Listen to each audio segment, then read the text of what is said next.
1, currently number 2. And Andrea Ustero, well, in the quarterfinals, it's a straight knockout here. We're going to let you know, however, how things work in the Pro Padel League, because as you know, this is different to other tournaments. After 2 spectacular events in Miami and San Sebastian, the 2025 Pro Padel League regular season came to accelerating close on Mexican soil, where epic matches stole the hearts of fans in Guadalajara. But it doesn't end here. The moment of truth has arrived. The Pro Padel League puts on its finest and heads to New York City to witness the Cities Cup Finals 2025, the event that will determine this season's ultimate champion. The tournament format will be as follows. Top 8 member clubs from the regular season overall standings qualify. Includes both men's and women's divisions, seeded separately based on each division's final standings. Single elimination tournament.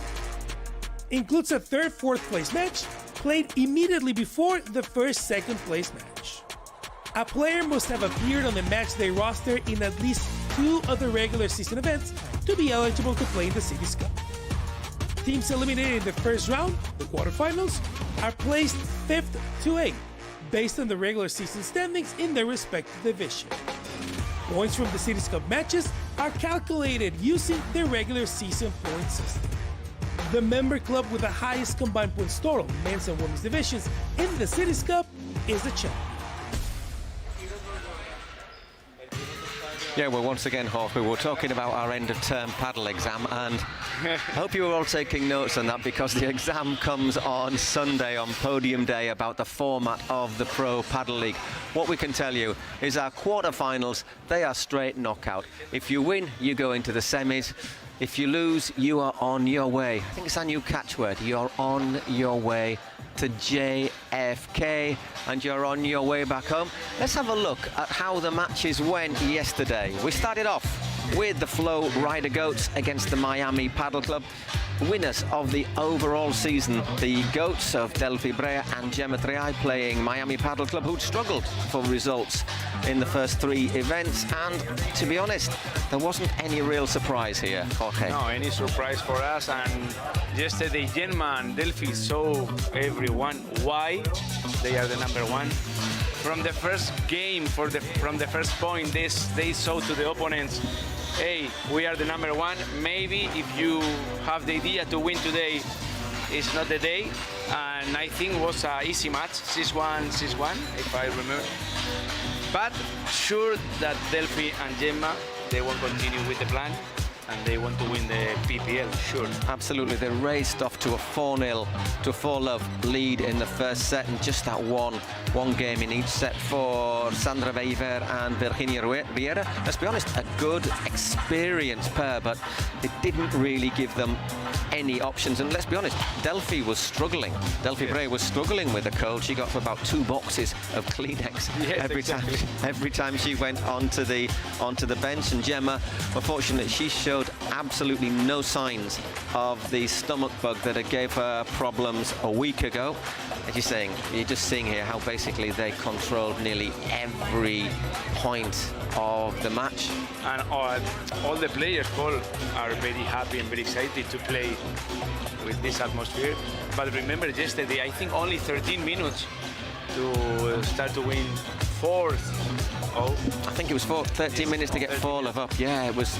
They raced through. The match itself lasted considerably less than an hour. I think we were looking at about 50 minutes overall. If you are Sandra and Virginia, and after 13 minutes you are losing 4-0, you know that the mountain that you need to continue walking are 2 very difficult.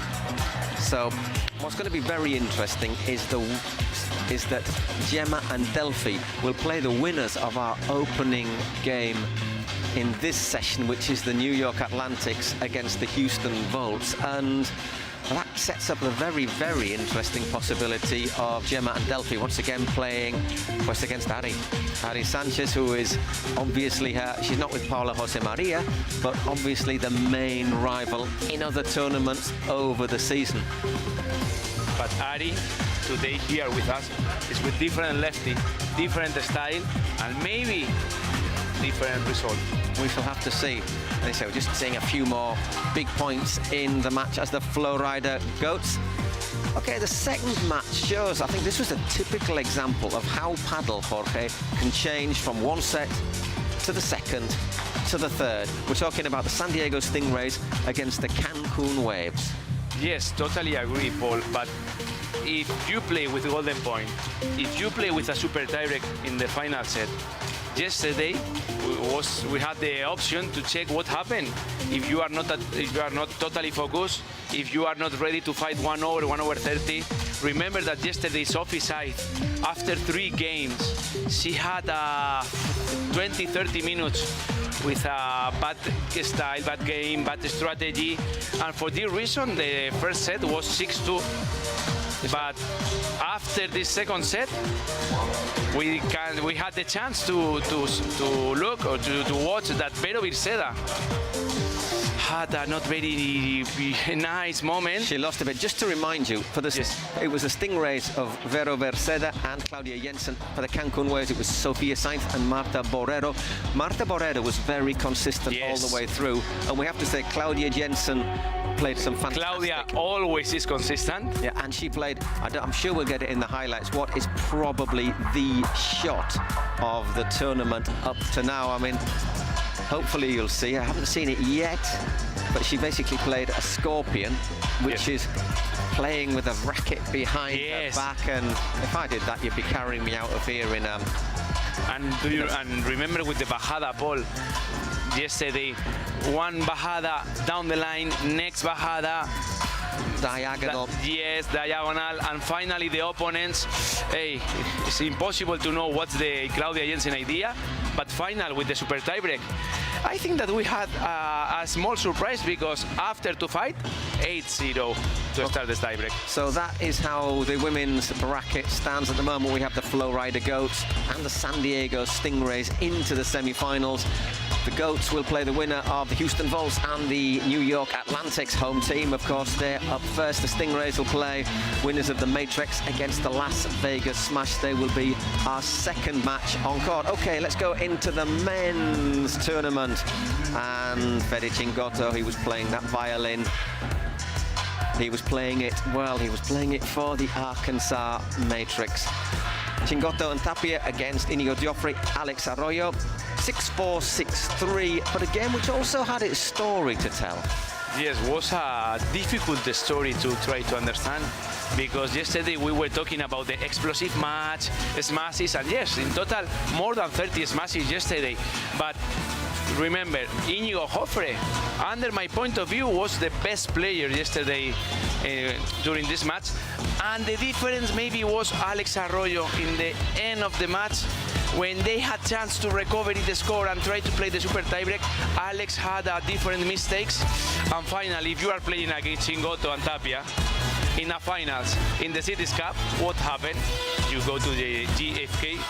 Exactly. On your way to JFK. Yes. That's definitely the phrase. There was a time in the second set when you were thinking, ooh, there's a good chance that this is going to the super tiebreak. Alex played some big hits, but he just blew a little bit hot and cold. I'm still not convinced that even though they're really highly ranked, that Fede and Gus Tapia actually work as a pairing. That's my question about this, whether they are my favourites for this tournament. Now, they've played 4 matches now in the Pro Padel League. 50-50, no? They've won 2, including yesterday, but they lost 2 in San Sebastian. So this is going to be really interesting to see how they progress.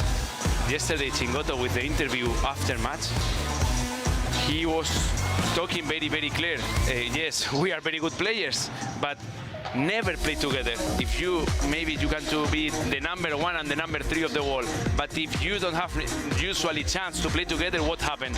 You need time to be a team, especially those balls down the middle. But exactly, there was still some big hitting, and I get the feeling that this court is speeding up. It's been bedded down. It's had 4 matches on now. That sand will be a little bit more compact. We're on our lovely Adidas court. Let's not forget with our special orange colour for the Cities Cup final, which is fluorescent glows in the dark. They've got special ultraviolet lights up there to absolutely highlight it. And there was, I think that was the winning shot.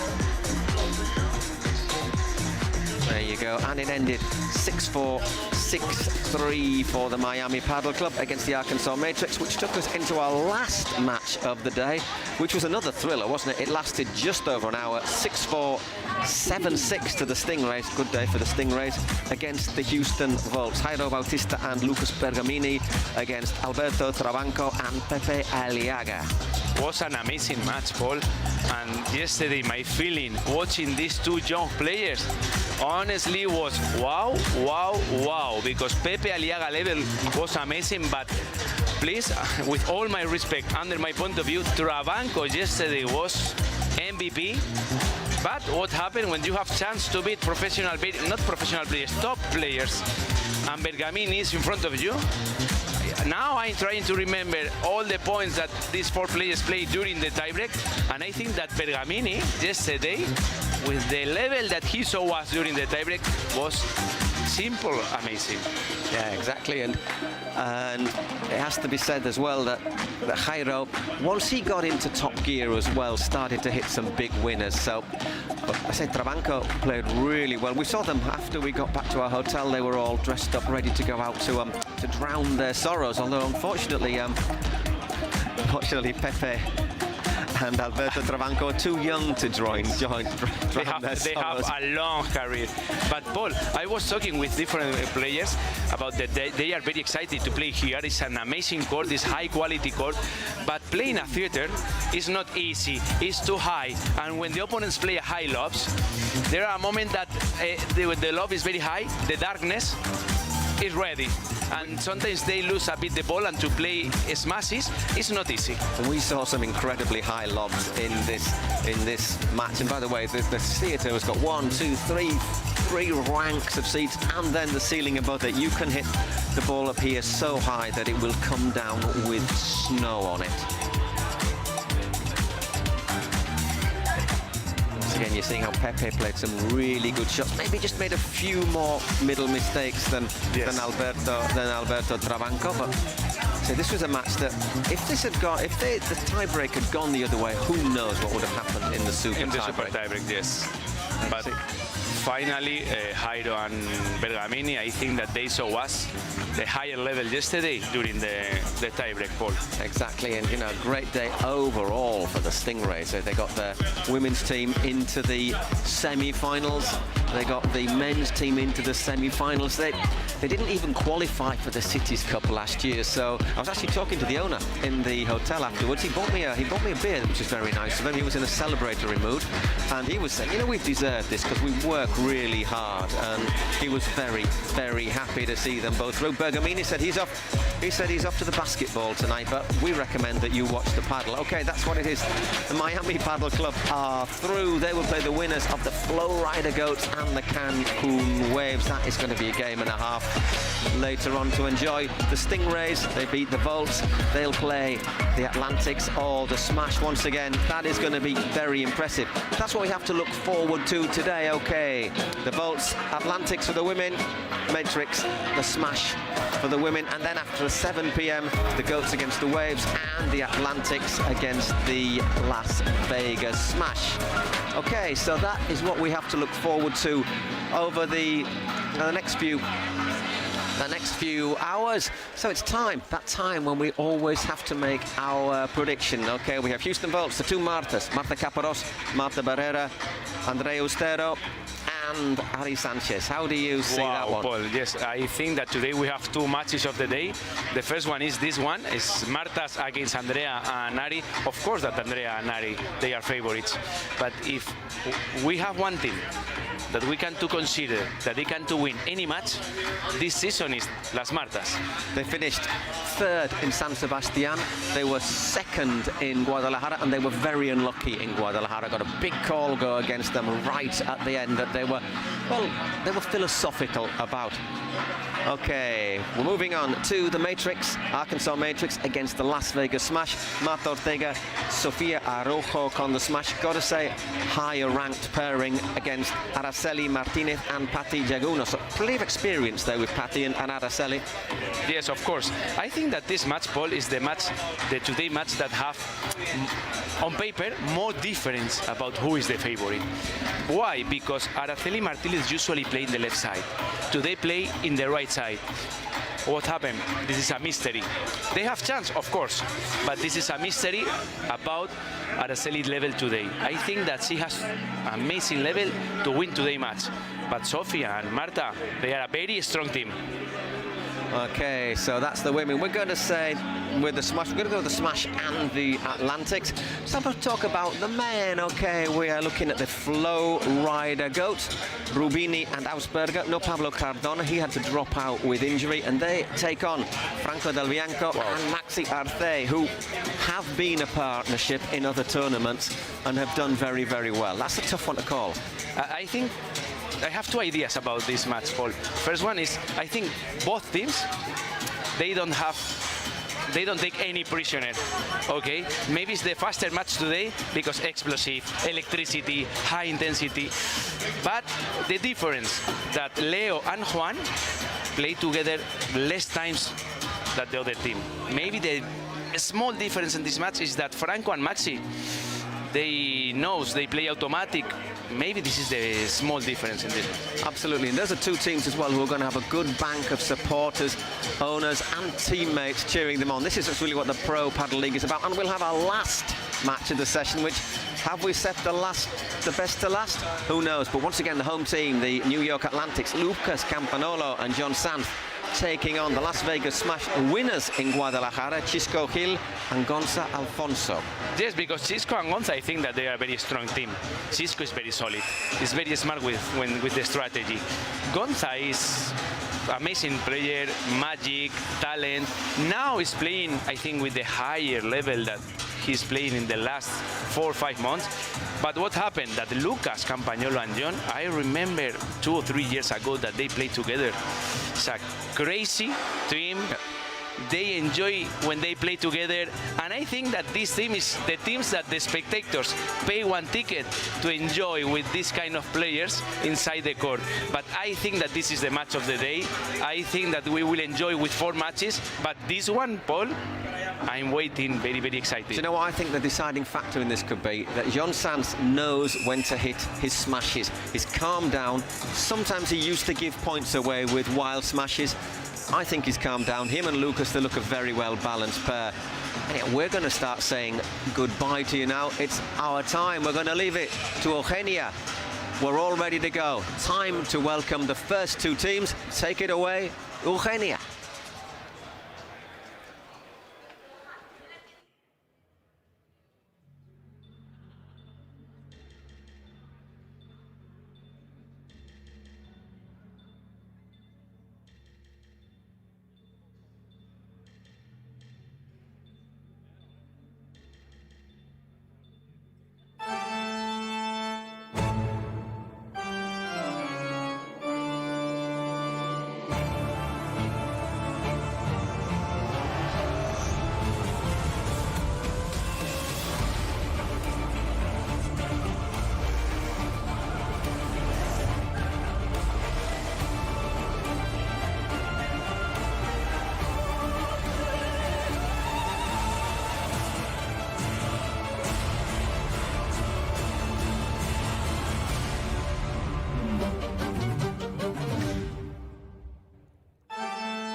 To the 2025 Pro Padel League Finals here in New York City. After an exhilarating opening day of world-class paddle, 4 teams already punched their tickets into the semifinals. The Florida Goats and San Diego Stingrays on the women's side, and Miami Paddle Club and San Diego Stingrays in the men's. And today, it all continues here at the iconic Hammerstein Ballroom at the Manhattan Center. So let's kick off day 2 of the Cities Cup. Let's welcome our first team, New York Atlantics. Andrea Austero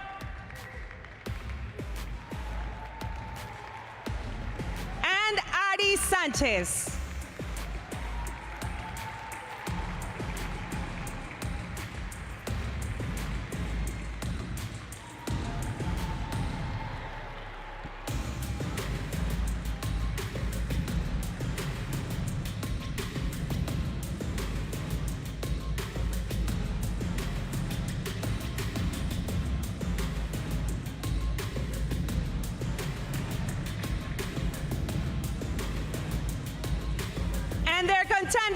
the Houston Volts, Marta Caparrós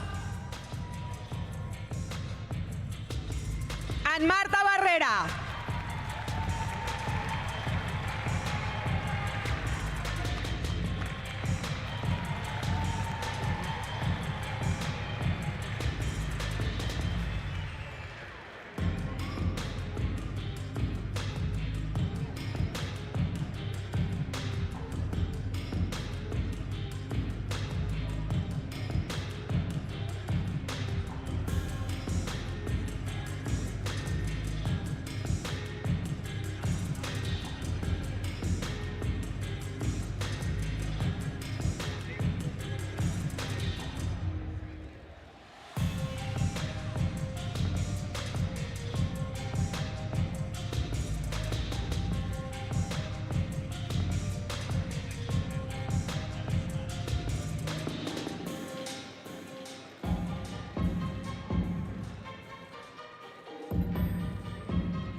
Hola, hola.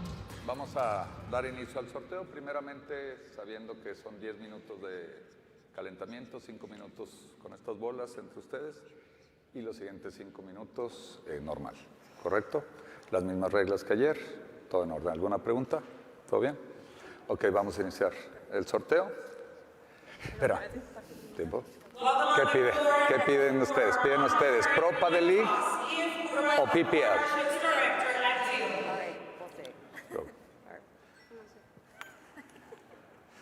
PPL. Restan. Correcto. Van a tener 2 ustedes, pero ustedes entre ustedes es correcto. Primero entre ustedes. Gracias. Gracias.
Well, welcome back here to the Hammerstein Ballroom at the Manhattan Center for our first quarterfinal today, Friday, in the Cities Cup finals. And before you, you have two of the most consistent performers of the regular season, the Houston Volts, Marta Caparrós and Marta Barrera. And they will play Ari Sanchez and Andrea Ustero, winners in Miami, third in San Sebastian, whereas the votes, they were third in San Sebastian and second, and a little bit unlucky to finish second in Guadalajara. So, in theory, this is a pretty even match, Jorge. Yes, and Paul, we need to remember that maybe today is the last Marta's dance, because after this tournament, I think that they don't continue playing together. And what happened? That a lot of times with the statistic on paper, the team that is ready to finish her or their marriage, Their relationship, they play so good, because it's like you play no pressure, okay, more free. But be careful, because the Martas show us this season that they can to beat any team. And Ari and Ustero, amazing players, but usually they don't play together. Exactly, they have different partners. The two Martas have played with each other in the regular season as well as in the Pro Padel League, and they're well balanced as well. Marta Caparrós, obviously with her height, is one of the bigger hitters in the tournament, and Marta Barrera is very, very consistent. And what can we say about Ari Sanchez? She's come into this as well after winning her first tournament for a few months, a couple of months. Her and her usual partner, Paula Jose Maria, have been a little bit, I don't know if their levels dropped, possibly not, but they've been up against Gemma Triay and Delphi Brea, who have been at an absolutely different level in 2025. So, a little bit of pressure perhaps on Ari Sanchez. Although they have, so far, it has to be said, played pretty well together. They won in Miami, just to remind you, and they finished third in San Sebastian. But San Sebastian, Jorge, was a very strange tournament, because there were 5 teams that won both of their matches, but one of them, the Stingrays, didn't even make podium day, and there were 5 teams that lost all of their matches. So they were third in San Sebastian, but winning 3 matches. But yes, totally. But here in New York, they are playing with knockout matches. Yesterday, you and me, we were talking about, hey, be careful, because if you lose yesterday or today or tomorrow, you know what happened. You're on your way to JFK. Yes. There is no safety net here in this theatre. And please, Paul, I want to talk about Marta Barrera, because I think it's a player with a big talent. We can enjoy today a lot with this diagonal match between Marta Barrera and Ari Sanchez, because I think that the profile that they have are very equal, okay, and we can enjoy a lot with these two players. Why? Because of course that with Caparrós and Ustero, they have talent, they are more explosive. But if we analyze today what happened between Ari and Marta Barrera, tactic, strategy, the rule is when they play with defense, with the side glass, trying to have the control with the strategy, we can, talking about Padel, we can enjoy a lot with these two players, Paul. Exactly, just talking about enjoying, have a look at the scenery around you here in the Hammerstein Ballroom in the Manhattan Center, built in 1906. I did a little bit of investigation and just told people yesterday it's over the years it's held music hall, it's been a venue for opera, it's had rock concerts, the Grateful Dead. I don't know if you're a Grateful Dead fan, I must confess I aren't. Recorded a live album here, other bands played here. The heavy metal group Iron Maiden played here. They had a concert that had to be cancelled apparently here because a fan managed to spill beer all over the sound box and brought the concert to a premature end. And one of the greats, David Bowie, made his last live appearance here in the Hammerstein Ballroom. We're just on the last warm-up, obviously 5 minutes where you warm up against an opponent. And Paul, talking about the music groups that they had the chance to make a concert here, do you know if maybe Queen? I wouldn't know. No, I wouldn't no? know. I mean, the one I'm thinking about is Bruce. My Bruce preference, Springsteen. it's my favorite group music. I love it. I love Queen. Sorry. I've been listening to Bruce over the last few days. Bruce Springsteen, for very obvious reasons. I was born to limp. And Andrea Austero, this lefty player, I think, Paul, I have the same idea, or the same feeling that with the Leo Ausburger and Rubini and Dalbianco and Arce match. No prisoners. No prisoners, no. It's these players that maybe it's golden point, maybe it's set point, maybe it's break point. If she has the idea to play any different shot, why not? She's ready to play any shot in any moment. Only just really turned 18 in May, Andrea, and yet already ranked inside of the top 10. And Marta Caparrós, this right side player, is not very usual. It's not an unusual right side player. Why? It's big. She has a big stature.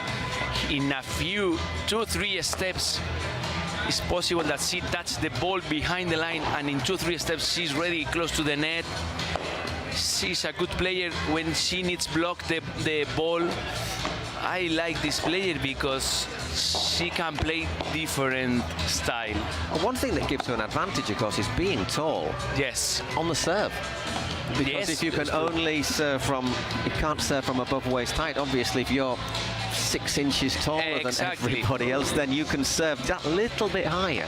We think that it's easier, no? If you are tall, the first serve, or to have a good first serve, is easier than if you have different size. Absolutely. So they've been very consistent, the two Martas, it has to be said. So looking forward to that. Ari didn't play in Guadalajara. I think she had a bit of a physical... Actually, I'm not sure if she was in San Sebastian, actually. I think she had a bit of a physical issue in San Sebastian as well. But she's back now. And yesterday, or no, before yesterday, I was talking with her, with Marta Caparrós, and I think that she has the same problem that Delphi Brea. With Bit of a cold. Yes, I think maybe the people not ready. Maybe the thing is, we've come from Spain where it's been very warm. Exactly. And all of a sudden there's a bit of a wind biting here in New York. It whips down between those skyscrapers, and I think maybe with people come out just that little bit underdressed, just get caught a little bit. Also on the airplanes, the air conditioning doesn't help. I am one of these people that came to New York not ready. My suitcase is not ready. It's not got your woolly jumpers. And please, Paul, I need that this match start as soon as possible, because I'm excited to check and to watch what happened. By the way, remember our golden rule about the start of matches? That the first game nearly always sees a service break. Today the same? Oh, yeah, it's a rule. It's a rule. I need to give you $1. Remember? Oh, yeah, you still owe me that. Yeah. Thanks for reminding me. I'm honest. Well, that's one word. Okay, so we are almost ready to start our opening match of the quarterfinals for the second set of women's quarterfinals here in the Cities Cup.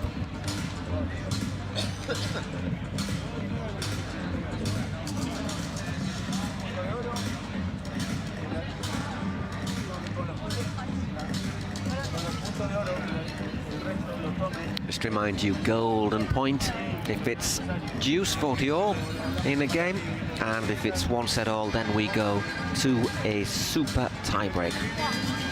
We're starting off with the Houston Volts against the New York Atlantics in the women's draw. will continue with the Arkansas Matrix against the Las Vegas Smash. And then, not before 7 p.m, we move over to the men, the Flow Rider Goats against the Cancun Waves. And then the New York Atlantics against the Las Vegas Smash. And Paul, today we have Juan Mieres with the Marta's team with Houston Bolt, ex-number 1 of the world. Absolutely. Juan is he's in my good books as well, yes, because he gave me a T-shirt last night, so I'm very, very happy. You have a favorite team now. I've got a favorite team. I've got a favorite. Anyone who gives me a free gift becomes my favorite. And at the other bench, Seba Nerone with Ari and with Andrea, New York Atlantics, ex-number 1 of the world.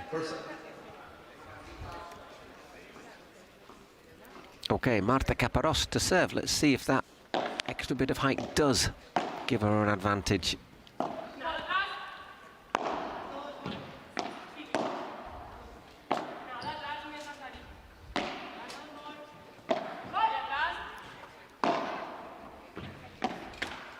This is the face-to-face that they want to enjoy. Straight away, there was some diagonal play there, wasn't there? Yes, because I think that Marta and Ari can to give us an amazing point. So 15 love, Marta Caparrós serving.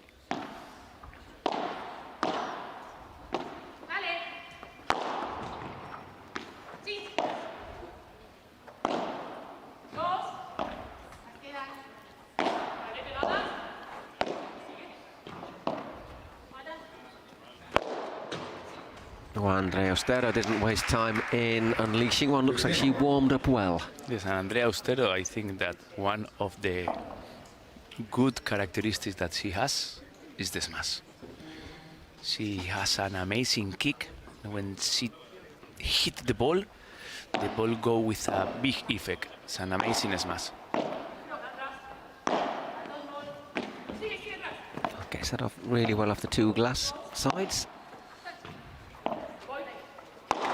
Oy, Marta Caparrós mishits that one, so 15-30. You see, Marta Caparrós, I think, is one player that she needs to start good the match.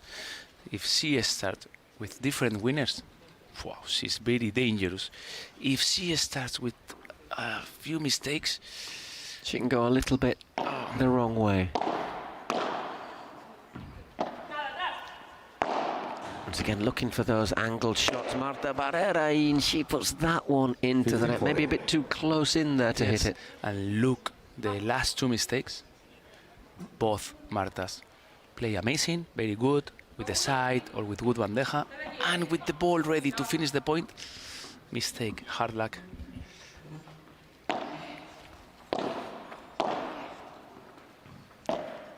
$15-40, Paul. Yeah, 2 break point. Three break points. 3 break points, sorry. Points, yeah. Your rule. Now 2. That's well played, though. 30-40. Just fooled Ari to move inside. Nice little change of the angle. Just opens her wrist slightly to hit that one. In the last second, she changed.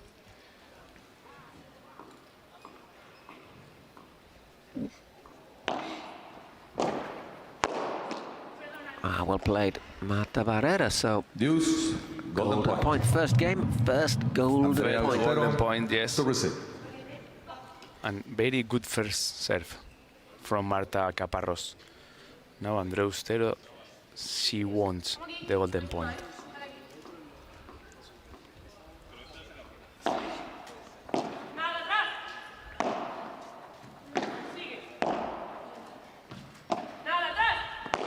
Looking for those angles, and she gets it. Really well played, Marta Barrera. Well, that is the exception that proves the rule. One game to love for the Houston Volts. You were very close, but Marta said, Paul, today no.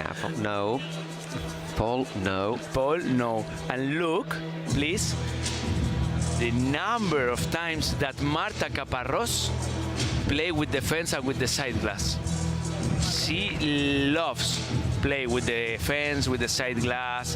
With this, first, she has chance to win the point directly with the fence.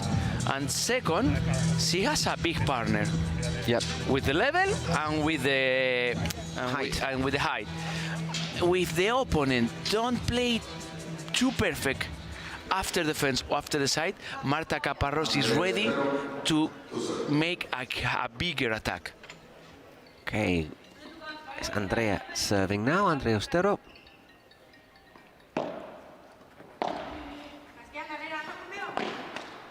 Hey, Ari puts Bandeja into the net.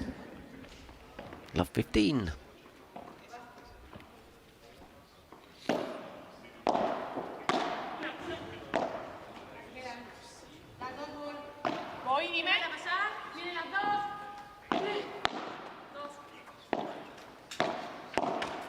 And just reaches across there, Marta Barrera. And Martas, they have one characteristic position that when Marta Caparrós is playing comfortable behind the line, Marta Barrera always is ready to be too close to the net, trying to put pressure to the opponents. Okay, that last point, the ball just dying there, so it's 30-15.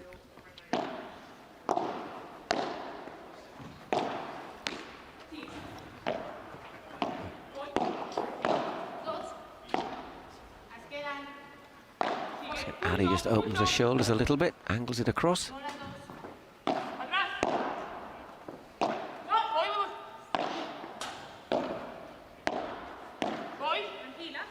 Nice little lob.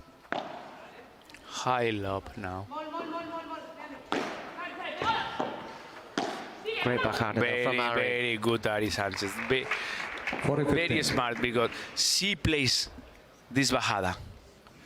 Look, she has a big free area between both Martas, and after this, next volley to the corner. Why? Trying to move the opponent. Just slides the ball away past her as well. Yes. And Andrea unleashes her second smash Game, of New York the match, Athletics. and that levels it up 1 game all at the start of this opening set here. First quarter-final ahead of a session of 4 matches. 2 men's quarter-finals to follow the 2 Marta women's. Barrera to serve. Marta Barrera serving.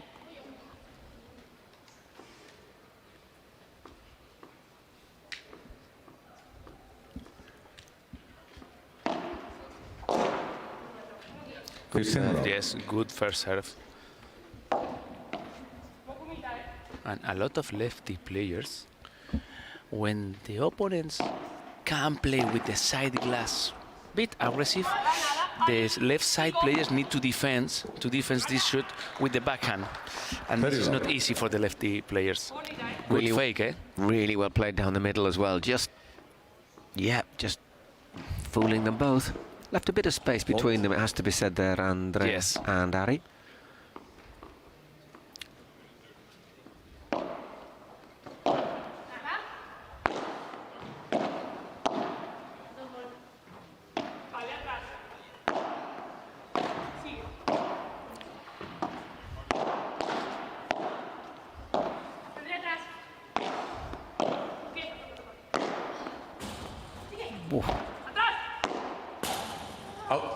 He just hits it out, so 30-15. 30-15.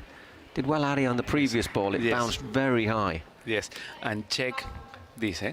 One more time and one more time and one more time. Ari and Marta Barrera playing with the fence or with the side a lot of times. And when they have a easy ball after this diagonal bandeja or rolo, they decide to play the volley with the middle or directly to the middle. Okay, second serve.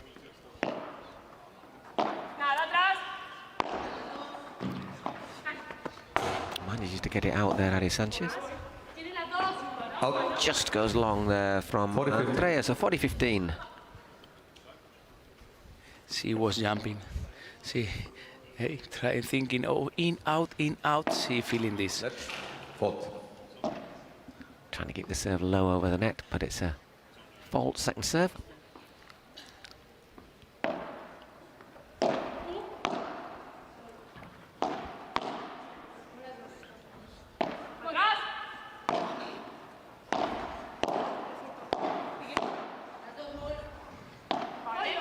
Puts in another lob.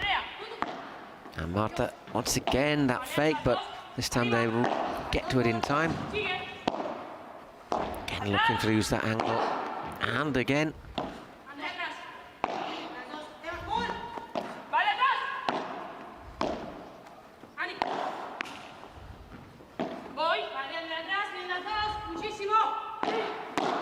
Ah, brilliant anticipation. Yes, yes.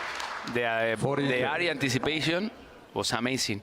And Andrea and Ari, they are playing very good with one strategy because they are playing with one combination. Sometimes high lob, sometimes fast lob.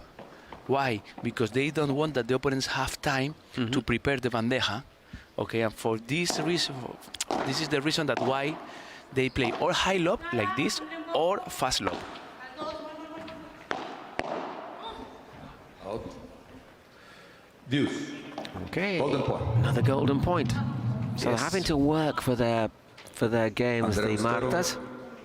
To receive. Second serve, second time that this team serve, second golden point. And Ariana this time the Sanchez. difference is that it's Ari Sanchez who choose to retire the serve.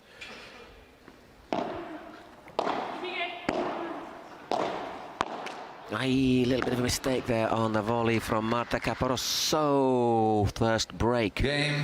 in the Atlantic match City. goes to the New York 2 games Atlantics. to 1.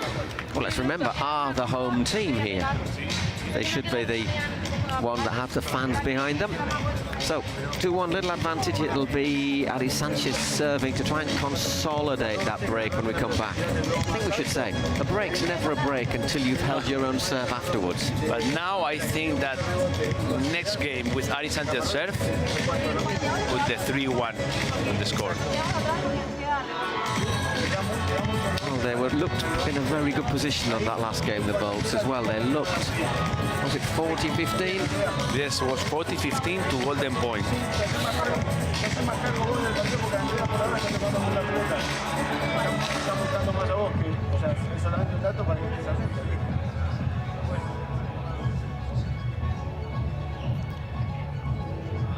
There you get a view of our lovely Adidas court. Just to let you know, all the orange bits have been treated, so we have some ultraviolet lights above us, and during the day it's like sunlight, and the orange parts absorb the ultraviolet, so if you turn the lights down, they actually will glow in the dark. We are getting near Halloween, aren't we? It's time for pumpkin-coloured things to glow in the dark. Time. And what do you think, Paul? Break or no break? I said no break. I'm not 100% convinced. I'm going to say hold, but only Ariana 60-40 Sanchez. in favour. To serve.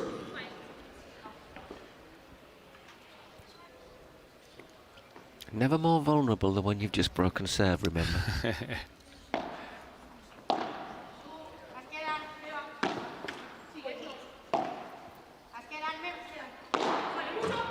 Oof. Nice. Although if Andrea hits a few more like that, then there won't be a break. 15 love. And it's very good Ari because it's first time that after 3 games that she decide play the bandeja with different power, and this made a surprise in Marta Barrera. Okay, for those of you who aren't actually au fait with all the terminology, we tend to use Spanish words in the sport. Obviously, it's developed in the legend as it started in Mexico, moved to Argentina and then to Marbella on the south coast of Spain. So therefore the terminology tends to be Spanish. A bandeja Yes. in Spain is a tray. Exactly. Okay, and it gets the name because the angle your hand is at should be the angle that Yes. a waiter carries their tray at if they don't want to spill everything on top of it. When the paddle born, now it's not the same position. Any players, yes, It's but not. it's not very usual. But Paul, I have good luck traveling, visiting a lot of countries, not only in Europe, in Arabic countries, and you can't imagine how they speak in Spanish, then paddle Spanish, bandeja, víbora, rulo, chiquita, por tres, all these international players, they know perfectly this paddle language. It's very funny. By the way, Jorge, we should let you know, was, for the last couple of years, trainer of the Saudi Arabian national team, which I think is a good experience. Shows how the sport of paddle is 40-15. extending, expanding, crossing frontiers. And before Saudi Arabia, Qatar. Two countries that get on tremendously well with each other. Oh, that's a lovely little drop shot there. Game, New York Well, Athletics. they consolidate that break 3-1. 3 games to 1. Puts a bit of pressure now on Marta Caparrós. Okay. The two Martas, both of their service games so far have seen golden points. And now, Paul, I continue with my bets. Break. I think, but Marta Caparrós, I think, is 15 love. very happy and very no. agree with my point of view. I think maybe it's the first match that she wins today. Yeah, puts that one wide of the line with the serve.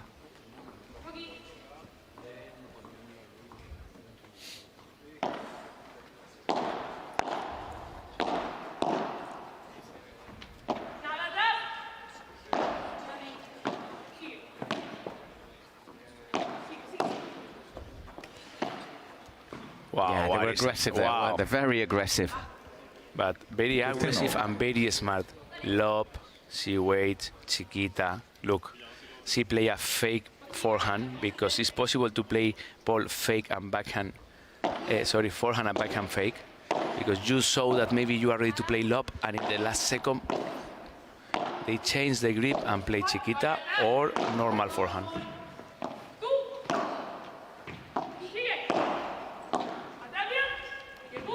Just too much on it. 30-15. Well played though, Marta Barrera there, dueling it out with Ari Sanchez. And Marta Barrera, she needs to be careful because when she's playing close to the net, she plays with the same line, backlash, backlash, backlash with Ari Sanchez. Be careful because Ari Sanchez is the #1 of the world doing this game.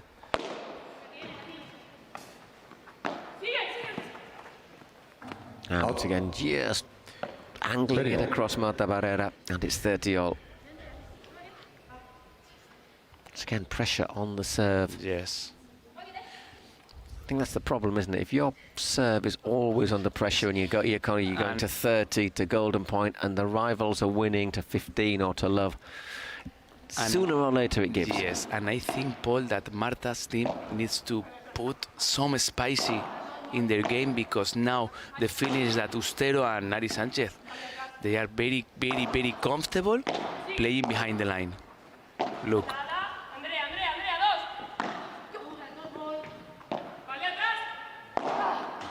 Amazing rulo. This is the rulo. What is a rulo? This is the rulo. Into the angle of, you see the court has its grill. The bounce isn't as predictable as off the glass.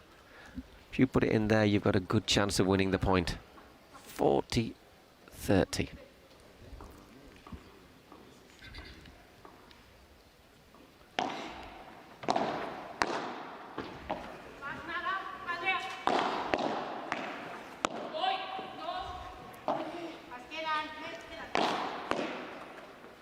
Does well there to defend it, actually, Marta Barrera, and well played to win the point. Game. No break. Houston Bulls. 3-2. New York Athletics lead 3 games to 2. Now this is the bench moment.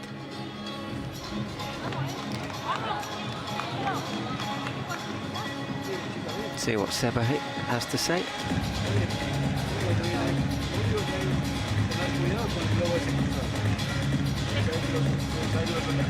Es jugar justo al límite, ¿viste? Porque la placa de ahí sabes que va a tirar. Y ahí no la puede tirar afuera o no puede comprometer. Se soluciona.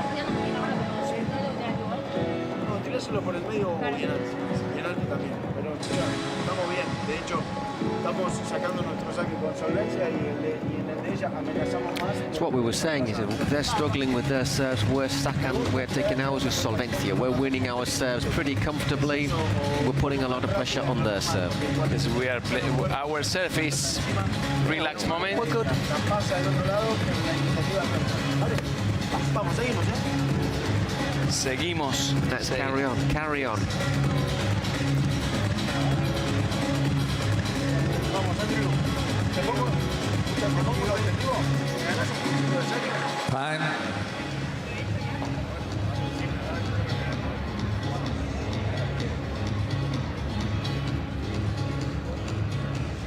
It's going to be Andrea Austero to serve.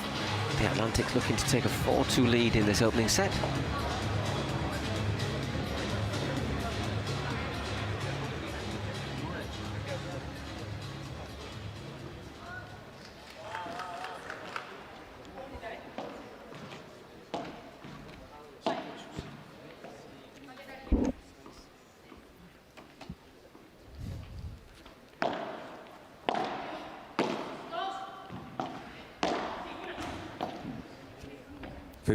Nothing you can really do with that, is there?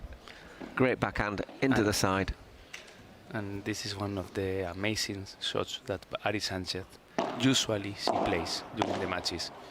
At the moment that she has angle to play with defense, with the backhand volley or with the ruler, Very low. she's one of the best doing this. Okay, hits And a powerful backhand there. yes, and I think that Seba Nerone, the New York Atlantics coach, she knows that one of the dangers that maybe can happen this team is try to be focused, don't disconnect, because we know what happened. Yep, we've seen it, we saw it yesterday. First service.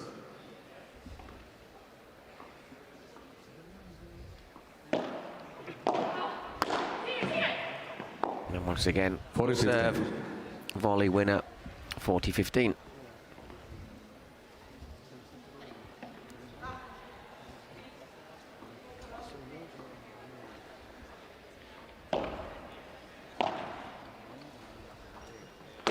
She takes it on. Oh, you what? Where did that come from? Wow. That went up really high and she still took it on. Behind the line, Paul. Behind the line. When the people ask to me or ask the coaches, hey, what is the kick? What is kick? This is play.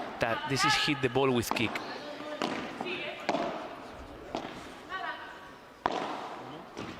So 4-2, just one break for the Atlantics. That hits Ari's foot. 15 love. So 15 love.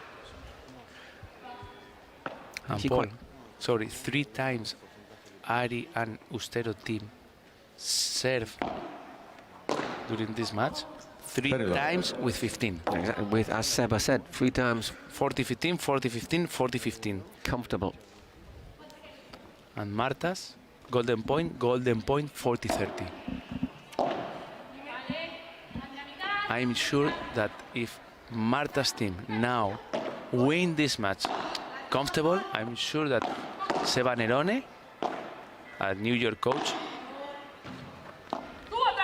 advice to Ari and Austero, please, I need that you be more brave and more consistent, not only with the serve. When you are waiting the serve, we need to be more, to put more pressure, because now it's 40 low.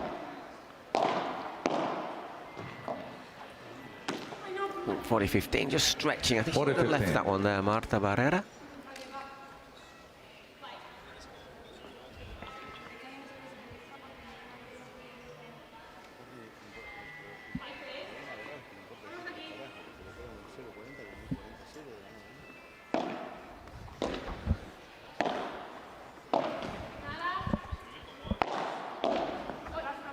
Well defended again.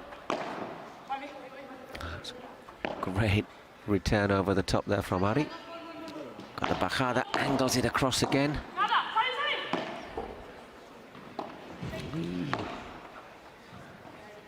Very good Ari Sanchez, fighting and always playing one more ball in, because look, when you put a lot of balls in, sometimes if your opponent is not very focused waiting the ball, happens these mistakes.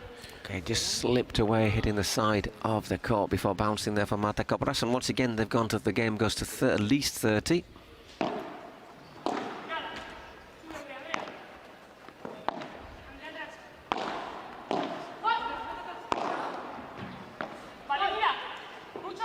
controls it well. Oi, and that bounced out. So, Deuce, 40 golden love, point. golden point. Ariana Sanchez Yes. to receive.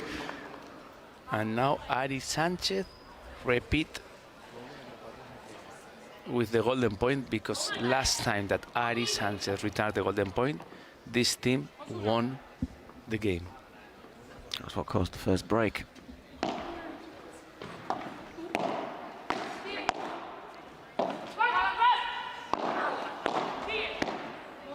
Oi, loose, so 5 games to 2, 2 Game. breaks to New the York good when we Athletics. come back. It They will be lead Ari 5 Sanchez games to to serve for the opening set, and as you said, they've only conceded 1 point on every service game so far. That tells you they should hold it and serve out for the game, for the set. Who knows what's going to happen in reality?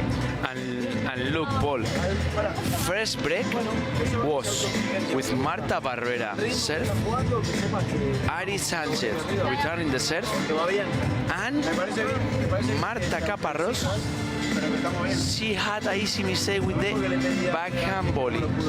Now, Marta Barrera serve, Ari Sanchez returned the serve, and another break, but this time with Marta, sorry, it was with Marta Caparrós, and now with Marta Barrera, easy mistake with the volley.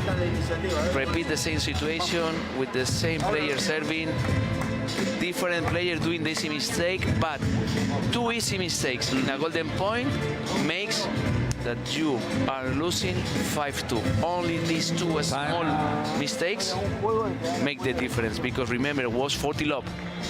After 40 love, if you lose the game, Yeah, you were saying you can expect a bit of yes, bit of criticism from the coach.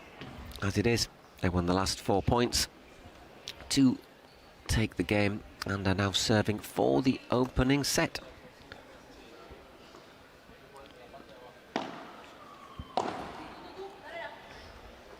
Once again, Andrea takes it on, and this time didn't quite get Love enough on 15. it. Marta Caparrós reaches up and wins the point. Love 15.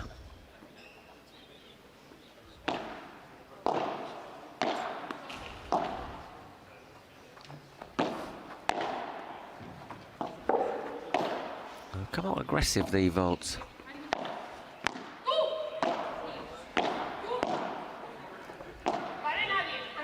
That's a wee bit short, that lob from Ari Sanchez, and that's a bit long from Andre Ustero, so love 30 all of a sudden. yes. Love 30. Murphy's Law, you've held your serve all the time with pretty consummate ease, and now all of a sudden, when you're serving for the set, This is the first time that this team is not comfortable with their serve. But now Andrea Ustero said, 15-30. okay, how is the faster way to finish the point? bang, 15-30.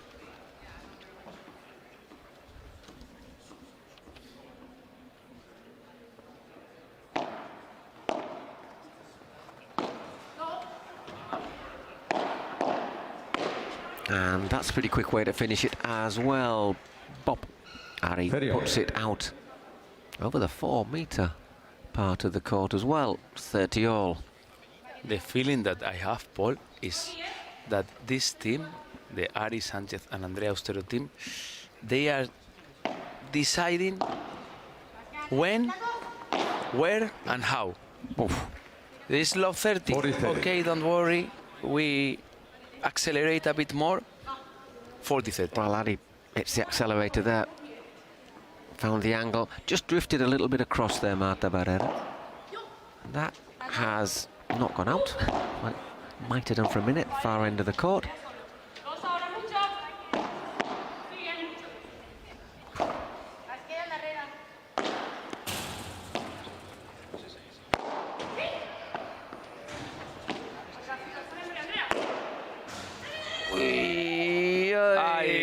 Well played, Marta Barrera. Yes.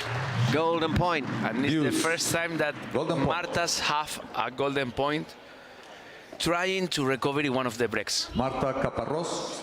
Still a set point though.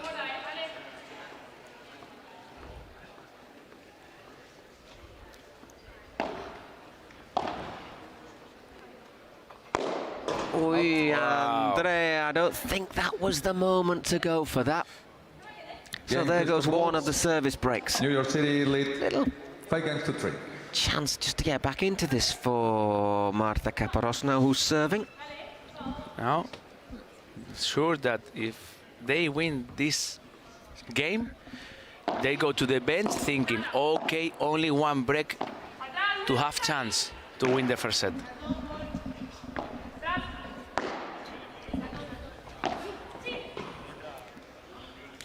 Low 15. But however, sometimes there's an English saying, don't poke the badger. Because badgers, it's a tejon in Spanish. Don't what? like Is what? It's a tejon. Don't Okay. poke the badger because they don't like it, and it produces a reaction. Let's see how Ari Sanchez and Andrea Austero react to having their service broken. Ooh, just in. Oof. Oof, had enough on it. Not quite what she was looking Love for, 30. but it wins the point.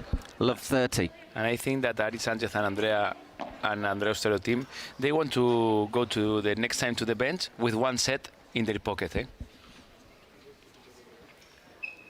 And all 3 golden points were decided by unforced errors.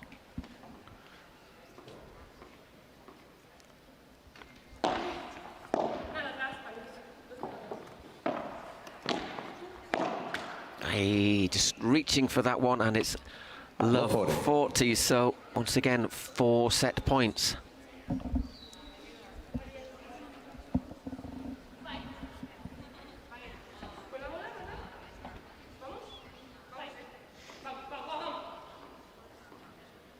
Marta Caparrós serving to stay in this opening set.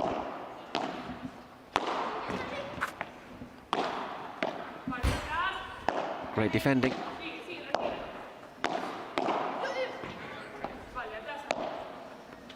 It's again nicely angled there from Marta Barrera. Ari saves it.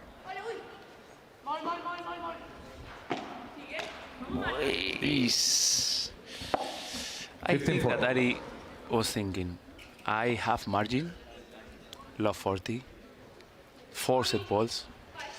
Maybe it's so cute, so beautiful. Take a risk with that one. Yes. Not much of an angle to work with.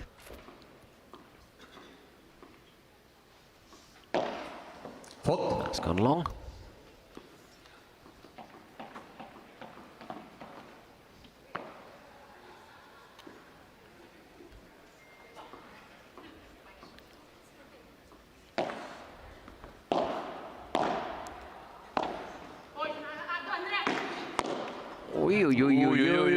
Yes. 30-40.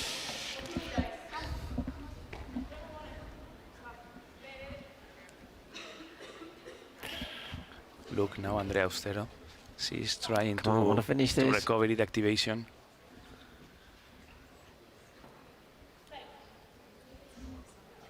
.32 minutes in this match so far.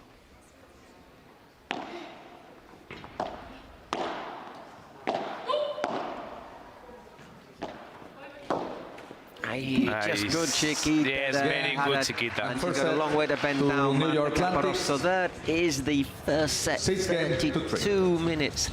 6 games to 3. New ball, please. And this team, the New York Atlantics team, Paul, I think that they won this first set because finally they were more solid. Only this. More solid during all the set because finally it's 6-3. 6-3 with 2 breaks. Okay. In total, they receive, the Marta's team received 3 breaks. But 2 of these 3 breaks with golden point and with easy mistakes during this golden point.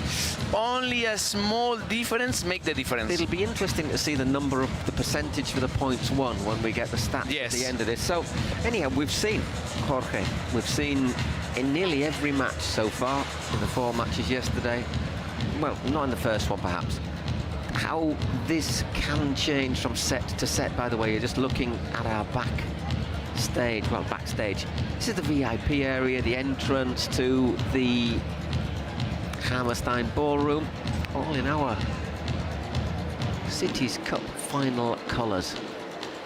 In Hammerstein Ballroom, Barra, if you fancy coming along, if you live in New York or in the region, it is on 34th Street on 8th with 8th, just down 34th and 8th, next to the New Yorker Hotel. Tickets on sale online.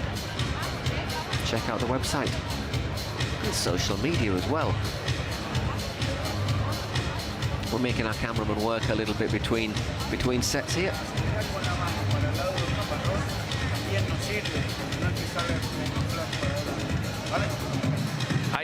I think if now I trying to calculate is 55 points, I think, in total during the first set. 33 was winning the team by Ari and Andrea, and 22 That's quite a big percentage difference then. Obviously because Ari and Andrea, apart from that one game where they were broken, held their serves with relative ease. Okay, Andrea Ustero serving and Ari Sanchez, the New York Atlantics, 1 set to love up and 15 love in the opening game of the second set.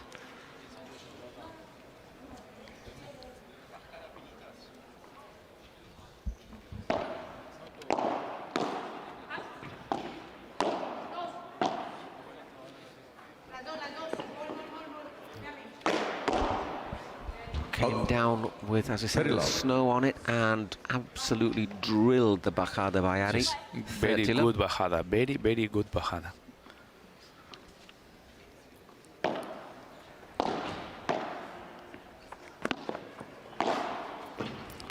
Once again, a really heavily worked point.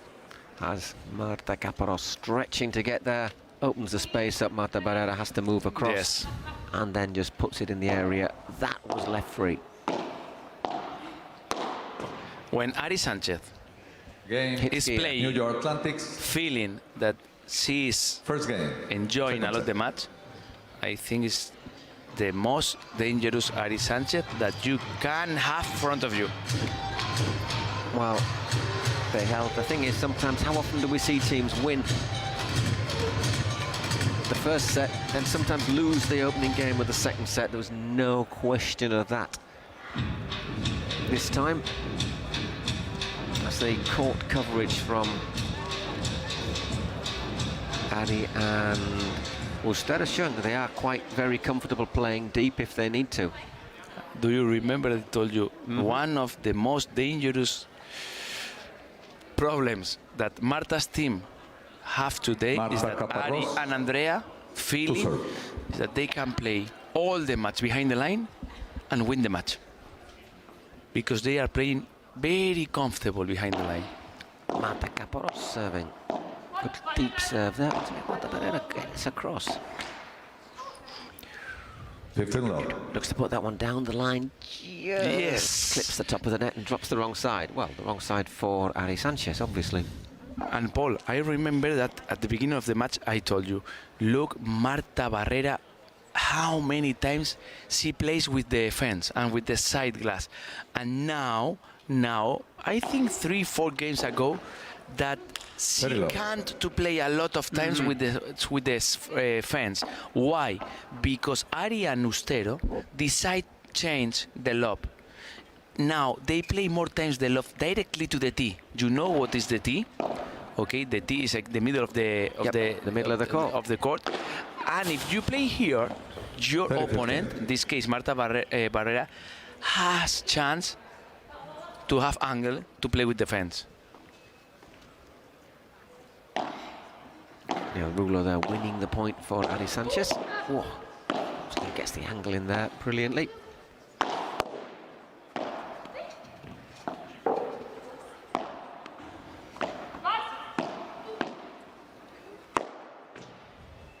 Well played, Marta Barrera. 40-15. Had the Atlantics on the back foot there.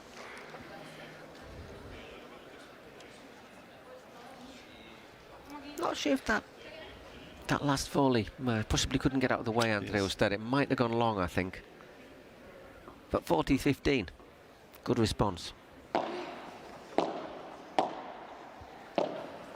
First time that Marta's team Game. win the Houston match Bolt.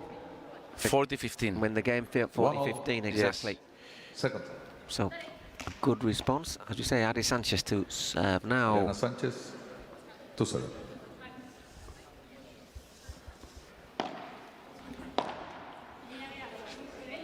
Out. Gone long from Marta Caparrós. 15 love.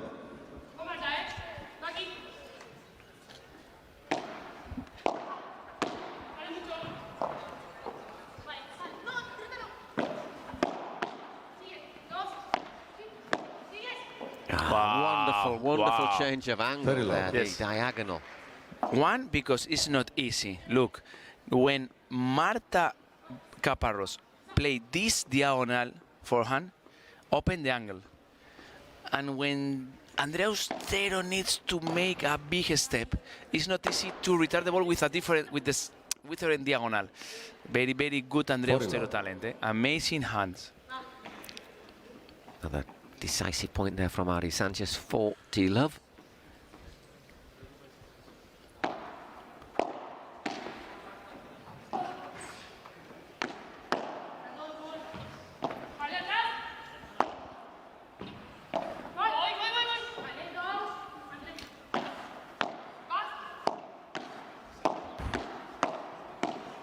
Wow, Ari.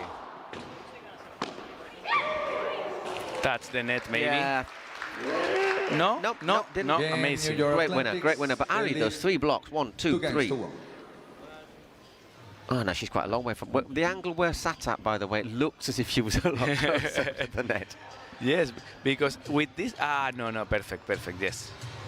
But Andrea Austero body language after Yeah, was recovery this match was, oh, maybe I touched, but no. Nah, nowhere near it. But great point. You see me looking at how they're playing, the two Martas. Is Marta Barrera sometimes just going a little bit far across into Marta Caparrós' sort of territory? Yes, and now I think that the problem that the Martas have is that, okay, if we decide that Marta Barrera play more diagonals with her opponent, the opponent is Ari Sanchez. What happened? 6-3 down. Now, maybe from the bench, you can to give one tip and say, hey, now we need to put more balls maybe against Andrea Austero. But what happened? That your opponent is Andrea Austero. This is the big problem that they have, that if you are thinking to change your strategy, Time. maybe you change from Ari Sanchez, world top player, Yep. to Andrea Austero. Who's number 9 in the world. So, yeah, it's not easy. Arabic people say, Marta halas. Barrera. Halas to is serve.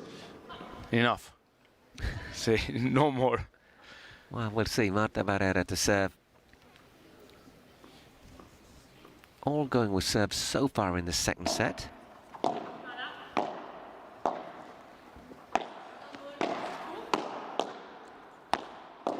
Wow.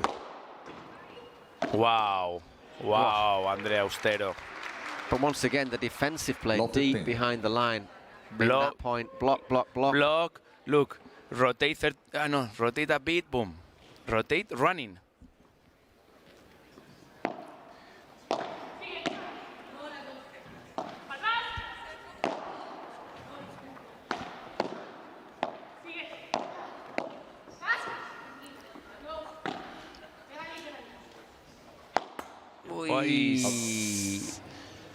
I think 15 that all. this is maybe one of the things that happen, that when the opponents play or someone play high lob, it's not easy with the players calculate, because you know that the roof is too high, and it's not easy calculate the moment to hit the ball.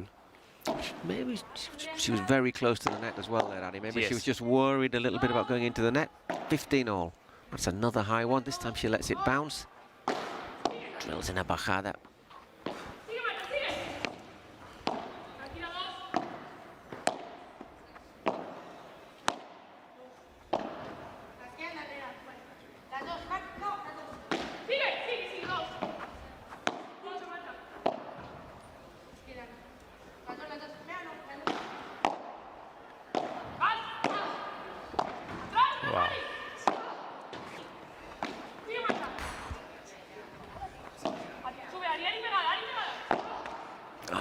Marta Barrera. It's a shame that, that the point ended like that. And look, Paul, what is happening. My feeling now is that Marta Barrera and Marta Caparrós, they are trying What do we have play to with do? more spicy, more aggressive, more things. But Ari and Andrea, they are defending, recovering the ball, always one more ball in, but one more ball in with quality.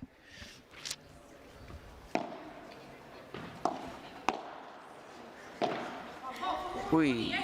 30 all. Ooh, a little bit of frustration with that one, 30 all.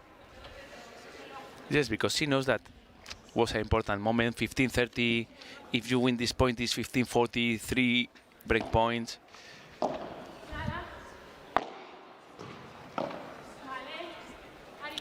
Opts to leave that one, puts it high. Changes the angle there, Ari, and Andrea Austero, she saw it so clearly, but puts it into the net. Was a good movement, because she was trying to anticipate. She was trying to anticipate the moment, but too far the ball. To hit the ball was a bit far. Just stretching, hits it with a racket angle downwards. Exactly. This is the reason that why the mistake. Ah, well played, Marta Caparrós. So 2 games all going with serve in this second set. Score.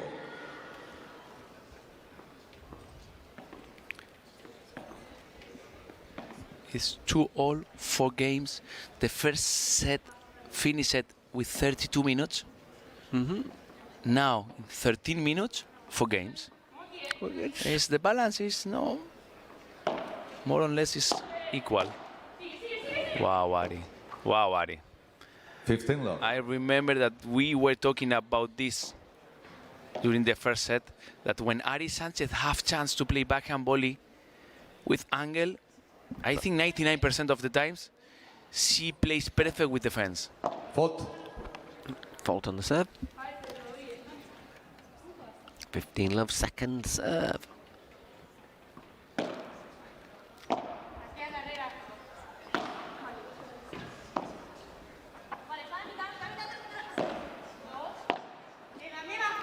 Once again, looks for that angle and can't dig that one out. Marta Barrera, so 30 love. Ari Sanchez is one of the specialists playing this ball. When the opponent play one lob with Ari Sanchez and try to go to block, Ari plays so good up to down, trying to put the ball close to the feet. But Andrea Austero now is in a different movie. Gets that 40 kick. love. 40 love. Once again, doesn't think twice about Look, it. Where is she? look. Back behind the line. Boom.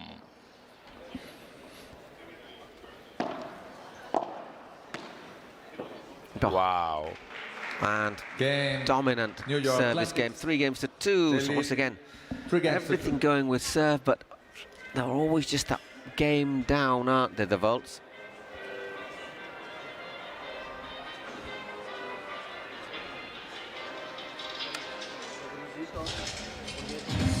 Cameraman's getting a little bit artistic with his shots.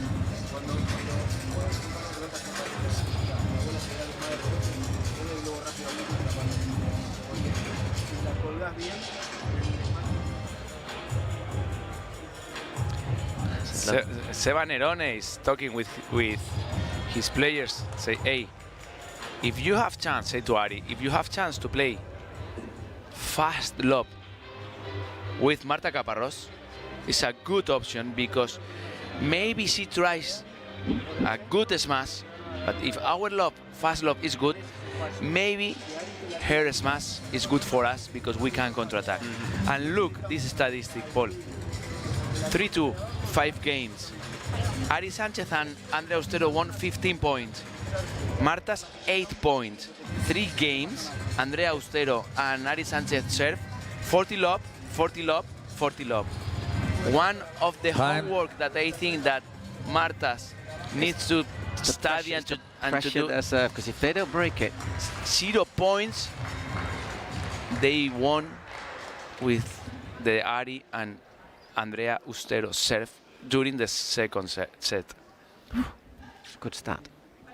It's Marta Caparrós serving now.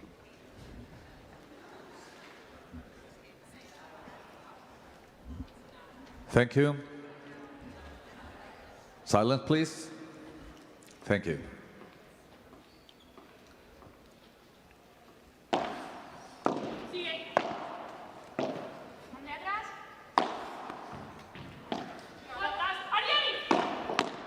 Yeah, Marta goes a long way across there. Marta Barrera just opened it up for Ari Sanchez, and Andre Austero unleashes another one. Love 15. Another one. And if it's possible, Paul and spectators, please look next time that Andrea Austero be ready to do this smash. Look, first, her feet very close, the knees with a good squat, and look what happened with the wrist, because she put the wrist like very soft, ready to move too fast the top of the racket. Whoa. Wow. Great angled Love winner 30. there from Ari Sanchez. She's done in exactly the right place. And once again, Marta just let's have a look at Marta Barrera where she is here. A little bit far across. Yes, and I think that now Andrea and Ari, they are living the prime moment of the match. I think they're thinking this is when we Look, sorry. get the break. Look Out. what happened. Good luck to Marta Caparros. Love Marta 40. Caparros tried a good smash, but was a good moment to recovery and attack. This is the Seba Nerone good job at the bench. So 4 break points, chance to go 4-2 up in a critical moment in the set. Wow. And there is the service Game, break. 4 New York games to Atlantics. 2 for They the lead 4 games to 2. Atlantics. See, as we always say, break isn't a break until you consolidate it by holding your own. But as you say, 40 love, 40 love, 40 love. Murphy's Law, however, is a very 19 points to 8 points. Now the difference at this second set, Love 15. I don't know after this game, but now until this moment is a bigger than during the first set. The first set.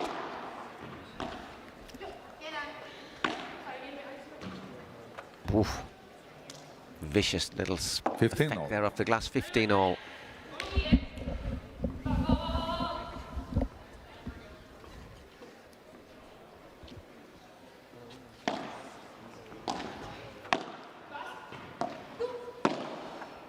Whoa. Wow. Brilliant volley from 30-15. Andrea Austero. 30-15.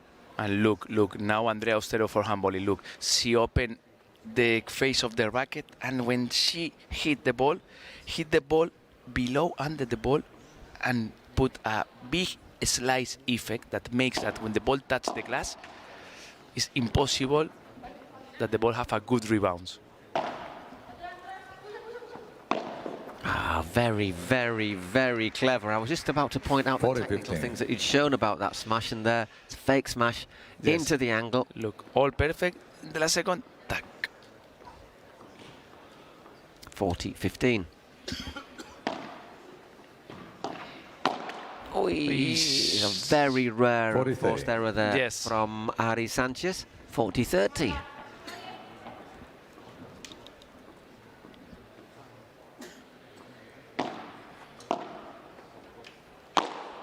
Yeah, but that's not Wow. a mistake, is it? There's not a lot Game. you can do about that one. That said, thank New you York very much. Atlantics, Hit me. they lead 5 games, 5 to games 2. to 2. 1 game away from taking this first women's quarter, the final of the day, and joining the Flow Rider Goats and the San Diego Stingrays in the semi-finals.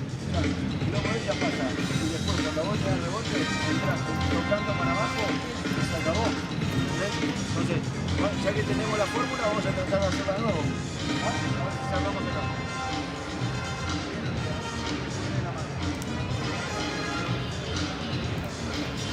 Seba Nerone say, continue with the plan, continue focused, try, finish the match. If it's possible, now. Well, they've got 2 games to do it. Chance to, I think it's Marta Barrera to serve next. I have a question against myself about if I need to decide the MVP. Andrea Austero is playing amazing. Yeah. Winners, so amazing. But Ari Sanchez, if we check, if we analyze her position, her decisions, all is playing perfect. I think we were stunned when she made an unforced error in that game. Anyhow, Marta Barrera serving to stay in the match, or to stay in the Cities Cup.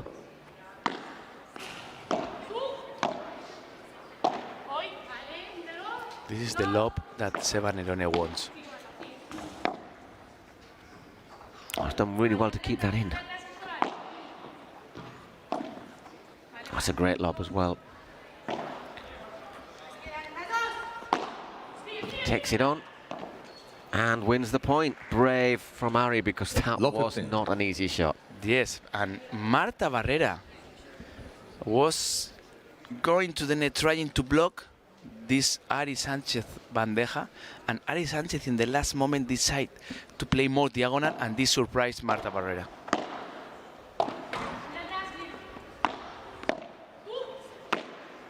Are these going to be the last seconds of the Martas as a pair? Well, they may continue with the Houston Volts, of course, but obviously their pairing in other tournaments will be finishing. They'll love 30 down, serving to stay in the tournament. That's a good reply. That's a good reply. 15-30. Good smash, and Andrea Austero trick that she tried. Look, no, tried to block. I thought that she was trying to play again against the back wall.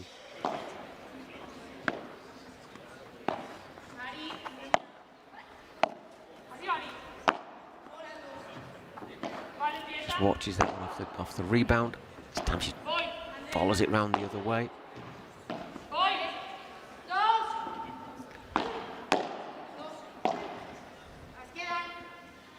Once again, that bandeja.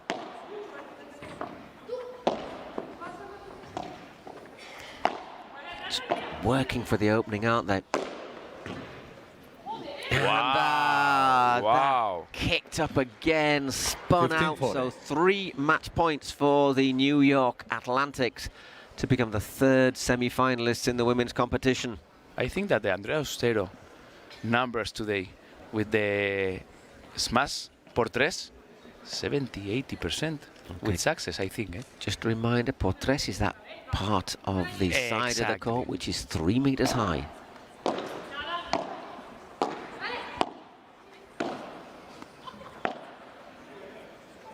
That has gone. So, ladies and gentlemen, there you have it. Game, set, and match to the New York Atlantics. Ari Sanchez and Andrea Austero winning 6-3. 6-2 against the Martas. Marta Caparrós and Marta Barrera. They gave themselves a little hug. They've still got a smile on the face, which is good.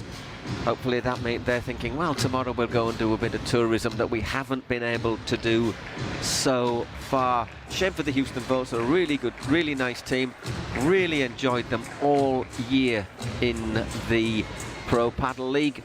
But unfortunately, both the men and the women are falling at the quarter-final stage. There, Ari has a little hug with John Sanz, the man from Pamplona, showing some moves there. We'll be seeing some moves from John later on. He'll be there. Him and Lucas Campagnolo will be last on court this evening. But first of all, our first result of the day, 6-3, 6-2 for the New York Atlantics. And I think, Paul, that Ari and Andrea Austero today, they were a perfect storm. Look, the second set, 25 minutes. Tell you what a match. 6-2. 27 points won against 11 points. And what a match that sets up for us tomorrow in the semi-finals. New York Atlantics against the Flow Rider Goats. Andrea Austero and Ari Sanchez against Delphi Brea and Gemma Triay. A match that, let's be honest, in most other tournaments, if the draw had been different, you would say would probably be the final. But it's going to be the semi. Listen, we have a very good luck, because I think next Saturday we don't have semi-finals. We have a lot of finals. Wow, with this semi-final, Gemma and Delphi against Ari and Andrea. That is certainly one. We'll tell you the timing of that later on, but that is certainly one to get yourself a drink, sit in front of the TV and enjoy. Okay, we're going to hear from Eugenia, who will speak to Ari and Andrea. We will be back very soon for our second match, the Matrix against the Las Vegas Smash. Your winners of the third ticket into the women's semifinals, Andrea Ostero, Ari Sanchez. First of all, congratulations, what a match. How does it feel to play in this iconic venue, and how did you feel throughout that game where you were solid, both of you? Bien. ¿Cómo? ¿Me entendiste? Te lo traduzco, ¿sí? Sí, la verdad que muy contentas de estar aquí en Nueva York una vez más, este año en Manhattan.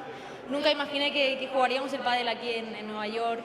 Este escenario es increíble, es diferente, es único, nunca habíamos jugado en un sitio así, así que felicitar a la PPL por el esfuerzo y nada, muy feliz con todo el equipo, con los chicos, con Andrea, con Seba, con Diego y nada, mañana un poquito más. Well, she's very excited to be playing in this historic, amazing venue here in New York, and she wants to congratulate the whole team. She's feeling amazing and ready to continue into the semifinals on Saturday. Andrea, tuviste un momento, you had this moment with like a backhand flip situation, tuviste un momento ahí de un backhand, una vuelta que te reíste después. ¿Recuerdas ese momento? Do you remember that moment and what went through your head? ¿Qué pasó por tu cabeza cuando lograste ese punto? Nada, primero muy contentas por el partido, creo que hemos hecho un partidazo. Nada, jugar al lado de Ari me da mucha confianza, así que me saca lo mejor de mí. Y nada, ahora animar a los chicos que juegan en un rato, así que feliz de volver a Nueva York. Well, she's very excited to be playing alongside Ari and now ready to support the boys as well as they get ready for the semifinals. Ari, what's next? How do you get ready for Saturday? ¿Cómo se van a preparar para el sábado? ¿Qué planes tienen estos días aquí en esta maravillosa ciudad? Bueno, la verdad que mañana tenemos un partido muy duro contra Gemma y Delphi, que son las mejores este año, así que vamos a disfrutar con Andrea, con el equipo y ahora a descansar un poco, a visitar la ciudad, que Nueva York es increíble, así que nada, muy contentas. They're very excited to be playing the semifinals against Gemma and Delphi on Saturday. And now it's time to reset and recharge. But stay tuned. Don't go anywhere because we are about to start our second quarterfinal of the women's and the last ticket into the semifinals on Saturday. Stay tuned.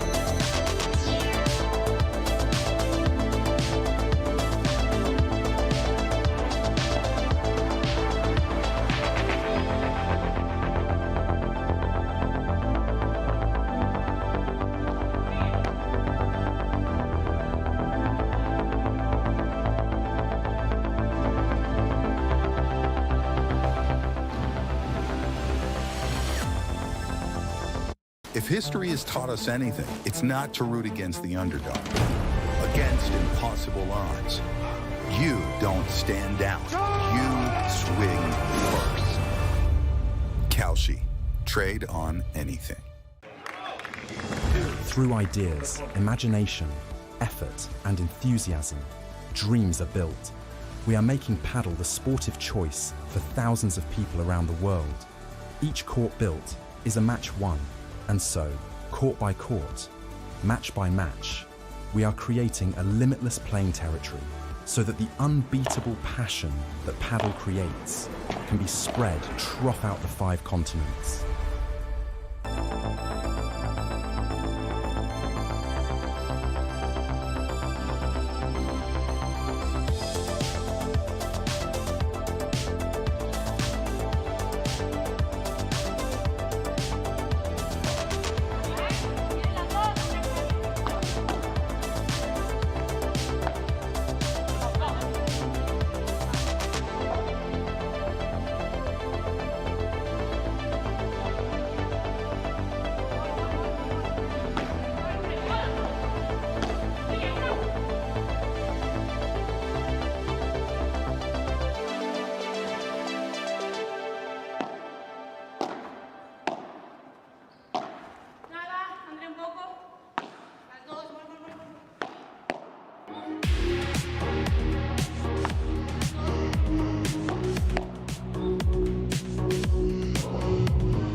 Game.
Houston Bolt.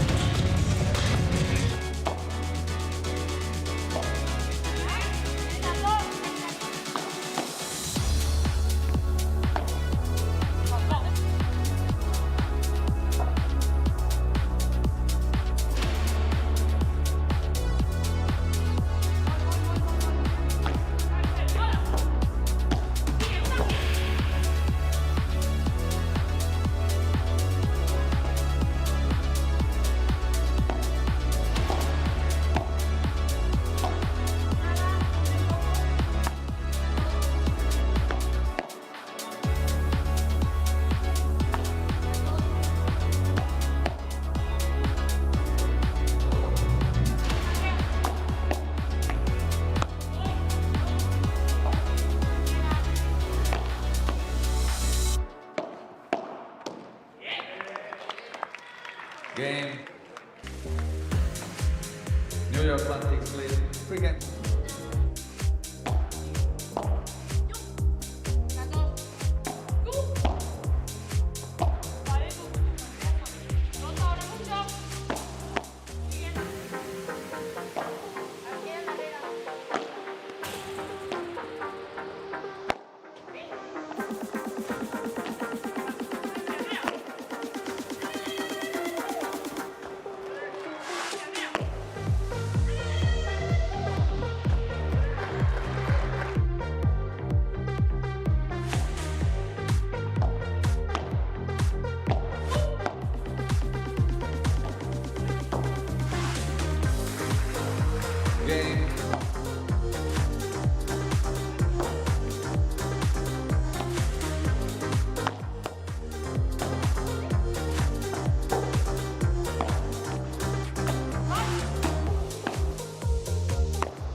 an incredible moment for the New York Atlantics, who just nailed down the 3rd spot in the women's semifinals. So the hometown crowd is loving it. But now the action continues as we get ready for our last women's quarterfinals. We have 2 amazing teams walking onto the court, but only one of them will continue with their championship dreams alive. So let's welcome our next 2 teams onto the court. Las Vegas Smash. Marta Ortega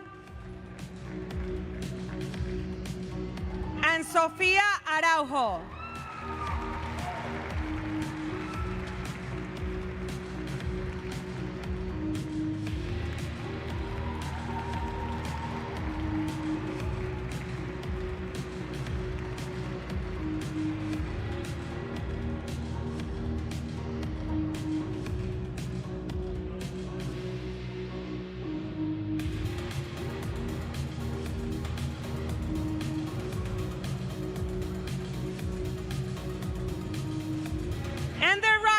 The Arkansas Matrix, Araceli Martinez and Patti Yaguno.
¿Sí? Hacemos el sorteo primero. Vale. Bueno, chicas, cambio de bolas 9 y 11, punto de oro, si hay tercer set, super tiebreak. Primero hacemos un peloteo, un calentamiento de 5 minutos, cada una con su pareja. Después yo aviso los 5 minutos, le doy las bolas nuevas y hacemos los 5 minutos oficiales. ¿Sí? Va a ser el sorteo, PPL o Pro Padel League. PPL. No. Okay, PPL. Okay, thank you. Good luck.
Welcome back to the Hammerstein Ballroom for our final quarterfinals in the women's competition in the Cities Cup. Who is going to join the New York Atlantics, the Flow Rider Goats and the San Diego Stingrays in tomorrow's semi-final? Is it going to be the Arkansas Matrix of Patti Jaguno and Araceli Martinez, or will the Las Vegas Smash of Marta Ortega and Sofia Araujo have a little bit too much smash for the Matrix?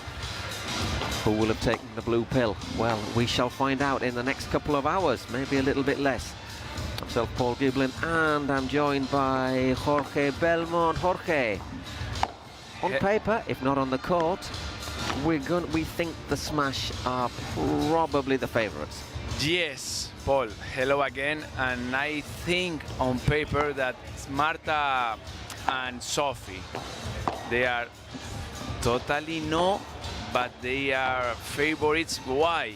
First one, because I have the question, I have the doubt with Araceli Martinez playing at the right side. I know that she has talent.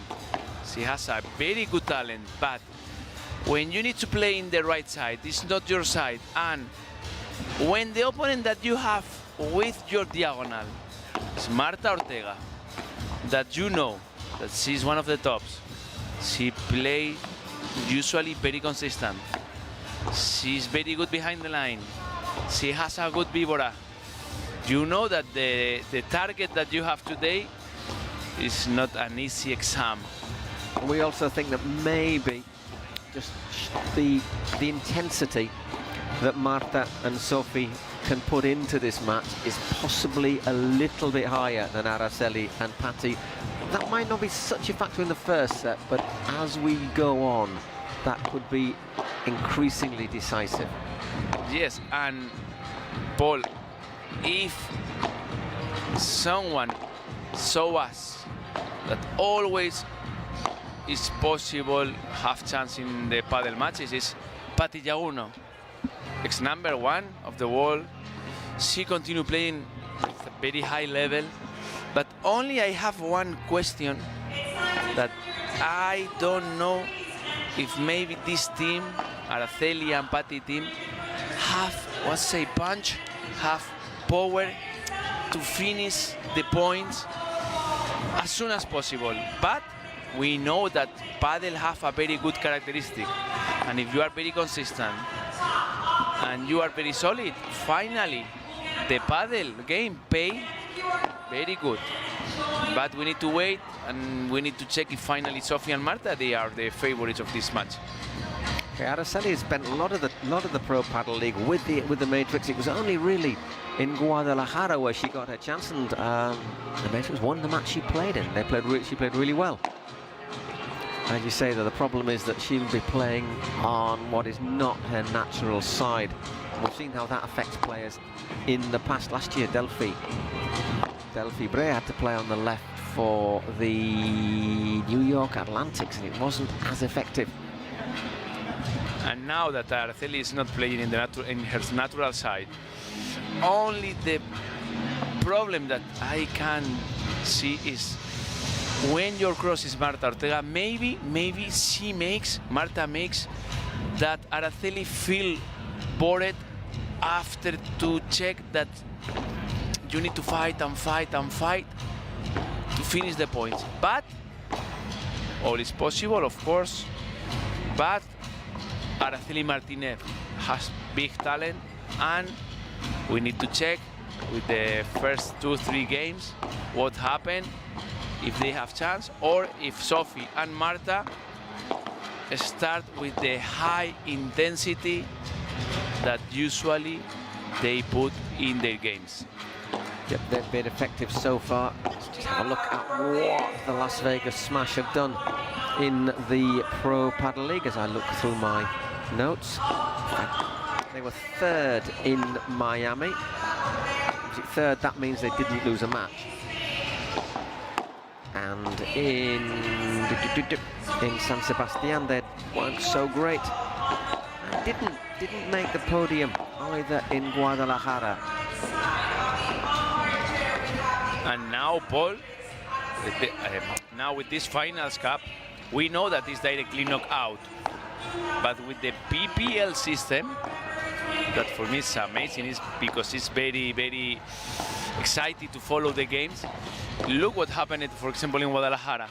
I remember that Los Angeles women team, they won all the matches in Guadalajara. They won all the matches, but they finished at third place. Why? Because the sets, the games, all this situation, all these probabilities. Can't you do with this system that you finish first, second, or third? Exactly. No. In San Sebastian, said that we had a very strange situation where there were 5 women's teams won 2 games, 5 lost 2 games. It was the Stingrays who, because of dropping a set and the amount of games that they conceded, actually, after winning both of their matches, didn't even make podium day, which seems really, really unfortunate. Saying that, they're now in the semi-finals, and they will play the winner of this match tomorrow.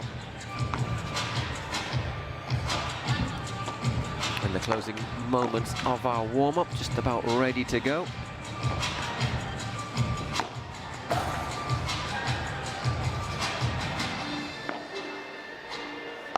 Whoever wins this, as well, they think, okay, we got the Stingrays. They're a tough pair. Obviously, they are Claudia Jensen and Vero Verseda. But hey, we are going to miss. We don't have to play the Atlantics, and we don't have to play the Flowrider Goats. We are going to have a really good chance of getting to the final on Sunday. Not 3rd or 4th place. We have a great chance of playing the final. Yes, because tomorrow we have this semi-final that everybody knows that will be amazing. Is Ari and Andrea against Gemma and Delphi. But Jensen is a very good team with Vero Virseda. And we need to check what happened with this match. Of course, that Sophie and Marta, they are favorites. But sure that tomorrow we will have a second semi-final with a very, very, very high level. Marta currently ranked 8th in the world. And I think that, or I'm sure that this 2 team, minutes. Sophie and Marta team, they played together, I think, 2 or 3 years ago. And maybe they don't need now to invest time to improve or to try to feel that they can to play connected, no? Automatic. They know each other, they know each other. Yes. She's ranked 7th, so now basically Sophie is 7th, Marta's ranked 8th. So they're 2 players ranked, let's be honest, higher than Andrea Austero. So that tells you, I think, exactly the level of the challenge for Patti and Araceli. And Andrea Austero, that usually she plays with Sophie Araujo. This is one of the 1 minute things that I love on these team competitions. The match that you can will to check be what played happened 2 of 3 when tiebreak usual sets teams with or golden partners point that usually system. play together. And super Now they direct are not partners, they are opponents. in lieu of Exactly, the no, third and set. know each other well. Arkansas Matrix And sometimes it's actually won the toss happened that and has selected receive. after playing in this, for example, Victoria Iglesias and Marina Guinard, Yes. they actually enjoyed playing in Pro Padel League and spent a year playing as a pairing in other tournaments. They're just separated again, they've gone separate ways, but do you know what happened, Paul, that the teams tournament have something special? I think it's because most of the time, it's like tennis. A lot of tennis players say they feel very lonely on the road. Okay, in paddle, you're with a partner. Yes. But you are living with the same partner all the time. But, 2 minutes to start. You know that you are fighting not only with your partner, you are fighting with a team. You have your partners, your teammates outside the court, but very close to you at the bench, giving you tips, trying to support you. And when you are playing with this is amazing. Yeah, I mean, just looking down there at the matrix, there's Mario de Castillo's already there. Is that Chisco with him as well? Now, and Gonzalo Alfonso. Yep. So you're saying that is the part of the the tournament that we like. Here we're looking at the Las Vegas Smash. But now, And the Arkansas with the whole teams there. There's Alex Arroyo, yes, etc. Inigo Joffre. and now the minutes before the match starts, everybody is relaxed at the bench. Nothing happens. Look now, Gonza and Chisco, like a very good kids, waiting at the bench. But in a few minutes, when the match starts, They'll be hooligans. everybody wants to be hooligans.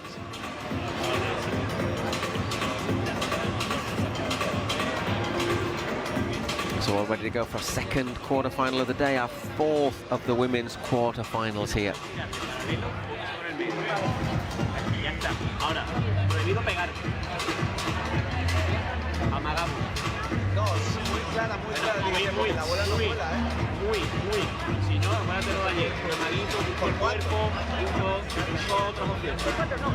I really like the atmosphere in the Matrix. They're all really good lads. And lassie, Inigo Joffre there.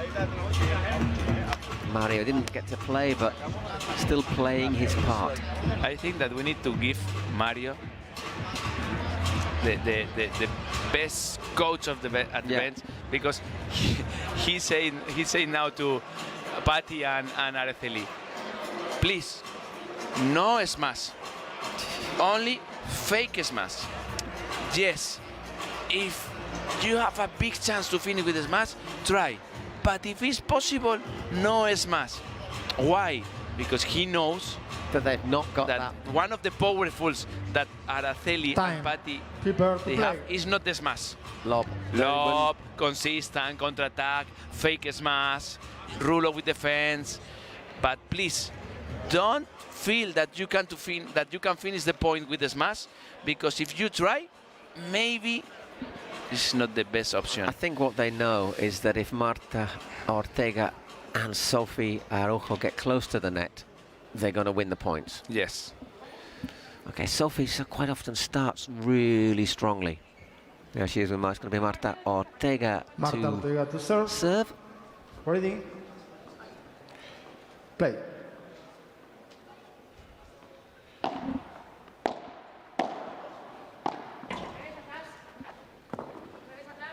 Out. Yes. Just out. The ball is out.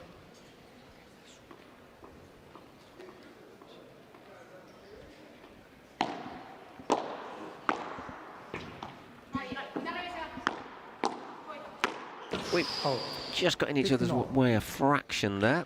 Yes. Sofia puts that one long. But I think that finally Sofia had this mistake, because Marta Ortega say me, and finally Sophie hit the ball in the last second, a bit late. As Araceli is stretching across 30-15. And 30-15. And under my point of view, Paul, I think that Araceli needs to be more calm. Don't try to finish the points, and don't try to precipitate. If she precipitates, give a big chance to Marta Ortega to make point. Okay, 40-15. Just puts that a bit long, Patty. Rare mistake of that kind from Patty Aguno, who has been playing a long time with Lucia Sainz, but who was very successful with the Stingrays in Guadalajara. But they've just announced, didn't they, that they're finally saying, that's it. Senyao. Yes. They've broken the norm. They held onto that serve very, very easily to open the match. Good start for the smash.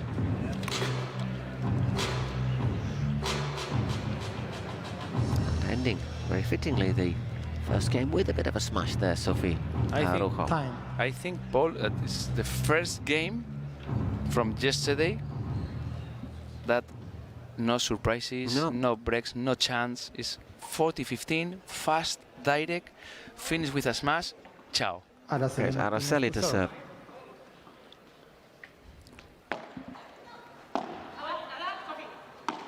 Oh, fake smash. Mario del Castillo tip. No smash, please. Fake smash. And actually, looking on there, there's Inigo Joffre killing himself laughing. Now Mario is doing, I'm clever, I'm smart.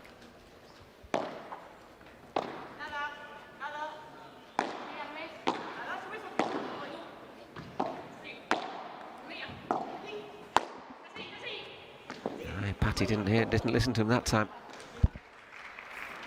15-all. 15-all. And now Mario El Castillo is thinking, no smash, please.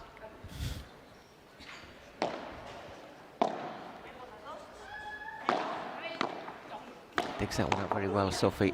Can't control Very that, good, Araceli. 30-15.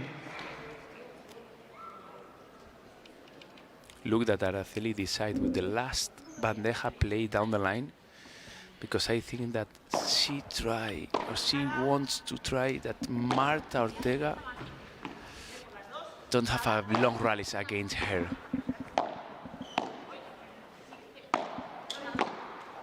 Little again 40, down the 15. line, Araceli. Little careless there, Sophie, with the return. 40-15. Maybe this is one of the strategies that Matrix team have ready to help Araceli Martinez. 40-30. A little bit loose, that one. 40-30.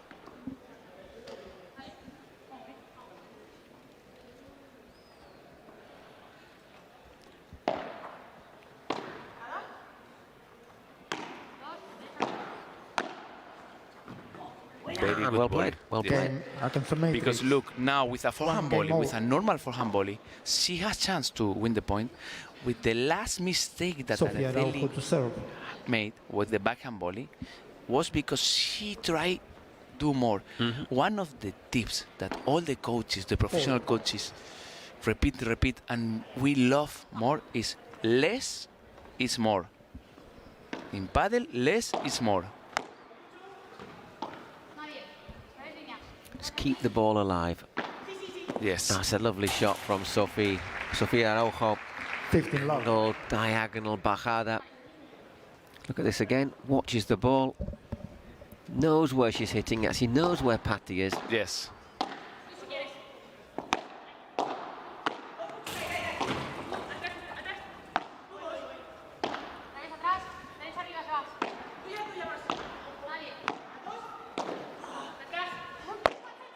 Well, they were bullying 15-all. them there, but Marta mishits that into the net. It's 15-all. Yes, because Marta, I think that she precipitate, trying finish the point with this smash.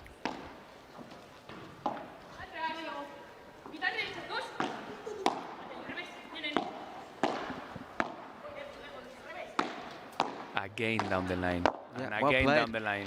15-30. 15-30. Well played, Araceli. Yes, and now Araceli, she needs to continue with the plan. If the plan is working, continue. But if the plan is working, why you need to change? This is sure that the team repeat and repeat to 15-40. Araceli. Please don't stop to play with the plan. Sorry. 15-40, another little Yes. mistake there from Sofia, who's not started brilliantly. And they've got 3 break points to defend.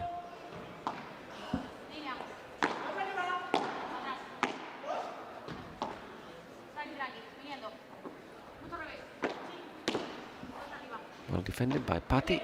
Opposite lob.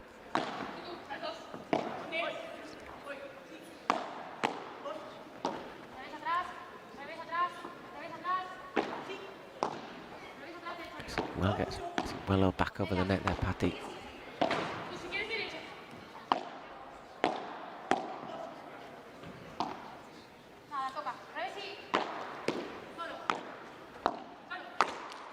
Oof. Got a bit lucky there, Sofia.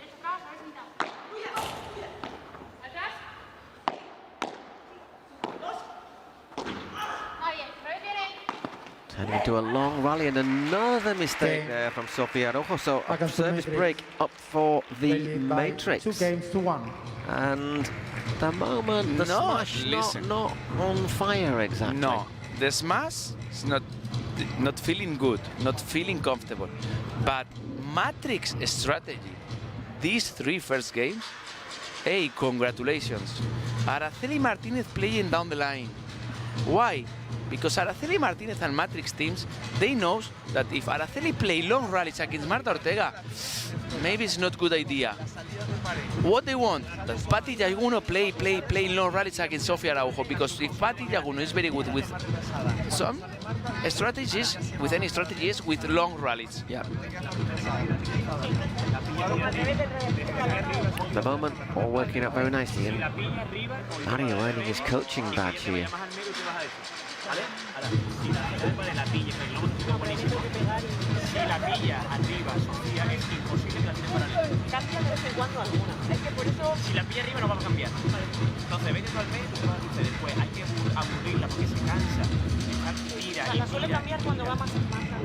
Quite like this idea of coaching by committee. Yes. Look, I told you what Matrix team want. That is Patti Llaguno play.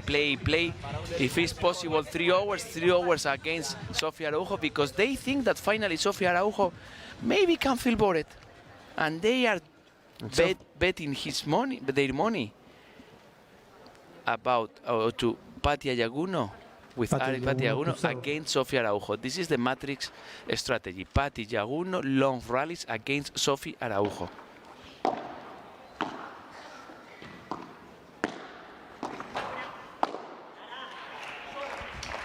Love. Matrix are playing perfect.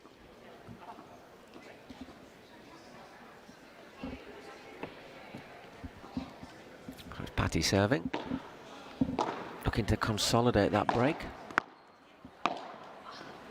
And well played, Araceli again on the forehand. Before the match, we were talking about our mystery is about Araceli Martinez. Now, these 3 games, the MVP of these 3 games is Araceli Martinez.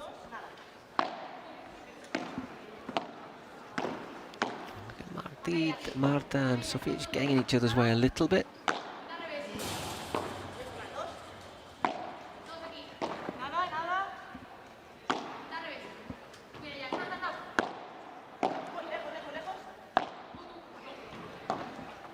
Another little mistake there from Marta, puts that in for 40 love. Do you remember, Paul, that we were talking about, hey, maybe Sofia and Marta, they want to start the match with high intensity. Yeah. But what happened? This is amazing in Padel, because Padel have very good thing, that when you know that your intensity, your speed is slower, or is less than the other team, if you make that Sofia and Marta start to play with your rhythm, it's very dangerous for Sofia and Marta. A little mistake there from Patti, but not exactly, because they can't exploit their strengths. They're playing to your strengths.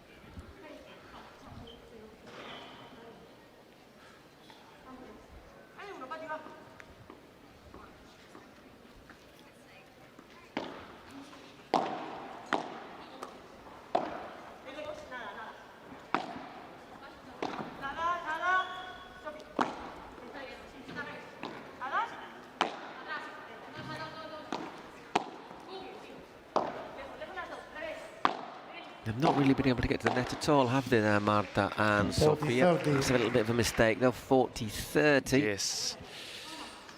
Now, Araceli is a bit sad with herself, because she knows that was an easy mistake. Patti just now using experience to have a word with her.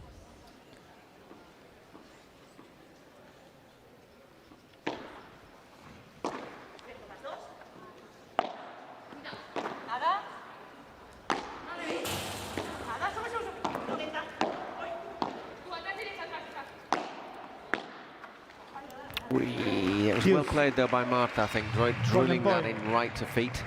And the golden point, chance to break back. And what happened in the last 2 points, Paul, that Marta Ortega touched the ball or hit the ball, thank you, more times than the last 3 games. Yep. So can they break back here?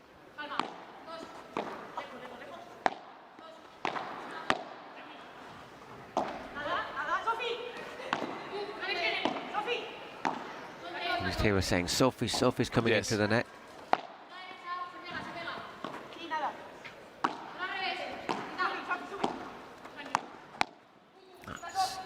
That's in, well played.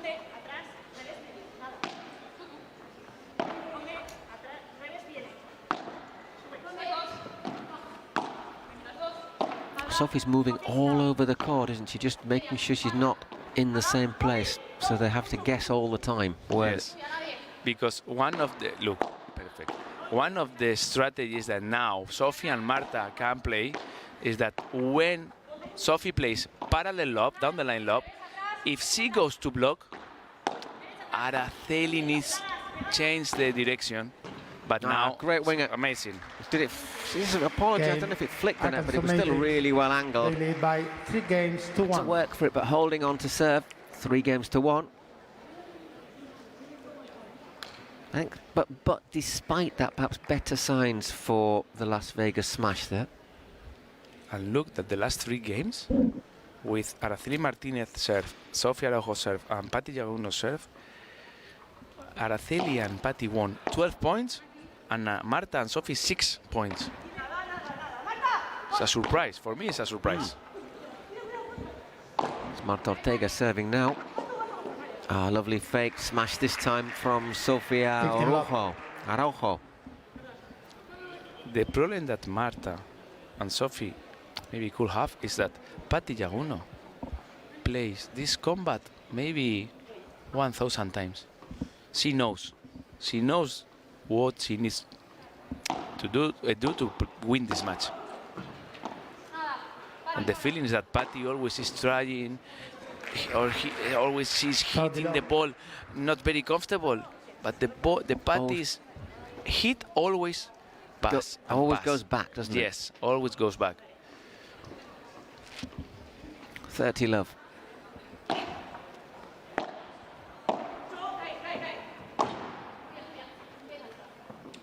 Wow. Just in. Difficult one to return as well there for Sophie.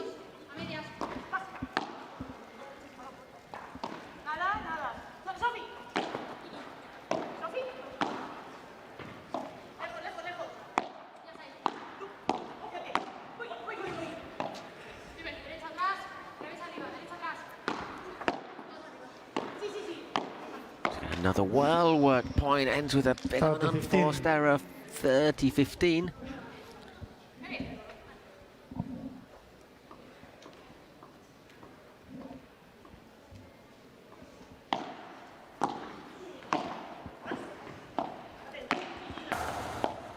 Well recovered.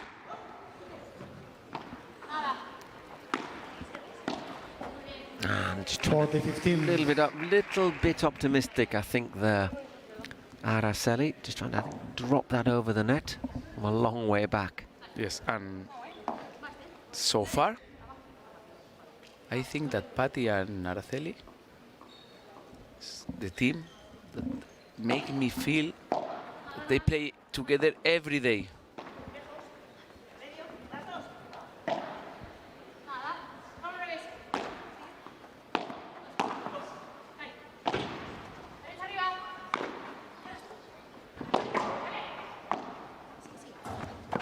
Making them, working them around there, and then the rouleau from Marta into the side of the court. And making that Araceli runs a lot to follow the point. So 3-2, but still a break to the good, the Arkansas Matrix. Darle velocidad a una bola que te viene con peso, y más si no estás tan cómoda. Yo no busco ni busca pasarle una bola más, y el pasarle está siendo buenísimo, buenísimo. O sea, si le conseguimos tirar ese último globo a Sophie alto, que era buenísimo, que no le caminamos las dos, que es un bloque súper bien. Just a quick question in the middle of this break. Obviously, Inigo Joffre is an international with the UAE. What is the qualification? Do you have to live there or spend several months a year there? No. The first condition is that the last 3 years you never played with different country. Okay. I think it's the last 3 years. After this, I think that with UAE UAE gave them the passport, I think with the golden visa or like this. Okay. But I think it's more a diplomatic movement, honestly, between us, than not an they are living there 3, 4, 5 months. They know that now to pay, that to pay the taxes outside the Spain or not to pay taxes in Spain, they need to live more than 6 months in UAE. Yeah. But to continue with the UAE passport, I think that they need to stay minimum 1 week per each quarter or like this.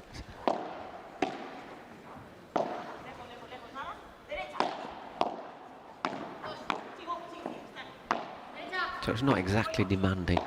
No. Wow. Well played. Wow. 15 love.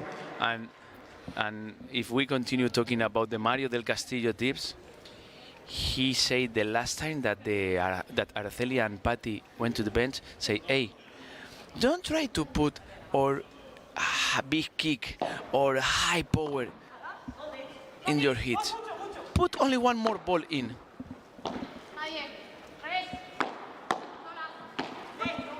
We did a bit overhit again by Sofia Araujo. 30 love for Araceli on serve.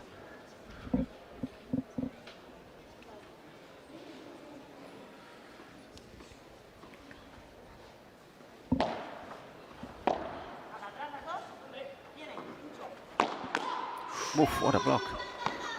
Nice. Patty. And Patty, 30-15. 1 second after make the mistakes with the hand, say to Araceli, sorry. I think she did it even before the ball had hit the net. I say, my excuses, no, sorry.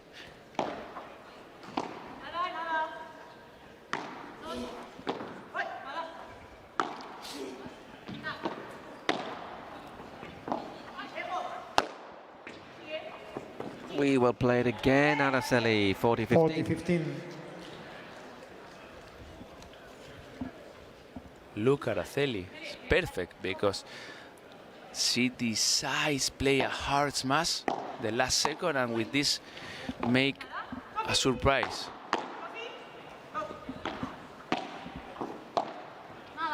And they are building and cooking the point so good. Being patient.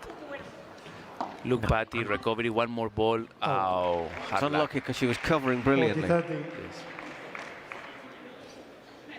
They are playing like a high, consistent team.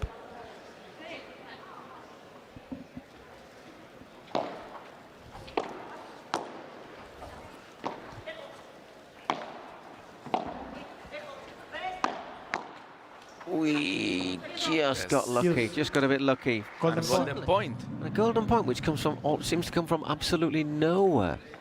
A second Marta Ortega consecutive to serve receive. that Araceli and Patty needs to defend their serve with one golden point. They held it last time. See if they can do it again. Once again, it's a question of just keeping your nerve here.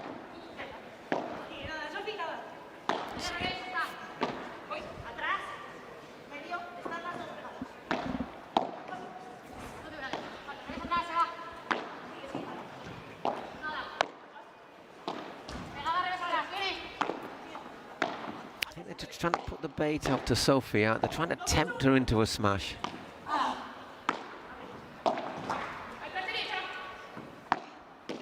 Araceli just came in, ran in a bit quick.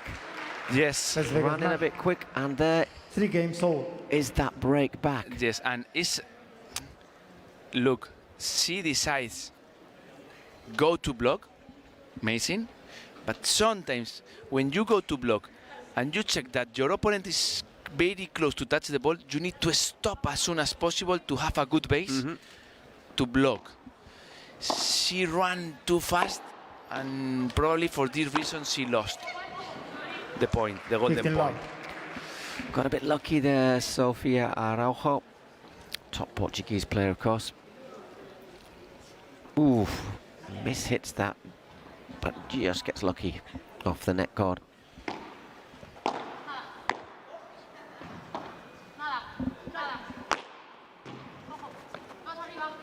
Patty keeps that one going. Once again, just puts a little bandeja in to put it back. Araceli and Paddy controlling the net at the moment.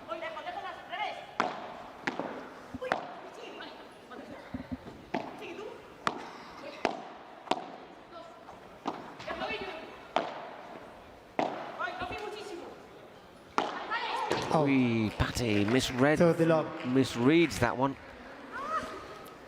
30 love. And I'm sure that after this mistake, when Patty Yaguno talk again with their coaches, or with her coaches, Mario and Jofre, sure that they repeat, please, Patty, don't feel bored. Continue with the plan. Don't try playing faster. No, less is more. Less is more. Continue with the plan. 40 love, so it's turning into a good little session here. 2 games for the Las Vegas Smash. How are they turning this match around? Just a bit long on the serve. Repeat the first serve, let.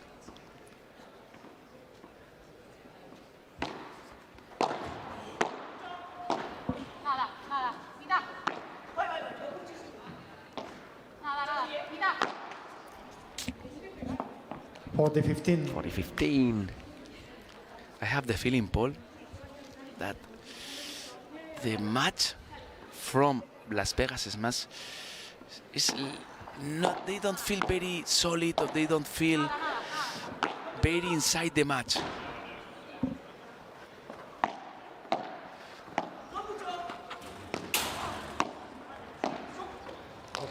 And Araceli puts that one out, but I say that without being brilliant, it's level in terms of service break. So it's 4-3 to the Smash, who have worked their way back into this.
Time.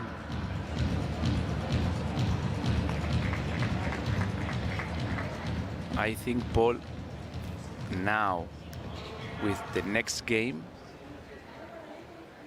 we can talk about that. Starts the first dangerous moment for the Matrix. Patty serving. If they win this game, okay, the fight continues.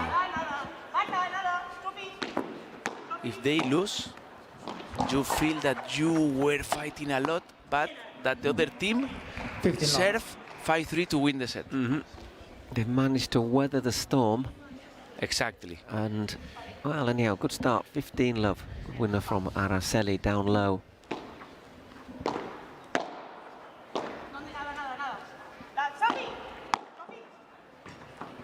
Well played by Sophie. Once again with that effect as well, so the ball just dies off the back of the court. 15 all. I think that the ball, yes, slashes at it, puts the angle on it. And I think that this is one of the tactics that Sophie can follow is go to block when she has option to have good ball to have a good ball to block. Look, 15-30, no? Couldn't quite control that block. Yes. I think the more Marta gets involved for the Smash at the moment, the better it will go for them. Net. First serve. First service, she's got a little bit lucky with the bounce there.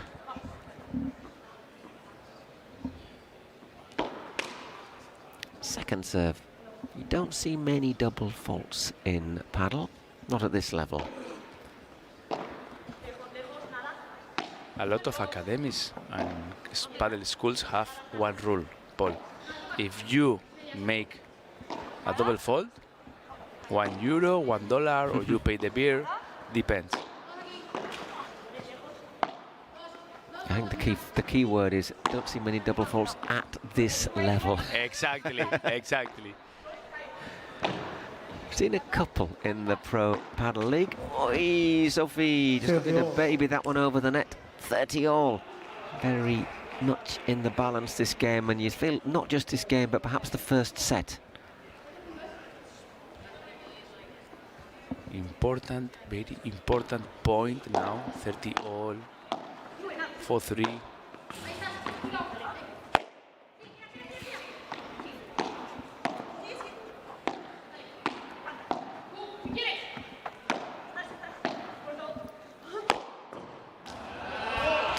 Oof, was close to going out for Marta, but 2 break points. Yes, she had option to finish the point with the previous shot. Yes, with the previous shot, but it's Marta Ortega.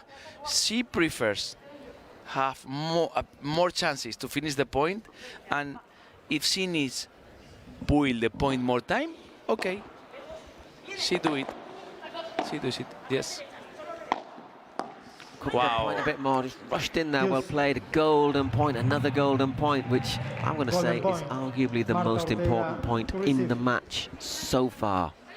29 minutes gone. Sophie or Marta? Marta. Silent, please. Thank you.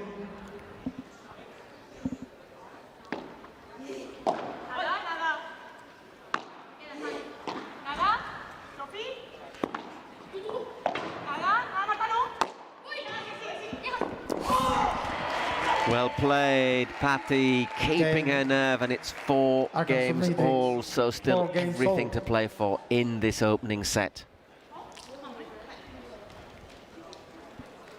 It's 4 all. Under pressure, but 4 all, eh? Exactly. And the pressure now switches the other way, perhaps. Oh, that's the 15 love. The roof. The roof. The light. The light. The light. Yeah. The light. First time we've seen that happen. So 15 love.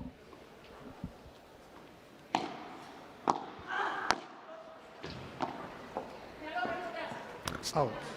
Got a bit too much on 30 it. love. Again, stretching, couldn't quite control it. 30 love.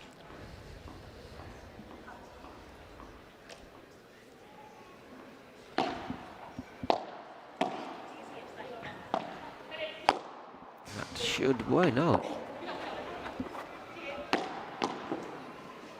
Brilliant recovery from Patty. Patty Llaguno, always 1 ball more in.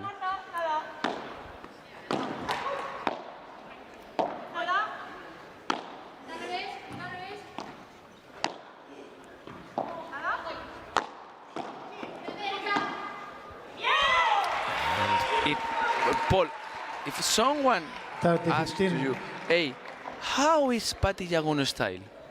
Show him this point. Look, recovery, but finally, the smarter of the class. Yep. Without any real power in the shot, but just finding the space, fooling her rivals. 40-15. Hit flat and dry by Sofia Araujo there.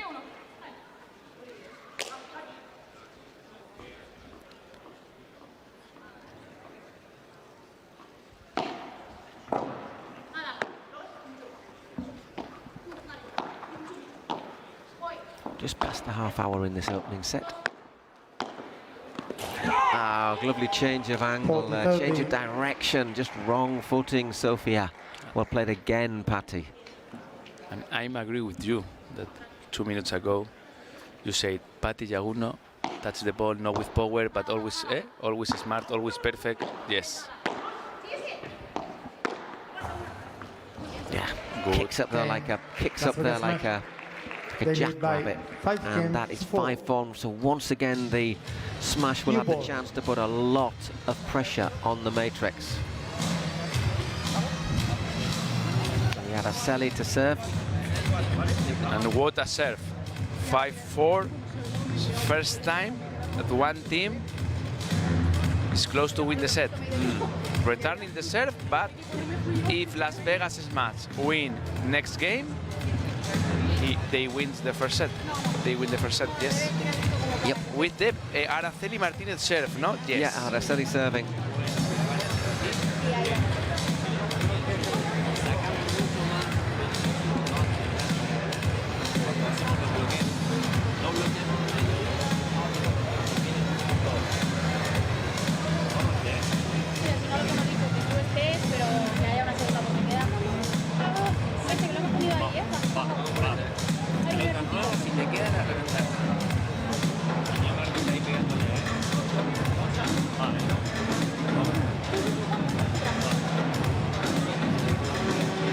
Unfortunately, we're not getting to hear the committee, which is a shame. Sofia and Marta. Calls her Martita because I think she was the youngest world #1. Which I think if I was like Marta's age now, 7 years later on, I wouldn't be that happy by that. And when she was under 16, under 14, under 12, everybody called her Martita, and you know. It means that after 20 years, everybody calling you Martita. What happens? With 60, you will be Martita. Yeah. 15 love. 15 love. Well played, Patty.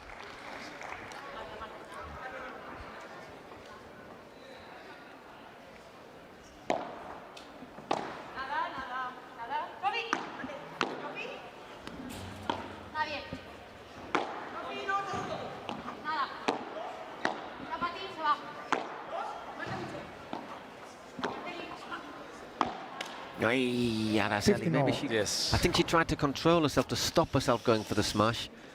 15 all. This, I think, maybe is possible, or that she knows that always that she plays down the line, she's having success, and now maybe she decided to change in the last second, and she touched ball, she hit ball a little bit late.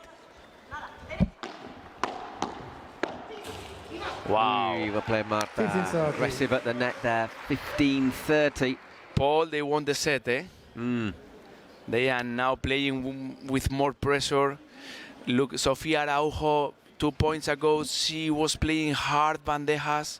Now Marta Ortega, hard backhand volley. That's not what you want when you're trying to save the set, is it? The ball kicks off the net. Sold Araceli down the river there. So 3 set points for the smash.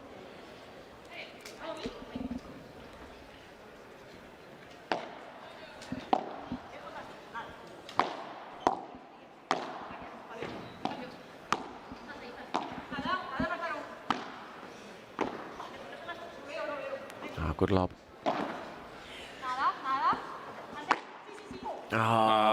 There is that first set for the Las Vegas Smash. Coming back winning. They win by 3 consecutive games to claim it. And yes, and 6-4, 35 minutes.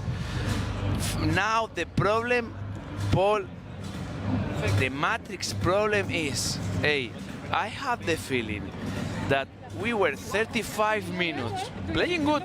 We did everything right. Playing very good. And finally, with 5-4, the Las Vegas Smash tried to play faster, with more pressure, win 2 points. With 15-30, remember that Sofia Araujo retarded the serve with a backhand down the line, touch the net. 15-40, and you go to the bench feeling, hey, 1 net, 2 good points, and I lost the set. Now, the beginning of the second set is very important, because if Las Vegas Smash continue playing with pressure, be careful that maybe the second set will be faster. We've seen a couple of matches in the previous tournaments where the matrix have started well, and then the second set it's just dropped off a wee bit, and they've lost maybe won 1 or 2 games. So they'll have to be careful to avoid that now. Yes, because if now it's not my prediction, but if now Las Vegas smash, because now Las Vegas smash serve. If they continue playing with this intensity, with this level, and the next 10-15 minutes, the score is 3-0 for Las Vegas smash, be careful, because maybe the set could be faster. Marta We'll Ortega see. to serve. Now it's a mental game. Second set. Marta playing. Marta serving Marta Ortega. 1 set to love up.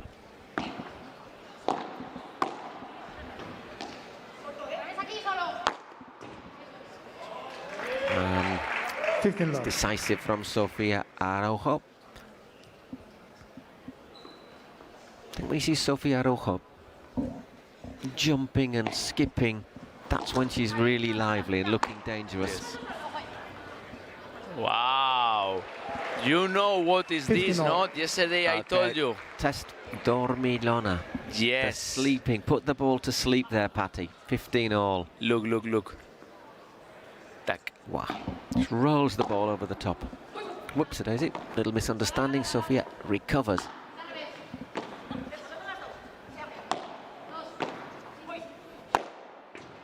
Well played, Araceli. Hits it flat. 15-30. Very good, Araceli. 15-30, so far good response. Always that she tried this fast smash, she won the point.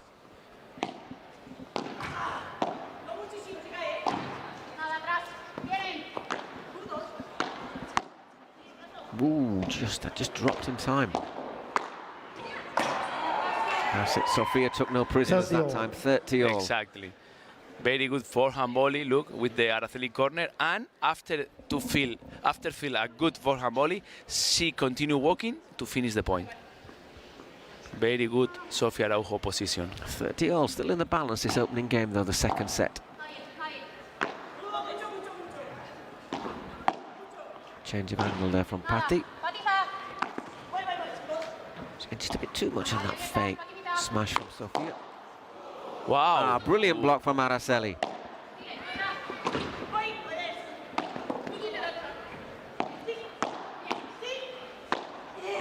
Well played, Araceli and Patty to force 2 break points. 30-40. Wow. What a level, eh? What a block. And there she had the space, and Marta didn't know which way she was going to put it.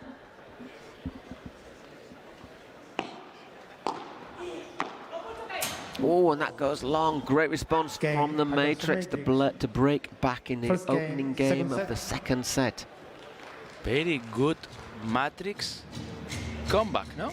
Very, very good. I Very was at the stage where I've seen it happen. I was thinking, yeah, they might start to run away with this match now, the Vegas Smash, but they still, I think that's going to tell them that they still have a lot of work to do, Marta Ortega and Sofia Araujo. There is how they worked on court in the first set. Reasonably well forward to the net. And Araujo is playing more times close to her corner than not Marta, because Patty Yaguno play a slow, very good bandeja with Araujo corner, and Sophie needs to be close to her corner to try to defense and defense and defense and defense. Very good Araceli this map. Martinez to serve. Araceli Martinez serve with 1 break up.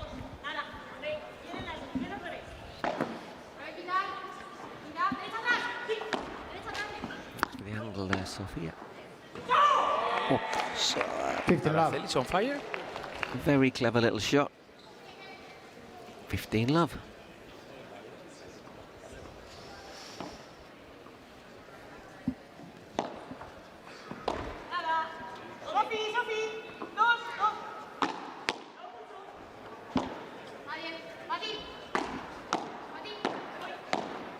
And again, lovely stuff. 30 love.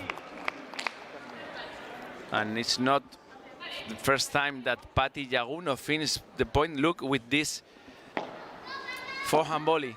Looking one way as well when she hits it the other. 40 love. And 40 love. It's a really good response from the Matrix. Very, very good, eh?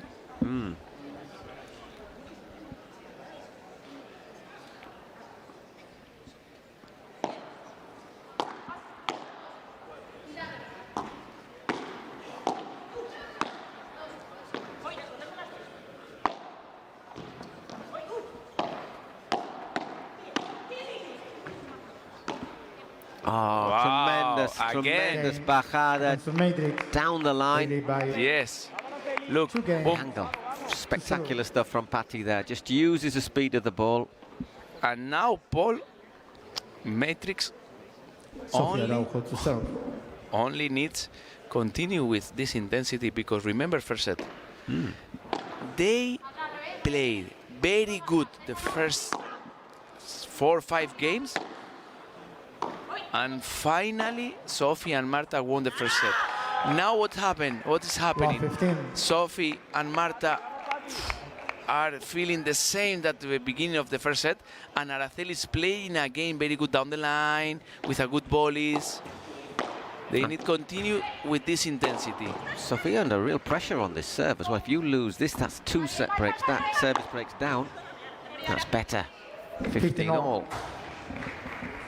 And they've seen that they can come back from 1 breakdown, but to come back from 2 is always difficult. Yes, and careful, because we know that the final set super tie break. Super tie break.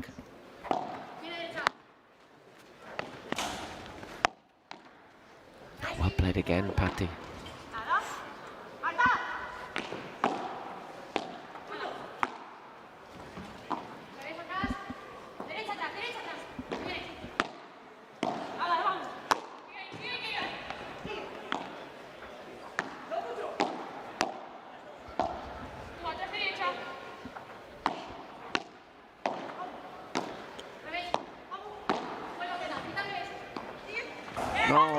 Well, they just wore her down, didn't they? They just wore them down. It just kept coming back and coming back and coming back there from Patty. And Patty is playing too smart, because she's playing now a lot of times down the line. Why? Because she wants, of course, she wants win points, but she wants to fix Marta Ortega to have more chance to play with Araujo. Because they know that always that is possible that Araceli plays down the line, they have more chance to finish the point. But if they can do this with Marta Ortega out of the quick, yes, just there we saw they have more chance to have success. So what Marta did there with the Vibra that sets up the winner for Sofia. Should be the point. It is indeed. So 40-30. Oof, they're having to work for it though.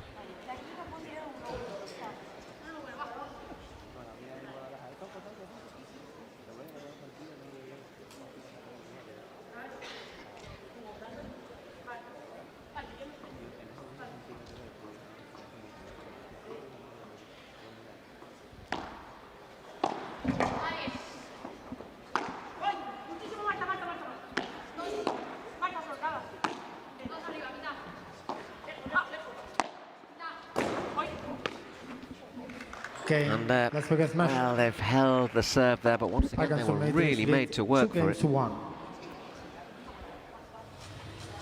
So 2 games to 1 as we go into our first break, but the Arkansas Matrix a break to the good. Let's hear what they have to say. The coaching committee. Yes, the coaching committee. No, ahí Pati se queda muy pegada, juega paralela y te castigan y zapa del globo, mala suerte. O sea, el que no de ahí. Claro, haya sido el globo que se me ha quedado corto. Ahí para mí tienes que jugar por abajo, no te va a parar el globo. En la red me gusta cuando queremos cambiando un poco así porque la estamos pegando desprevenida, pero tienes que acompañar tú, ¿eh? Y yo, cuando estamos en el choque, no tiraría el globo. Bueno, que más daño con la aleta por el medio. Cuando estamos de repente alguna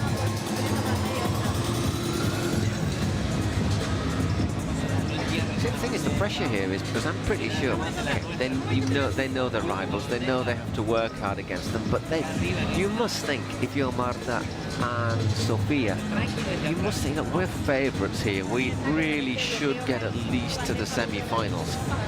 Yes, you know that you are favorite to play tomorrow semi-final. You know that you are playing with golden point. You know that it's super tiebreak the final set. No one wants go to the airport tonight. No, the thing is, if you get to the semis, then you will be at least in the match for 3rd and 4th place. It's the quarterfinals. There's no second chance. Exactly.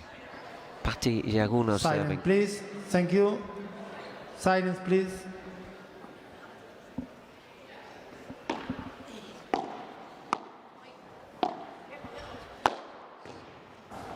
played. 15 love. Araceli she doesn't hit a lot. Well, she isn't hitting a lot of smashes, but Yes. the ones she hits all go home. The winter smash. You know that people say summer smash, winter smash. Winter smash is when you try Out. to 30 love. hit the ball and that the ball after glass don't go too high. No, that come back as soon as possible to your side. 30-15. 30-15, nice catch, Araceli.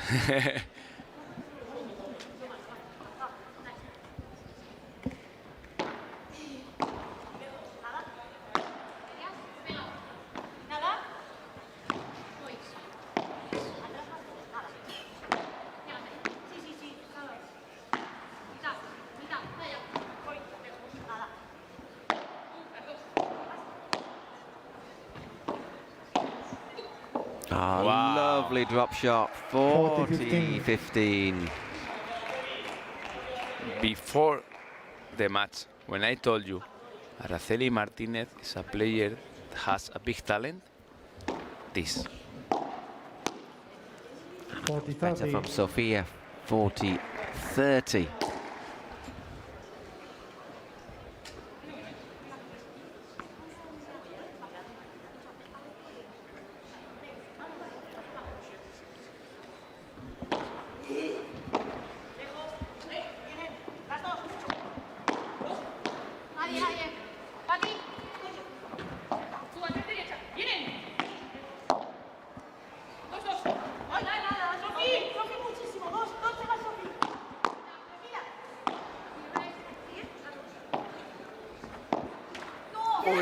Wow. Game. Alcanzó Matrix. No, he hit at the moment it went so. 3 games to 1. Once again, a bit of pressure now on Marta's serve.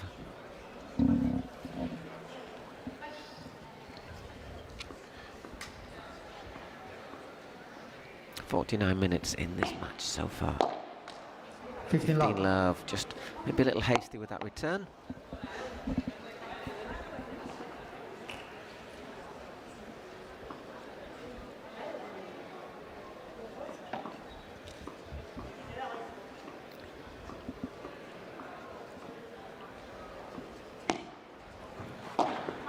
Just in.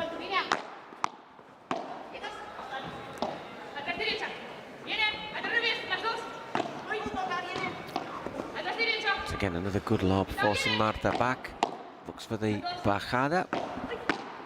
But Patti and Araceli controlling the net, 15-all. Yes, totally controlling the net. At the first set was 3-1 up to Patti and Araceli, and Marta Ortega serve 3-2.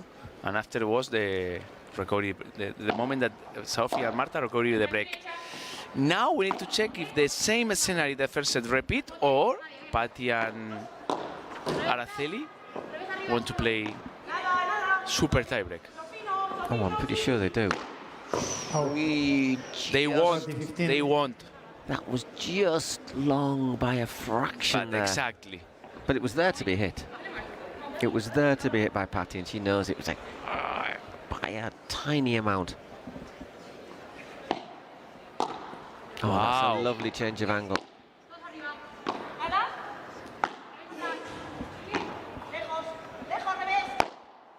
One more Araceli, success smash. 30-all. It's getting chilly in here. 2 winter smashes, as you say. 30-all. And Paul, because in Padel, a lot of times we repeat that it's very important, choose. If you choose in a good moment, you have a big options to win the point. And Araceli is making very good the moment to choose. Very, very good. I said all her smashes have won the point. Yes. That was better, though, from Sofia. 40-30. They still have to work, though, for this game to make it 3-2 or 3-2 down.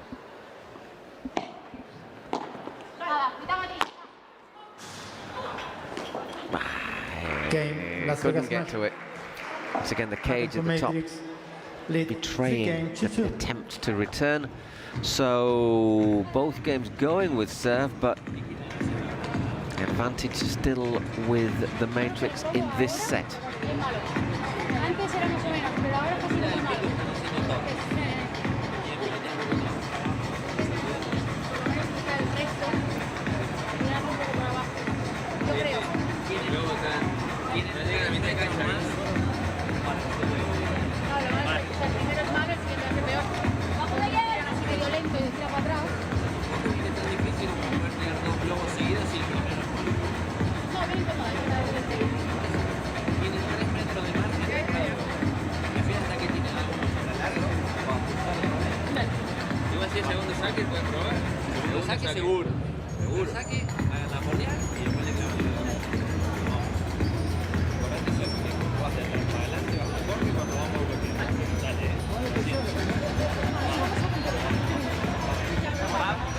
El resto me da igual. Vamos a nuestro puto saque. Vamos a nuestro puto saque, ¿eh? Y muy bien, cuando el saque de voleas, has tirado otra vez por abajo. Perfecto. Tú tiras siempre por abajo, ya sea chiquita o firme, pero tú tiras siempre por abajo. ¿Vale? Escucha, que te la lean. Filling up here in the Manhattan Ballroom, the Hammerstein Ballroom in the Manhattan Center. 1,200 capacity we have here.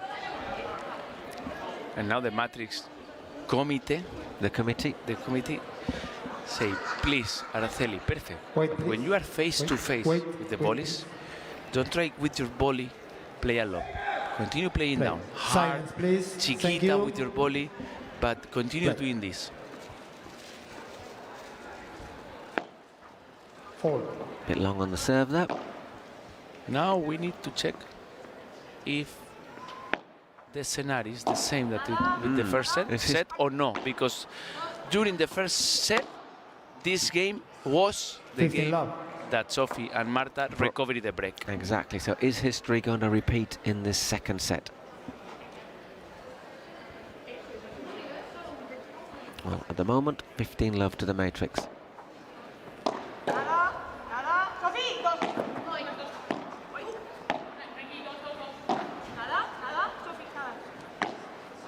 Patty control just shows discipline.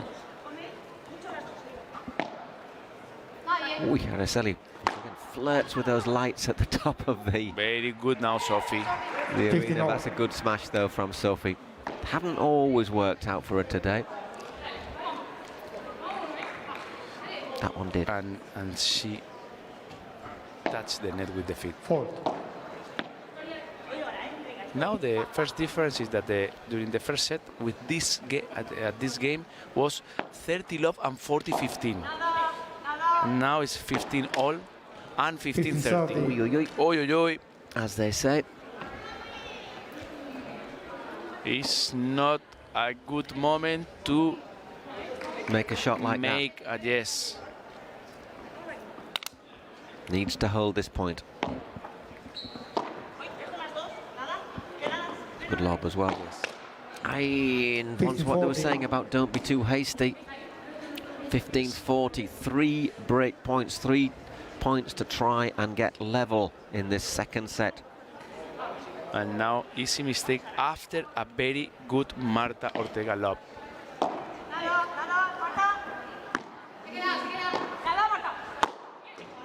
Well played, Patty. 30-40. Chose her moment well as well. But this is big difference. When Marta Ortega can play good lob, okay, they have the control. But I think that she said in the last bench committee, say, our lobs are not very good.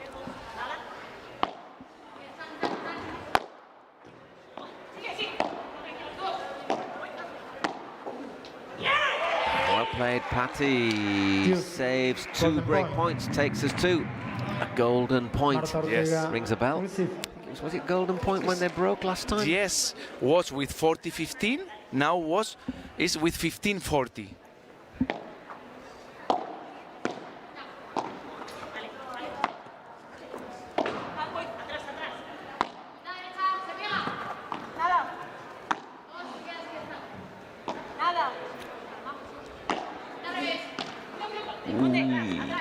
That should be there for Araceli.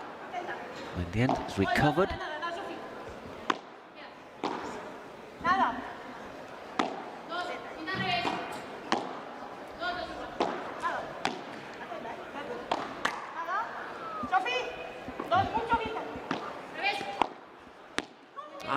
Patty.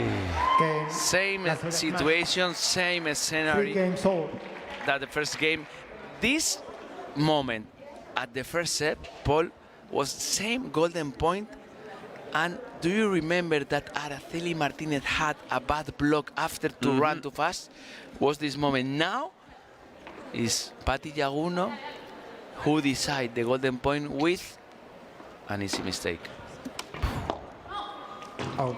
So once again, can they capitalize and hold their serve to be able to then pressure the Matrix? It's got a bit too much on it. 15 all. One good, one bad.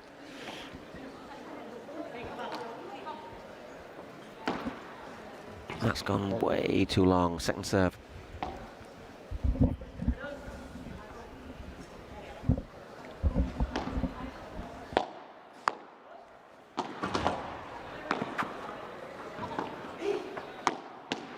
And lucky Araceli, but clever. Well played by Marta there. Just saw what needed to be done.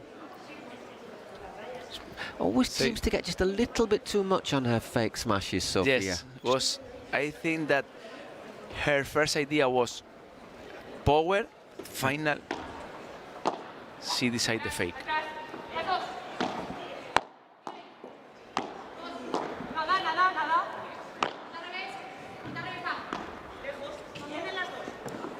And there they are, straight at the net. That Marta was into the net like a greyhound there. Well played, really well played. Good. When Sofia Araujo is having the control, running back to the net, she's very, very, very dangerous.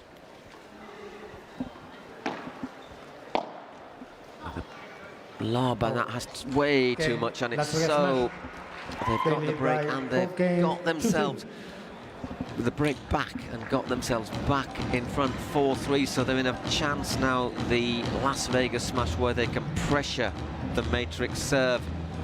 Yes. Now repeat the same situation that the first set have. What means? Do you remember it was 4-3? And with 4-3 and Patty Jaguno serve, was golden point for all. And finally they continue fighting, but the last game, mistakes, 4-6. Now remember, the beginning of the second set, the Matrix level, too high. But step by step, this level is not too perfect, and Marta and Sophie, they continue boom, boom, steps, working. What we said about them, maybe their intensity being one of the big factors in this match, and I don't think they've reached top intensity, and I think they can play a lot better than this. Yes. Which is not to take anything away from the Matrix, and I think they've been playing really intelligently. But obviously Marta and Sophia are both ranked well inside the top 10, and they're putting up a heck of a resistance fight against them. But this, I think, might be the decisive game. Let's see. About Marta and Sophie, maybe today, never be a 10, 8, 8, 8, 8, 8. And Jaguno and Araceli, sometimes they are excellent, a 10, but sometimes they are 5.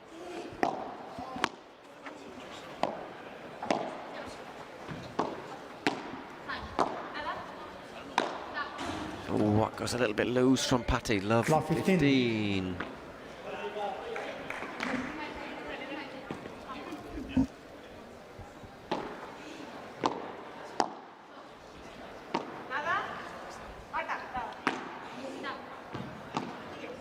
To remind you, this court is built by Adidas. Arkansas Matrix, named from the only paddle club in Arkansas, in the city of Lovell. They bought over 3 of these Adidas courts. You can get 3 apparently in one container, which is exactly what they did. 15 all.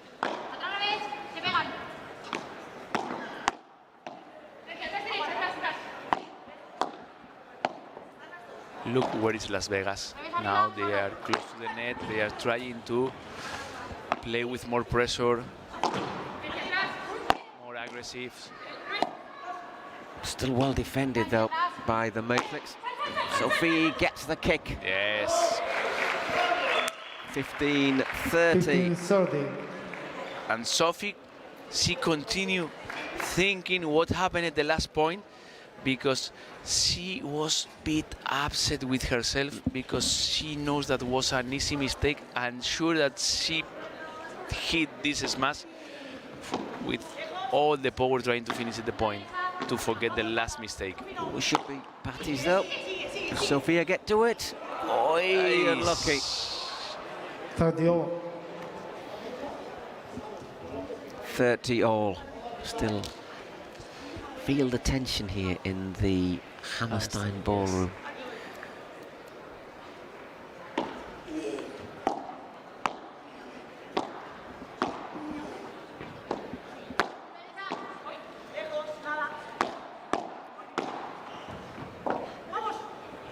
Well played, Patty. Well played. Yes, because after Araceli Martinez forehand volley, look, with this, Patty is ready, waiting close to the net to finish the point with this smash, or with this por cuatro that we say in Spanish.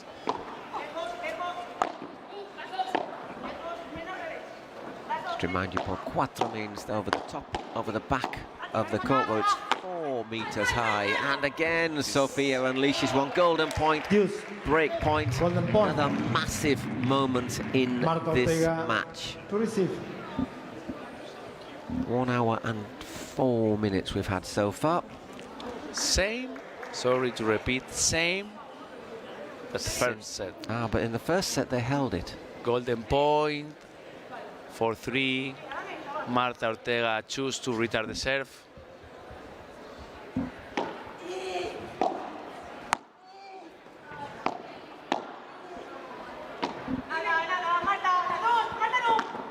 You just hear them, Alan Silly saying, Marta's coming in. No, Marta's not coming in. Oof. Played Patty at the net.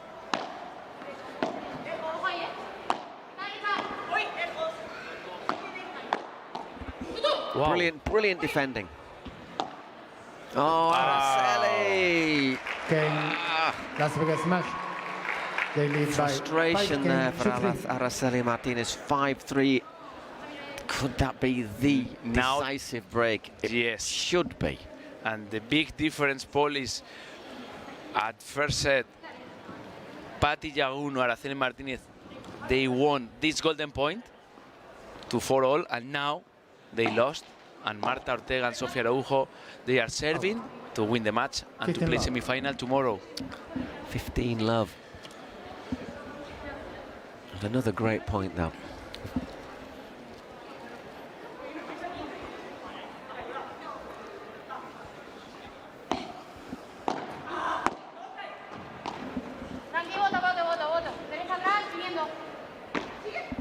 Good, clever change of angle there from Sofia. 30 love. They're closing in on the match.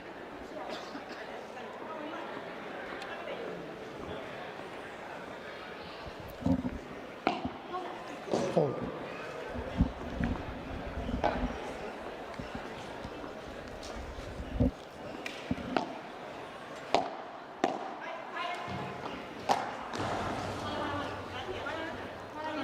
$30-15. 30-15. Does she hit the side of the court with a racket there, Marta? Yes, I think that Marta thought it's easy to finish the point, but the ball was very close to the fence. Does well to get that one back. Wow. Just in.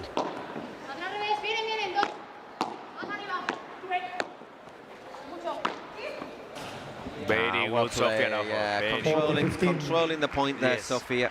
And look, hitting the ball too high to play with the hand, easy up to down. So 3 match points now for the Las Vegas smash.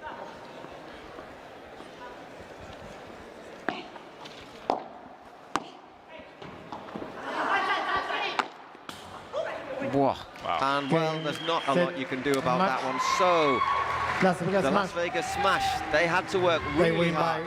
They were made to work hard there by Araceli Martinez and Patti Yaguno, but just in the end, they had a little bit too much for them. Las Vegas Smash are in the semi-finals, 6-4, 6-3 in just around 1 hour and 10 minutes. They will play the San Diego Stingrays. So we will have the New York Atlantics against the Flow Rider Goats, the San Diego Stingrays against the Las Vegas Smash. Once again, dividing that country sort of in two, aren't we? Las Vegas is over. I'm not going to say it's West Coast. It's not West Coast, but it's westerly, isn't it? Yes. And Florida and New York on the east. So, had to work for it. And now, congratulations to Las Vegas Smash.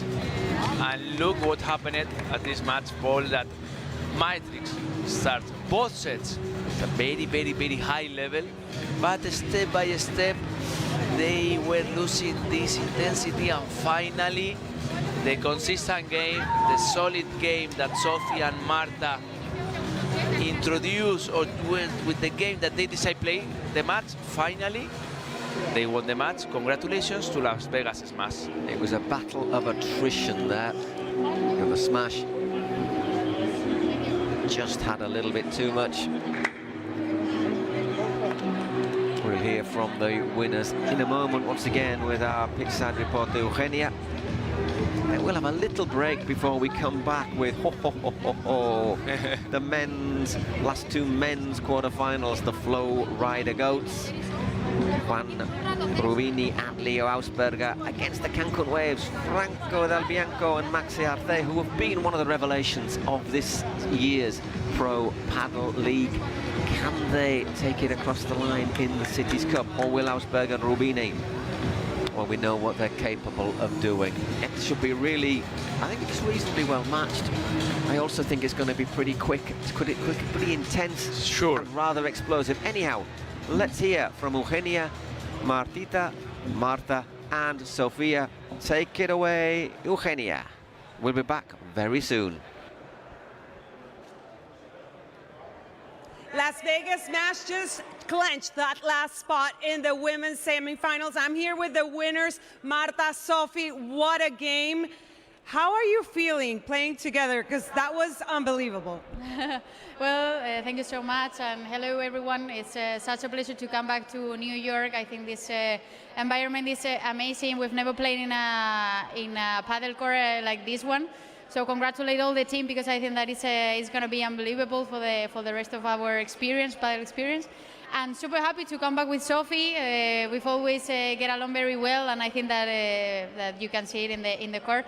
But maybe now we are not used to play together, so we have to train a little bit and also to take care about the middle. But well, it's been. Well, you've proven to be a power couple here today. Sophie, I wanted to ask you something, because I got a message and they asked me to ask you, what do you eat? Because you're so strong. Well, I eat the same as everybody, but well, I'm really happy to be here in New York. It's amazing to be here in this atmosphere. So we're really happy with our match.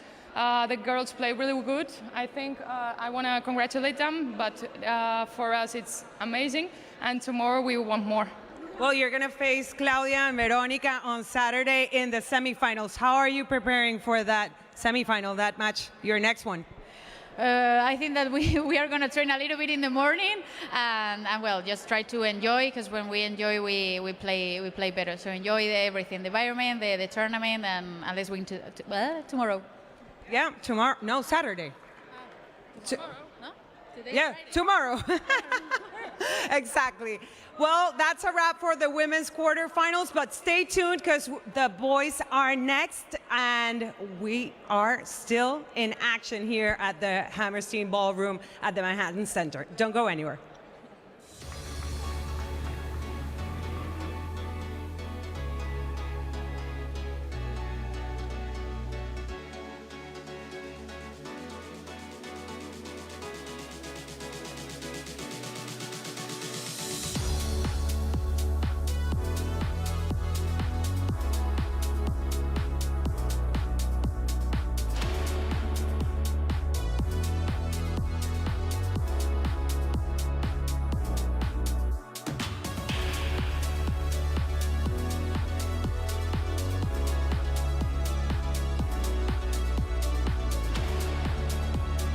If history has taught us anything, it's not to root against the underdog.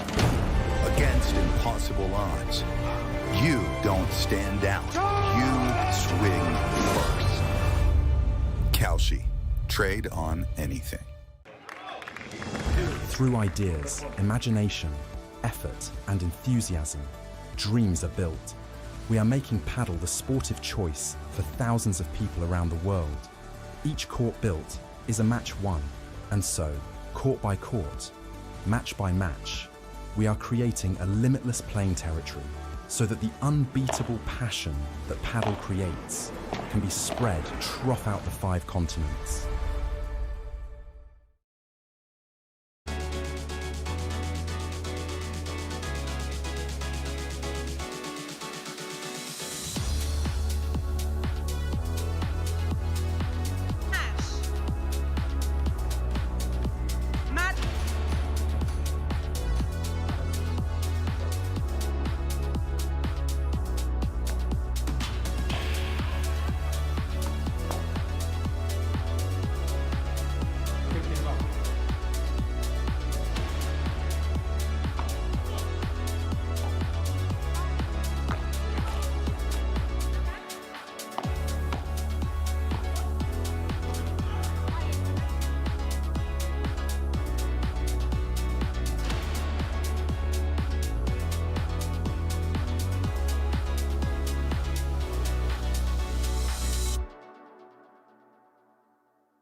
17 ballroom at the Manhattan Center as Las Vegas Smash just challenged their last ticket into the women's semifinals. And now it's time for the men's to continue their journey for the Cities Cup and the last ticket, the last two tickets into the men's semifinals. So let's welcome the men's team as we get ready for the first men's quarterfinal of the evening.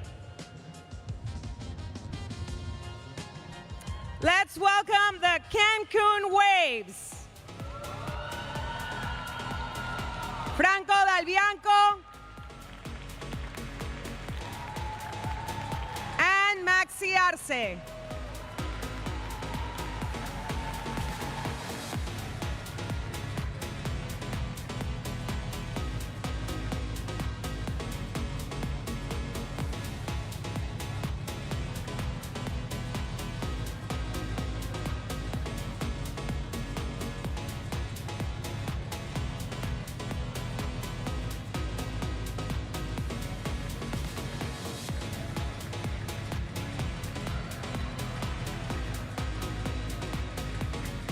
And now let's dig it up to the Florida Goats. Juan Rubini and Leo Augsburger.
Listo, señores.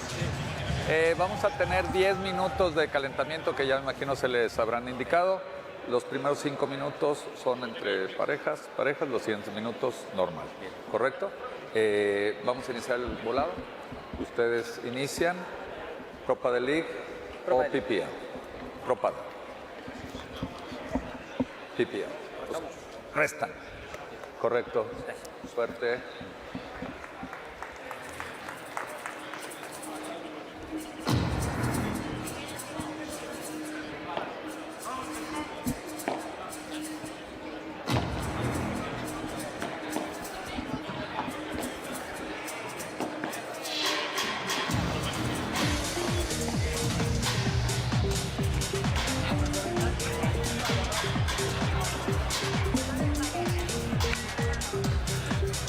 Hello everyone, welcome back. Well, it's going to be our second session of the evening here and the second day of the Cities Cup in the PPL, the finals.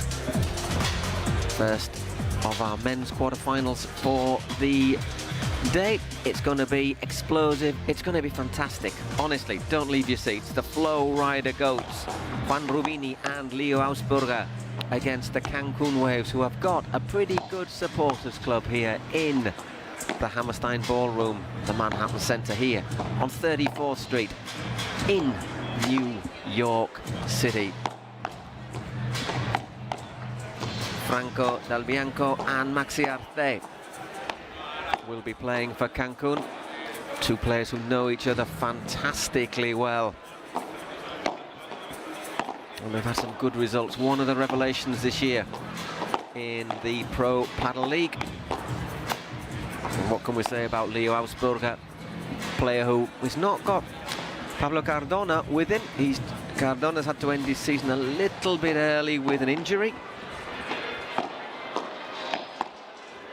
But instead he has the youngster Juan Rubini, who we saw in Guadalajara and who impressed us a lot. A player who has scaled the rankings this season and is another one of those players, well, you'd say for the future, but they're already here in the present. So we're almost ready to go, just having our warm-up ahead of the first of the men's quarterfinals. It's the Flowrider Goats against the Cancun Waves. Then we'll have the New York Atlantics against the Las Vegas Smash. But let's turn our attention to the Goats. Jorge, how do you see this one? Rubini and Ausberger, would you say? Rubini, one of the youngsters who is coming good this year. Yes, and you know what's my idea about this match. I told you a few times that I think that both teams don't take any prisoners, you know. I think that maybe could be one of these matches that, imagine that finish after one super tiebreak and still only lasts an hour. In 50 minutes. I can't believe this. I'm sure that it's possible to have this situation today, but I told you that the next match, Las Vegas against New York, under my point of view, is the match of the day. But if this match gives us a lot of highlights and amazing moments and all this situation, this match can give us this situation. Sure. What is going to be great as well is the Cancun fans are here. We've got some Cancun fans to our right. In Guadalajara, the Mexican supporters built a brilliant atmosphere. I think this is going to be the closest we are going to be to almost like a football atmosphere, a real celebration of the paddle. And as you say, okay, the court's 4 meters high at the back, it's 3 meters high at the sides. Really, for these players, you need to add another meter or two. And I think that when Leo Ausberger is one of the players that played this match, if you play with one court with not 3 and 4 meters, with 5 and 6 meters, it's the same, because I think it's the player that hit the ball with his smash more aggressive, more violent, with more power. But one of the things he's done, Leo, over the last, certainly watching him over the last year, he's just begun to control himself as well. Before it would just be, yeah, it's in the air, smash, it's in the air, smash. These days he's picking his moments, he's increasing his range of shots, he's developed as a player. Now, the big difference between Leo Ausberger 2023, 2024 and the Leo Ausberger that we can watch this season is that now Leo Ausberger is more player, is more complete, not only in attack, in defense. I remember I had the choice, I had the good luck to be with Leo at the bench 2023 with Leo Ausberger and Javi Rico.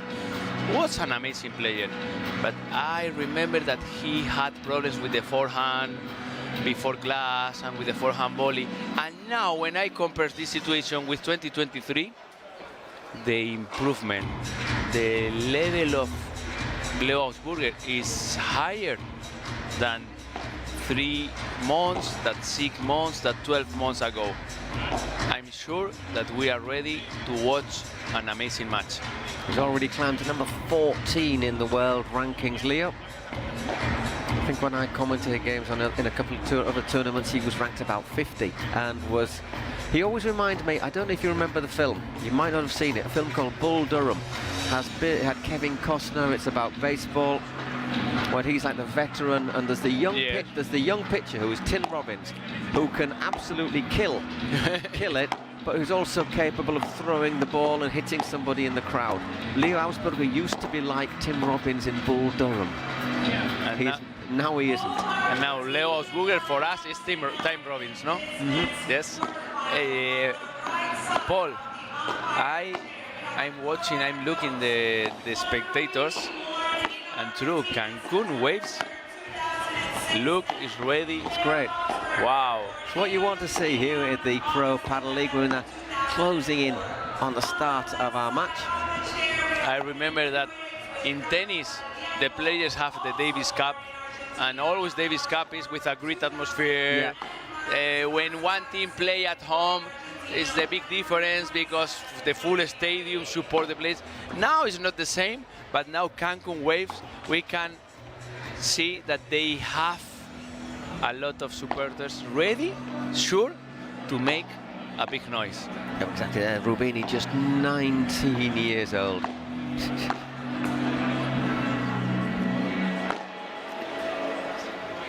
And they balance well. He's left-handed. They do look very well balanced, the Flow Rider Goats pairing, but Maxi Arce and Franco Del Bianco,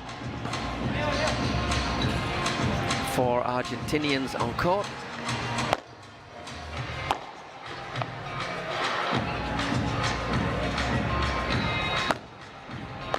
Leo Ausburger still. No, he's just. I always get thrown by the American way of putting dates. I was thinking, no, he's not quite. He's not 20 until 21 till November, but of course it's October, the 11th of October. And remember, do you remember yesterday? I think was with Bergamini. No, that he has 28. 28, and he was the oldest person. And today, I think that Maxi Arce, 27, I think, is the older. Yesterday, the older has 28. Today, the older have 27. 27. You're just rubbing it in, aren't you? You're just making me feel bad. No. We have experience. Yes. This is our excuse. Well, I can't wait for this to start, and I tell you what, the fans who are filling up here are also, look, it's certainly more people than yesterday, and I think tomorrow there'll be more than today, and on Sunday, well, I'm not sure if it's sold out yet. There's a few tickets left, perhaps. If you're in the area around New York, check out the website. And yesterday, Paul, we were talking about that the best combination is one lefty and one right hand. Today we have two teams that have one lefty and one right hand player. This match have all the elements to enjoy, to feel that it's possible. Maybe one or two highlights. It's 5 minutes, I'm sure.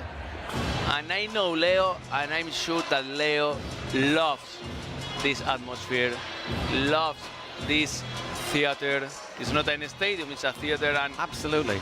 And he's living his best moment, because remember that a few months ago, or no more than 2 months ago, he won tournament.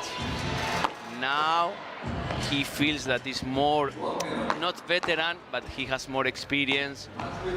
And I'm sure that today he wants to be the best player of the match, the MVP.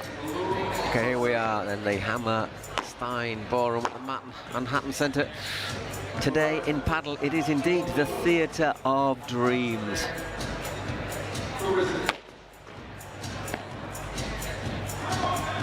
And will continue to be so until Sunday. Paul, the theatre of dreams in football, I think it's Manchester United Stadium, is? It is indeed, yeah. No?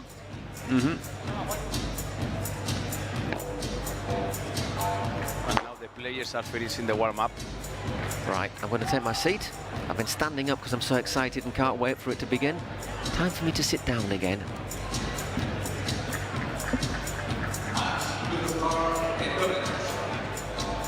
Okay, it's just about 7:30 local time here in New York City.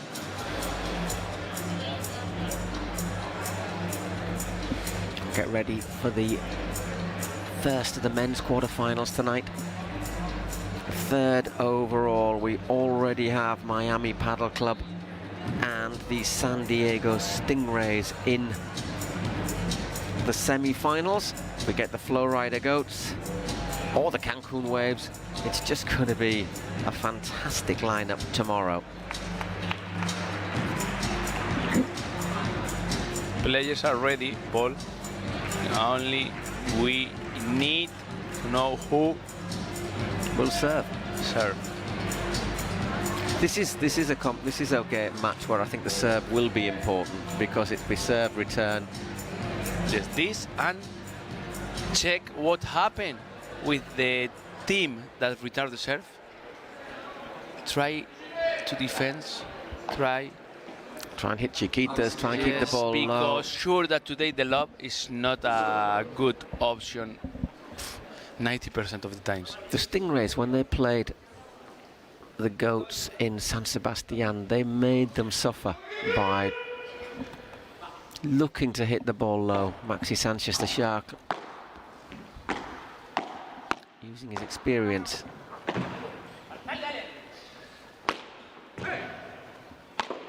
And there's the first one. Yes. A little warning there for Franco Bianco that you've got to get it right. And he can hit it as well, Franco. He leaps, he can hit it from behind the line. And I want to check what is the player's position when they are behind the line, because Rubini, after to retard the serve, he went one step before the line. Wait. Again, Franco doesn't get it out.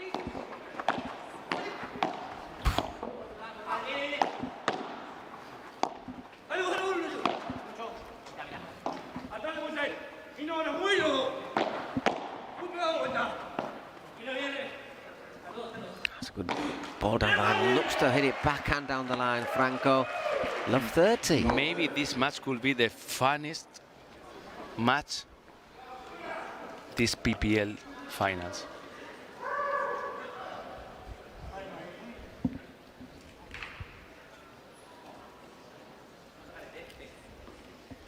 Maxi Arce serving.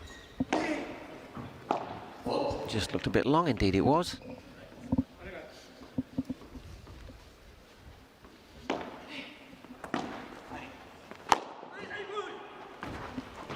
And once again, doesn't quite get it right, and Leo onto it quickly. Love 40. I'm sure that if some players prefer Leo Asburger excited or bored, everybody choose bored. And now Leo Asburger is very happy, winning points, feeling that he's the best at the match. Look, he wants the ball. It's a lovely little shot from Franco. But you see, that's what we were saying about him developing his game. Look, just a clever ball down the middle. Yes. So the Goats break serve straight away. Just saying, break of serve in the opening game of the match. And I think that Franco Del Bianco and Maxi Arce plan never had this situation. Never. Start with one break, down, love 40. You can be broken, but to be broken to This love is was probably not in the script. This is the Paul rule, eh? And now I'm agree with you. After to be with you this tournament, I try to introduce in my notebook, coach. Break serve in the opening game. It didn't happen in the last match we had, but every so often, just to stop it being boring. Okay, who's going to be serving? It's going to be Leo Ausberger to serve. Chance to consolidate that break. Leandro Augsburger, Tussen.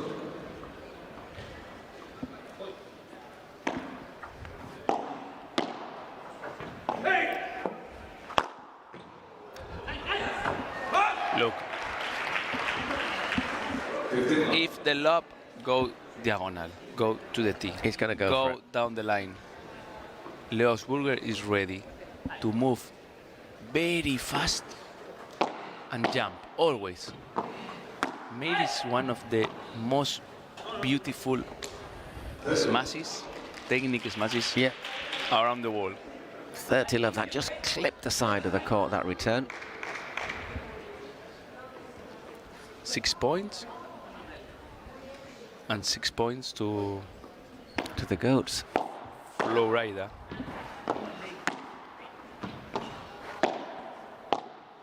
Seven points to the flow rider goats. 40 love. Wow, good average, eh? Or bad average, depends. Depending on how it goes, yeah, the waves at the moment haven't been able to stem the tide.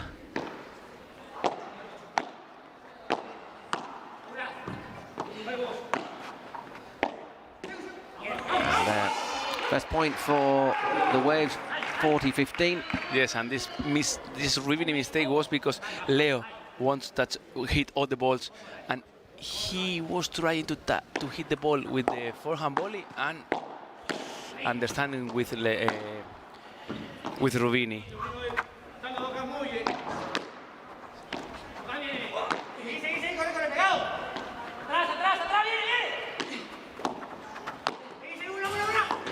No, I told you maybe 1 or 2 highlights each 5 minutes. You have the first one. Wow. I think they're going to test the resilience of our Adidas court here, and it will live up to the demands on it. There's a moment where the ball pops up and you think, don't even bother. I think one theater is the best option to play this match. That is it's a shot a and a half. spectacular show. And you see when the ball pops up there, the Cancun player. Yes. Just think, Okay, 2 love. And it is Franco Dal Bianco to serve. Needs to hold his service in this game. It's been a devastating start from the flow rider goats. 15 love. First time that they start. First time they've had a leading, yeah, up in a game.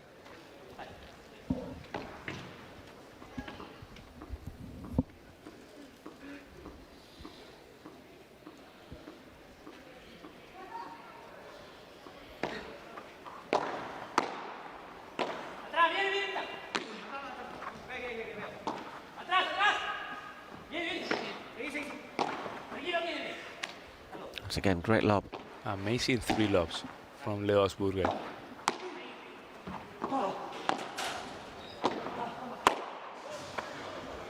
Wow. 15 all.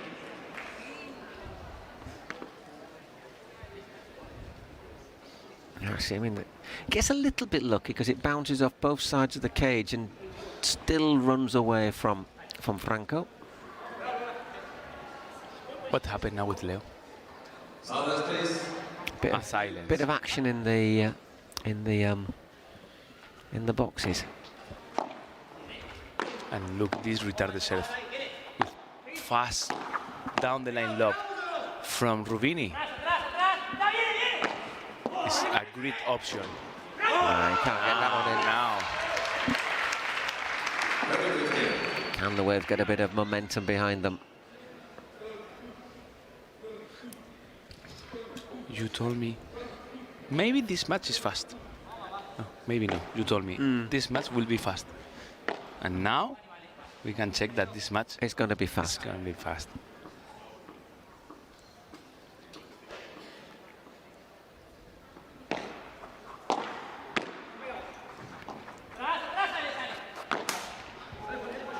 That's clever play. Clever play from Franco Dal Bianco.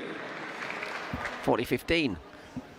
I think that now Franco and Maxi, they are starting to play with a good level, with more calm. We saw the option there for the ball into the side there. 40-30.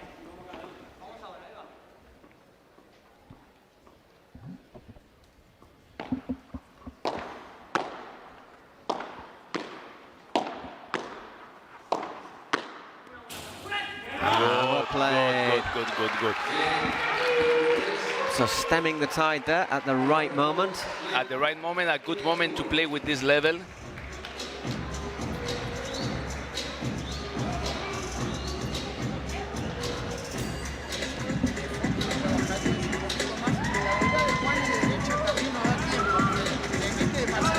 because Augsburger and Rubini team, for now, this pair is showing a lot of dominance in the match, but what happened in the last game maybe is a new situation. It's giving the fans something to cheer about.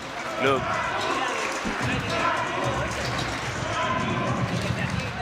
Brilliant.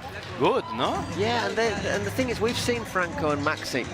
We've seen that they're capable of winning games by hitting and big hitting, but they haven't.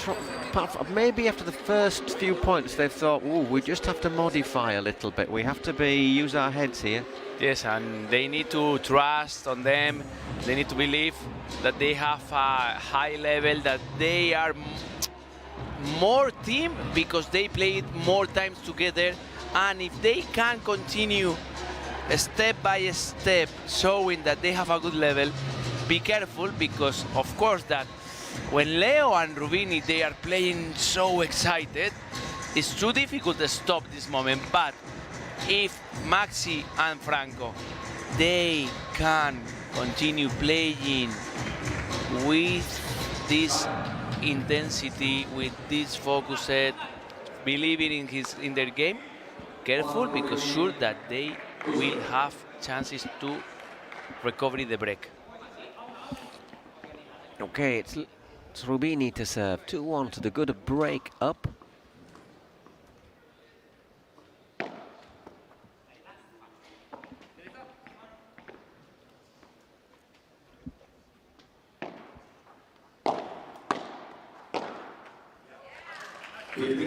Love.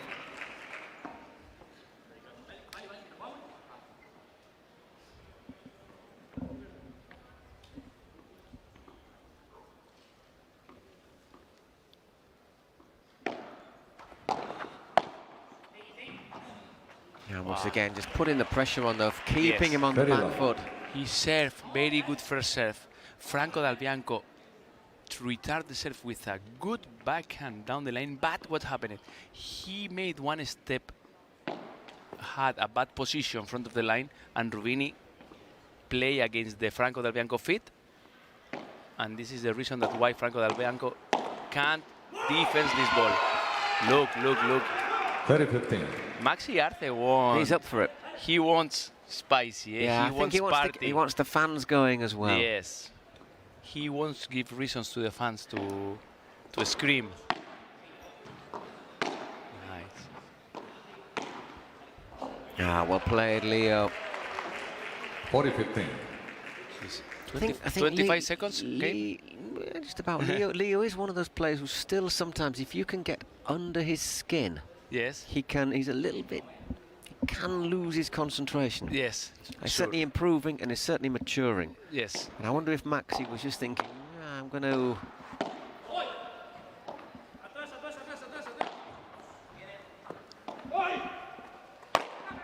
Wow. Wow. Game. Well, 3-1. Florida Goats. Thundering smash again. 3 games to 1. Poor old Juan Rubini must, when Augsburger says get down, he must be thinking, please hit your smash right. Don't hit it on the back of my head. And Paul, after 4 games, Leo Augsburger and Rubini, they won 14 points. And this team, Maxi Arce and Franco Dal Bianco team, won 6 points. For now, it's a big difference.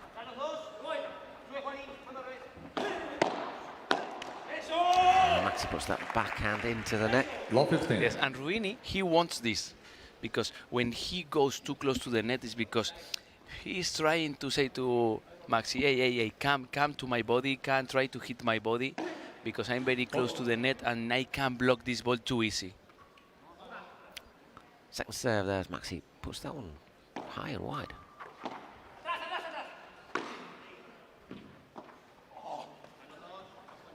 Lovely ball down the line.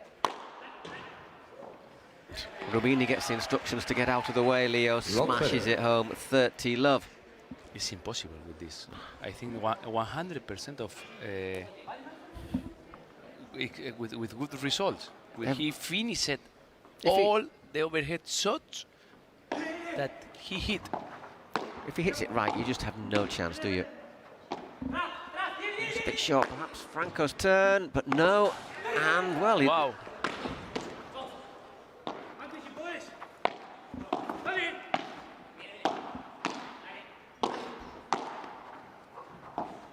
But it's just a continued demand on you, isn't it? It's like, boom. When Leo Osberger is playing with this footwork, with this intensity, when he wants hit all the balls, I think that if it's not the number 1 of the world, it's the number 3. Certainly got room to improve in his rankings. And I think just frustration there as Maxi saw half a chance, puts it into the net. 4 games to 1 for Augsburg and Rubini. The Flow Rider Goats 2 breaks to the good in this opening set, which has lasted so far all of 14 minutes. And check and look the statistics. I told you a few minutes ago, 6 points to 14 points. Now after this 4 loss, 6 to 18. Always that Maxi Arten and Franco D'Arbiaco win 1 point, Leo and Rubini 3.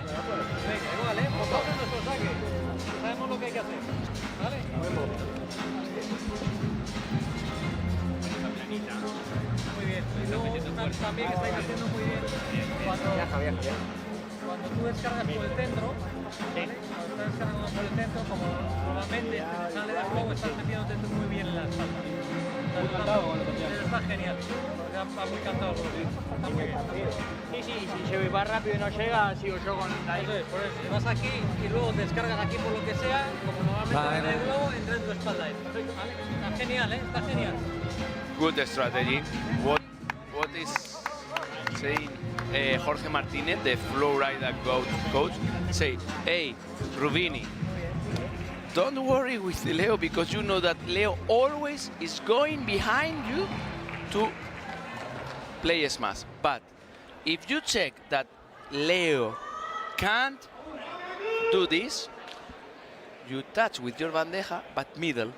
Down the middle, yeah. Yes, down the middle. And hey, wait close to the net, because for the next time Leo is ready to go. They have the strategy now.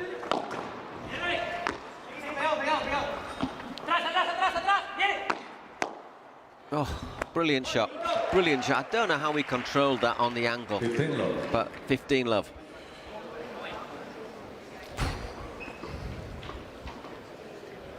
Down the line, down the middle, diagonal, smash. All. Look, same, exactly.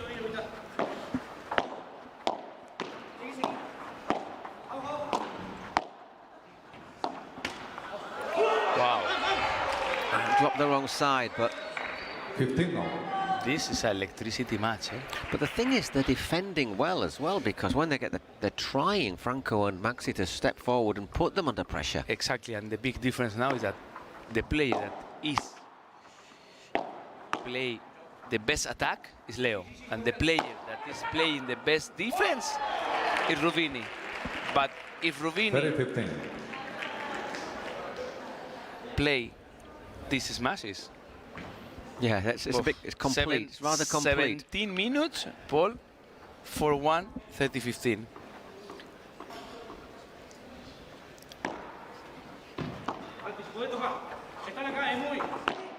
Maybe just rushed at that bajada a wee bit. 30-all.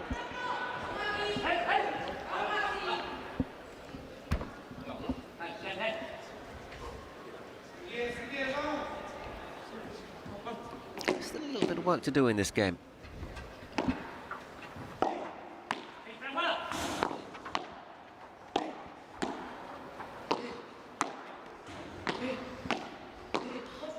What an intensity. I feel stress. Imagine if you were playing. Wow. Franco. 40-30. 40-30.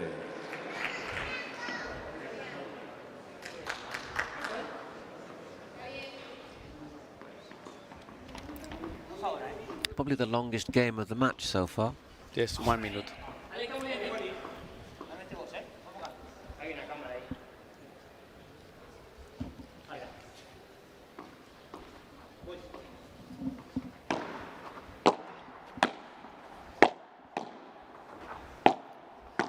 What a mistake. Unforced error, and all of a sudden, First golden golden point. yes.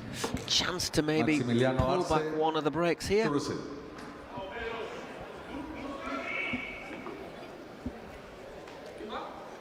Max, you have to return the golden point.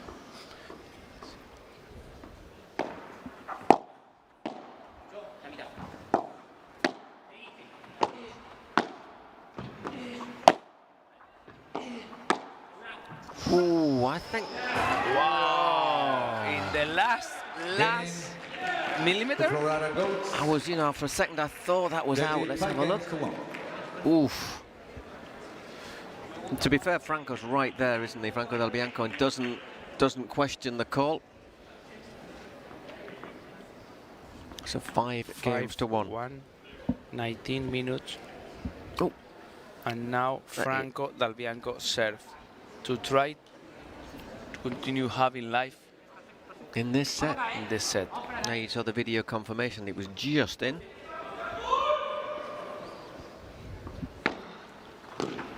That's good serve. 15 love. 15 love.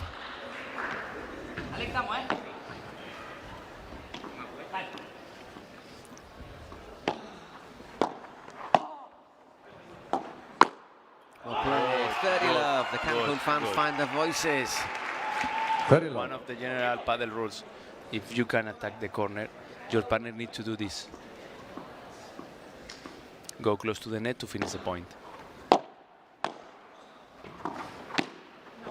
That's bounced twice, well called. Calls it out himself, Leo. 40 love.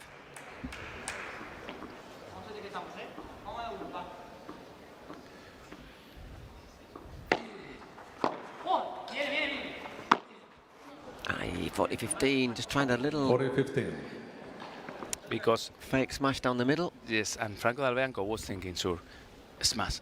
But when you are ready to hit the ball, and Leo Augusburger is with the net close to his body, look, now much better. I was going to say, because Franco can hit it. We've seen him hit it. He's just controlled himself today. So they go 5 games to 2. So maybe the last couple of games, I think the first set's gone. I think the first set's gone for the Waves.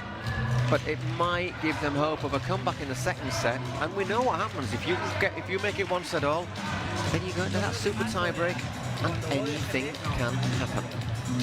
Para mí, cuando vos defendés, Leo nos come la cancha y nos tira para todos lados. Para mí, sí, está moviendo demasiado. Sí, falta, si le puedo no, Juan, me va a cerrar, me va a cerrar.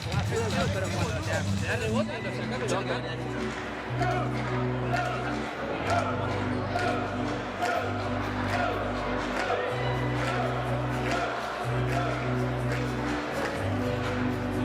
So in the 20 or so minutes we've had in this match, we've already had enough for a decent highlights reel. 5-2 to the flow, Ryder Goats at the start of this match. 3rd quarterfinal in the men's tournament. Looking to join Miami Paddle Club and the San Diego Stingrays in tomorrow's semi-finals here at the Hammerstein Ballroom in the Manhattan Center. And not only Cancun players are playing now better, Paul, the Cancun team has a lot of fans, you know. Yeah. And they crowd cheers because they haven't lost hope. They believe that it's possible. And now the Cancun Wave coach tell to his players, hey, we need to make that man now, you know, the freeze, no? Yesterday we talked about the freeze. They want that Leo Augusburger feel a bit cold. Leave him out. But look, saying that, Rubini is also playing very well. I said we saw him in Guadalajara, and he impressed us a lot.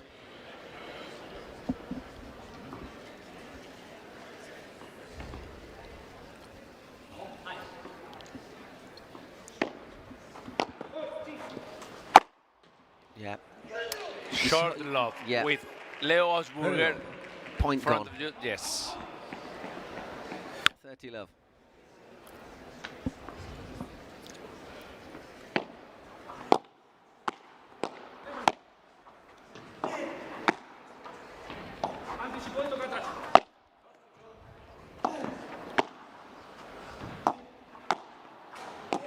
Oof, recovers really well there, Maxi. That should be Maxi's, it is indeed, 30-15. And look, Cancun Waves fans, they need only 30-15. They don't need much to get excited. Exactly. But now that Rubini, after this smash, I'm sure that he's thinking for himself, next time I need to be more sure to do this, because I have Leo Osburger close to me as my partner, and maybe the player that needs to finish with smashes is Leo Osburger, not Rubini.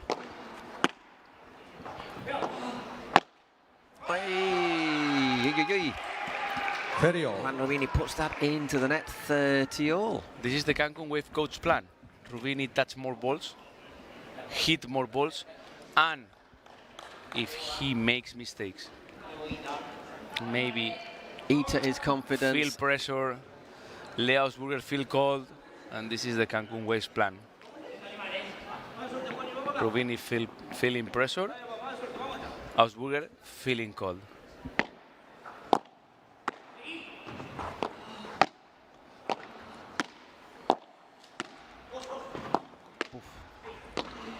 The intensity and the speed of the play is incredible. You are seeing paddle here of a very, very high level. Of a spectacularly high level. Fantastic there from Juan Rubini. And look, because 4 players are playing the last point fast, power, and play drop shot is not easy. But when the ball that you need hit to do the drop shot is coming too fast, it's very difficult. So 2 set points now. 2 set points for the Flow Rider Goats. And they only need one of them. There you go. First set, 6-2 in 26 minutes goes to the Flow Rider 6 games to 2. Well played, Juan Rubini and Leo Ausburger. Maybe a few little sparks of hope in those last 2 or 3 games, though, for the Waves, that, okay, they're looking at a different strategy now. They're maybe trying to work Rubini more, although, to be fair, he's responded brilliantly. Honestly, I think that Cancun Waves, they need to continue with this plan. They received 2 mistakes from Rubini in the last game. This is the plan.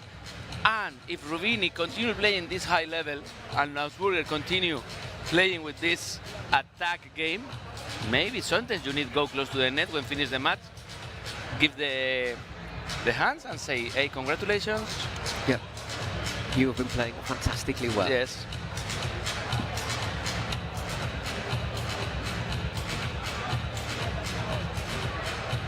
So just have taking you behind the scenes here at the Cities Cup, the finals here in New York.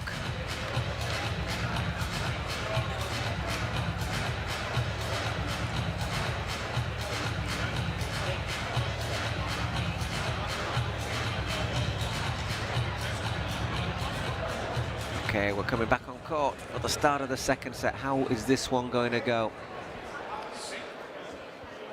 It's going to be Franco Del Bianco.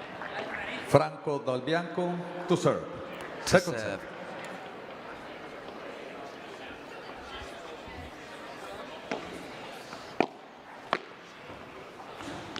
Wow. 15 love. Good start. And playable off the side of the court. Maxi goes to get the ball. It'll be really important, I think, Jorge, if the Waves can hold this service game and at least put themselves ahead. Yes. In the set. Yes, I was thinking the same, because if Franco Del Bianco and Maxi Arce lose this serve, they know that the movie continues with the same script. 15 yes. Okay, puts that one way too long there, Franco. 15 all.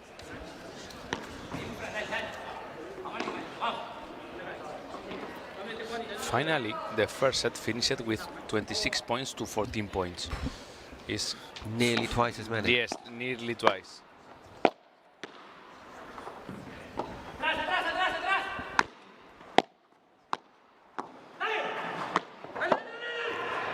Wow.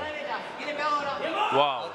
What a defense from Rubini. 30-15. Finally the ball go out, but what Rubini level today is amazing.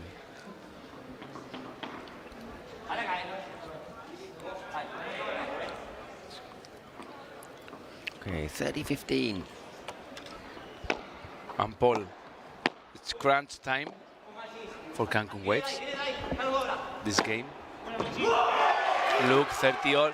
And what happened that 40-15. they know this. It's crunch time to Cancun Waves, and they try to give more, and they know that they need to play with more risky. More risk, absolutely. They control. I think they were intimidated. I think they started in the first game expecting to mix it. Yes, and to me with the goats, but that first game I think really shocked them. And that's better. That's much better. Yes, and now we need to check and we need to watch what happened the next game. Because now, maybe in one game, we can have different match. We have seen it happen time after time after time. I don't know what happened because now Jorge Martinez is the floor rider coach. Coach is talking with the referee.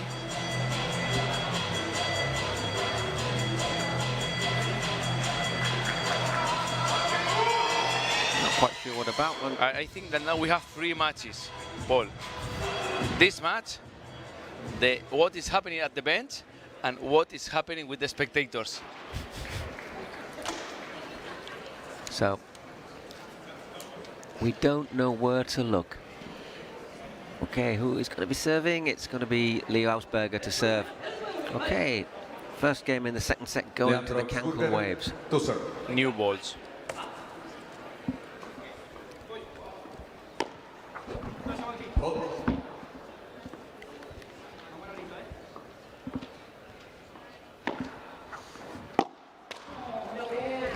He has him a little bit pinned back there, Maxi. 15 love. We are talking about the, more risky, or take the control, or maybe which team is possible have more time the control, but I'm watching this game, I'm looking this game, and I think, where is the control? Where is the control? No control. Now I think that you understand and you are agree with me, with my idea about that this match don't take any prisoner. Absolutely not. It's our phrase for the day.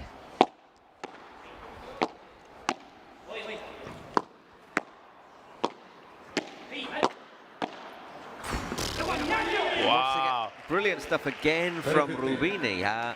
He said there's not really any let up to the intensity, is there? That's the thing. Look the footwork. I think that the ball go faster, but the Rubini footwork is faster.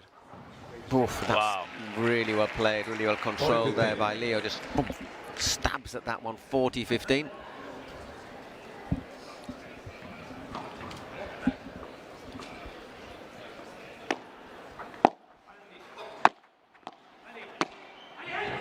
And again, really well played again, 1-all.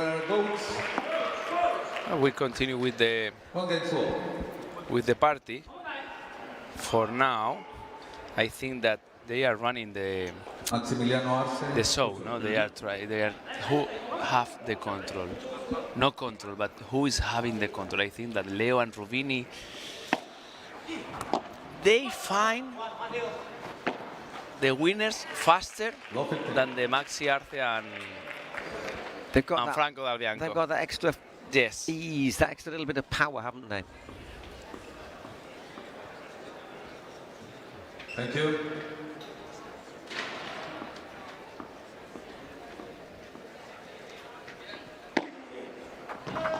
Hold. Second set.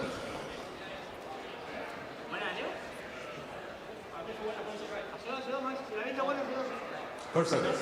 First serve again.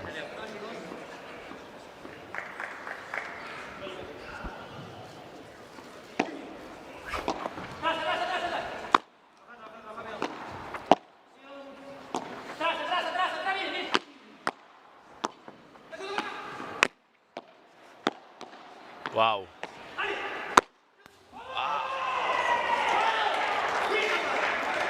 I think that finally, Franco Dal Bianco, look,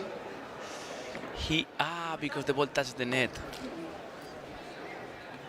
Hard luck. I thought, maybe Franco Dal Bianco never hit it straight at him. Not, because sometimes it's easy to touch the opponent, hit the opponent body, but no, not was the case. Was the net. Okay, and 15. Now it's 15:30. Be careful. Silence, please. Thank you.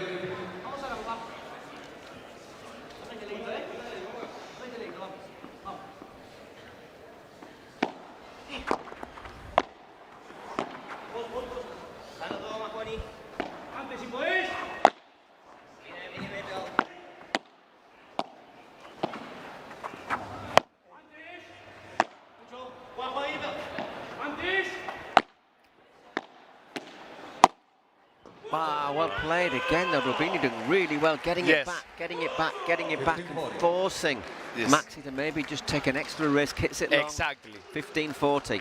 And Maxi is feeling that, okay, I need to take extra risky. But always that he's trying to take this extra risky, mistake. And Rubini, mental game, better. So only just 18 years old, let's not forget.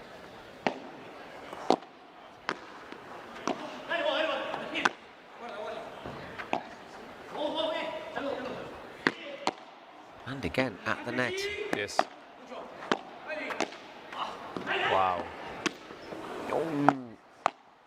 Doesn't quite get that one though, Juan, and 34. a bit long, 30-40. I told you I'm feeling stress because I don't know if these people are machines or humans, because look, the footwork, the power, the speed, the all.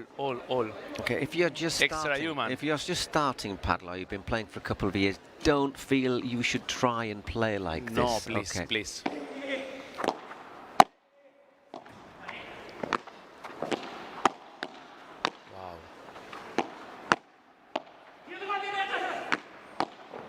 Rubini, how many Rubinis are playing? They've cloned him. Oi, this should be. Boy, it is indeed. Well done, Frank. He's not hit many smashes. That was a big one. Golden point. Good recovery so far. Can the Waves take it back over the line?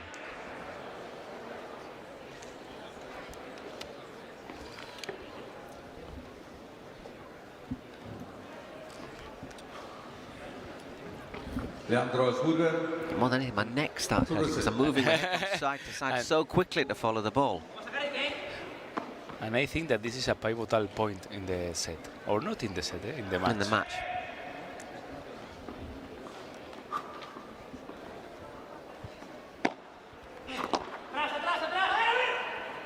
Ooh, wow. Just in.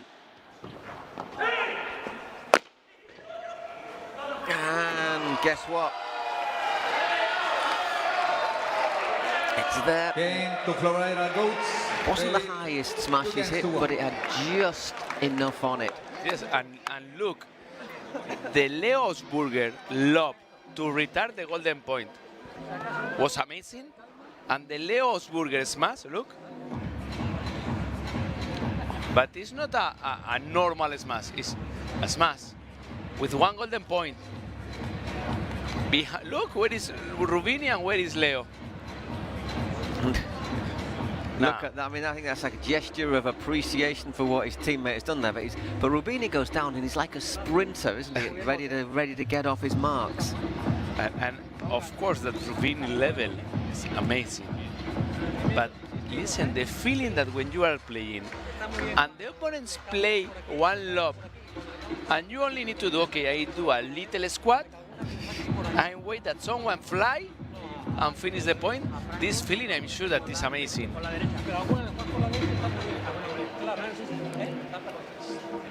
You're not feeling, I mean, what I like about Rubini is playing against Ausberg, who's having a brilliant performance, but Rubini is not feeling intimidated by his companion. He's feeling, it's it's rather than sometimes making him feel inferior, it's actually helping him raise his game. Sometimes when you play with people better than you, there are a lot of players that play worse. Yeah.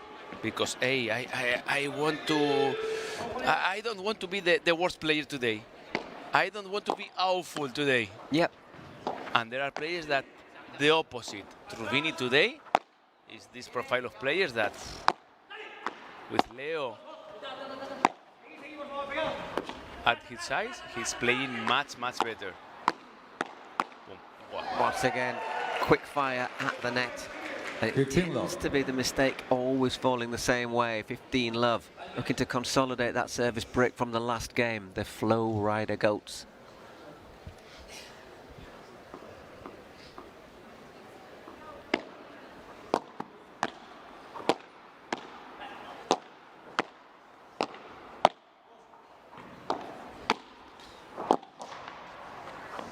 Wow. Oh my word. But they were so far back that... Very low. But the thing is, it's not that he plays a drop, just look where he drops it. Actually just clips the top of the net actually and drops down. Wow. And look at, finally the ball dies below the net. And the feeling is that Maxi and Franco don't stop to try. They try, but always that they try something new, mistake.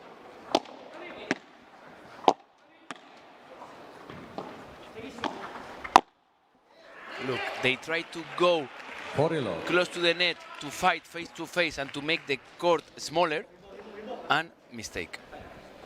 40 love. This man only 19, no? It's 18 or 19. Still a teen. I had it written down. Sorry. One moment, sir. 40-15. 40-15. And Leo and Rubini, they are keeping the pressure on. Don't stop, don't stop, don't stop. Now it's 1 point to put the 3.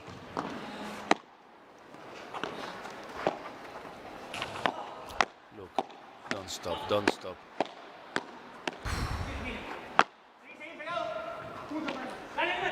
Short love, careful. Yeah. 40-15. So Rubini's just 19 in September, last September. Few days ago. Yeah. The lob was a bit short there, and trying the instep.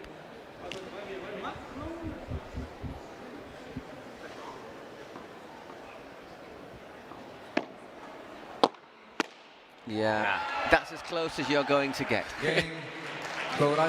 If someone needs to know how is the way to finish the point as soon as possible, please call Leo Augsburger. End of debate. 3-1. It's Franco Del Bianco to serve. We've had 42 minutes in this match.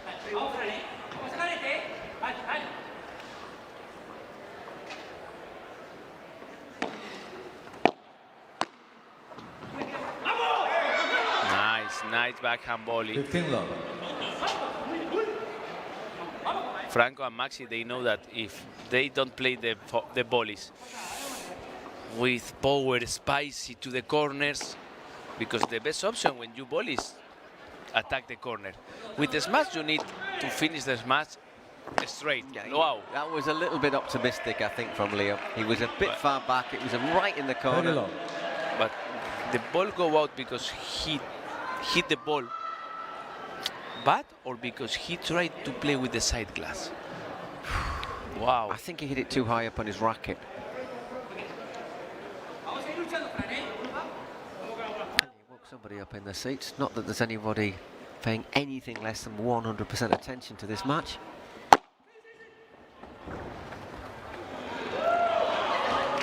Just goes the wrong side. No, in, no? Yes, in. Blimey, look, have a look, the ball bounce and recovery. Look, tack. Not a lot you can do with that. Please don't try to do this at home, no? Exactly.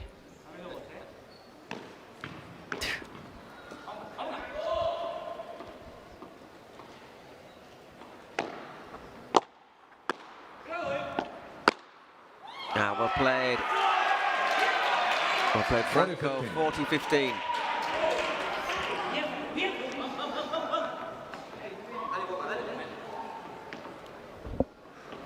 They are still looking for answers, though, the Cancun Waves, eh? Still looking.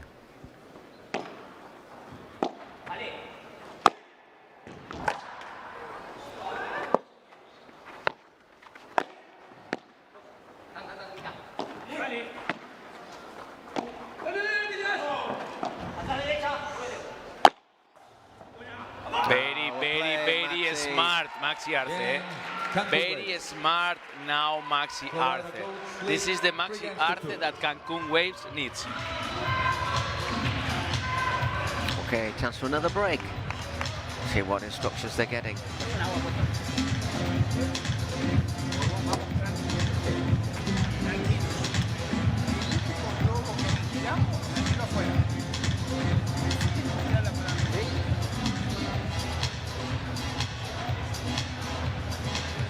Yeah, he sees that one, puts it into the side.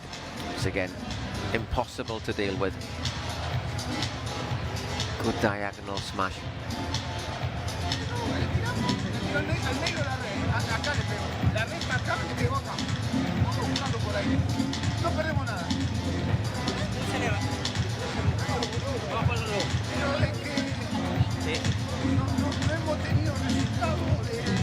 See there the Cancun, the two female players, women players there, Sofia Sainz and Marta Borrero also helping. So once again, they are a team, another young team. The oldest person is 27 years old, you know, so. Go say that all the games that they serve will lose 40 love, 40-15. I think that say, hey, try to play more lobs to Rubini. I think, eh? But what don't play lobs to Leo. No, don't play, no. But if you play lobs to Rubini, look, this is good. Look, but Leo, boom. Yes, he's another player, of course. Think about Leo, he's another player who covers a lot of the court. Yes. Got a long reach. And he anticipates the situation a lot of times. 30 love. Yes, they try, but finally, or mistake, or Leo and Rubini play so good.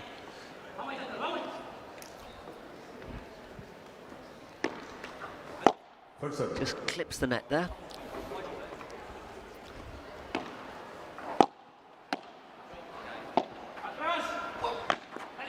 Ah, clever shot. Look, they want lobs and lobs to with Rubini. Always that they try something new. Stay down. Oh, he's hit the net though, hasn't he? I don't know if the ball go in or go out, or if the ball go in, if finally he touch with the body the net. I think Maxi might have hit the net. Yes, but I don't know if the ball go in or... yeah, he hits the net with his foot, at least with his foot, so... 40 love.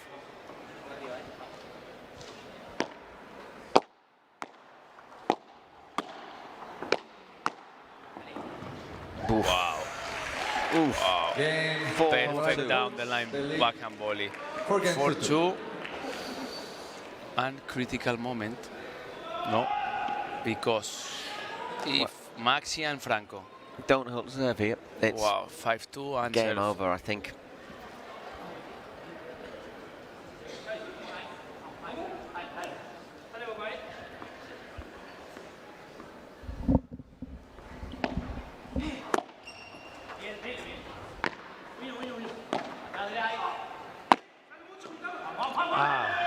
I think that was not very good bounce.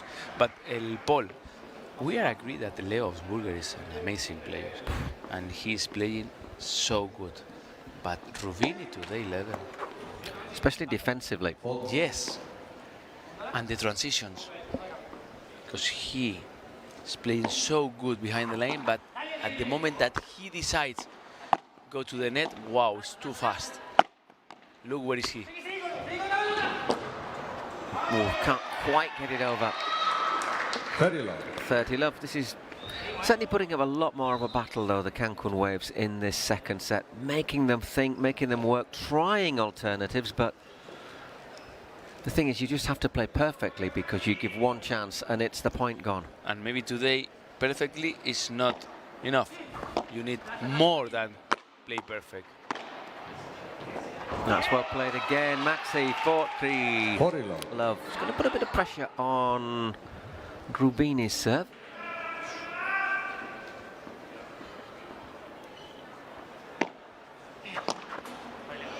Well played.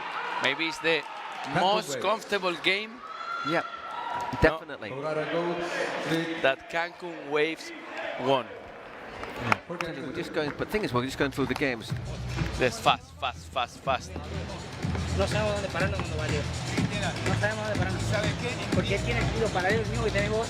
Entonces no, yo porque la cancha no es chica, se la pone muy bien. Y fue todo Rubini. ¿Sabe qué? Empieza el momento de definición, ahí donde el equipo se le hace así. Vamos todos y confíen. Mira, en el juego anterior, podíamos haber ido 0-40 nosotros.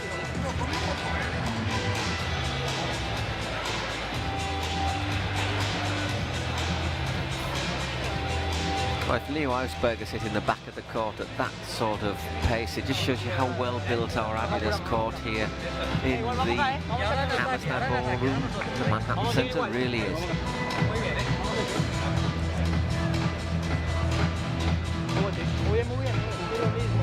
Rubini says, hey, very good. We are here. We continue with the same plan. Don't precipitate. Yeah, right. Who is the veteran? Yeah, exactly. Well, neither of them are exactly veterans, to be Who is?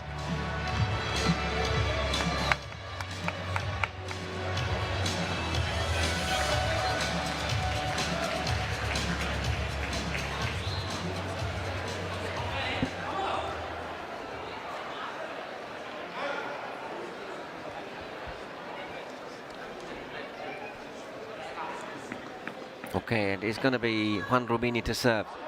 4-3 up, a break to the good. Chance to take it within one game of the match. Oh, wow. Well played, Franco. Love 15. Love 15. No, they need play with high level of risky. Yeah, exactly, high level of risk. It's 4-3. If this match don't have more breaks, they have two chances. This game and the next one. And the next one. 15 all. And they have to hold their own serve. They need go. It's the moment that if you are in the casino, you need to take all your money. Hey? Put it on black. Yes.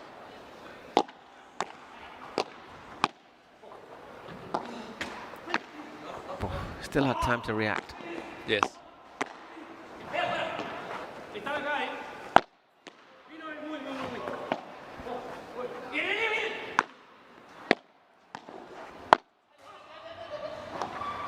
Oh, wow. What a point. Brilliant point. Another brilliant point. Well played again, Juan Rubini. Cancun Waves have a problem. That if they decide to play with Leo, but if they decide to play with Rubini, worst. It's not easy day.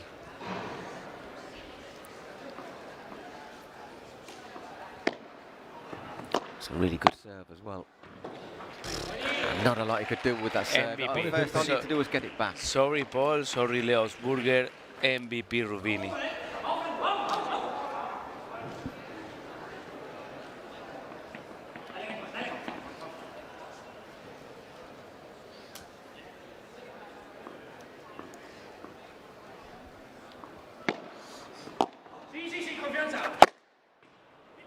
Wow.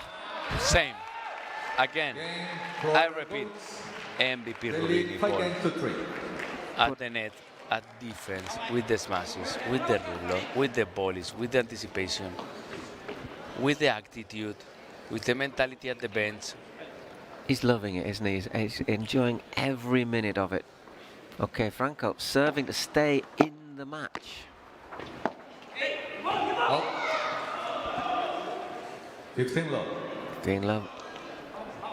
It's an absolute ball of energy as well. I mean, even after they lost that point, Rubini was jumping up and down. Yes, it's full energy player.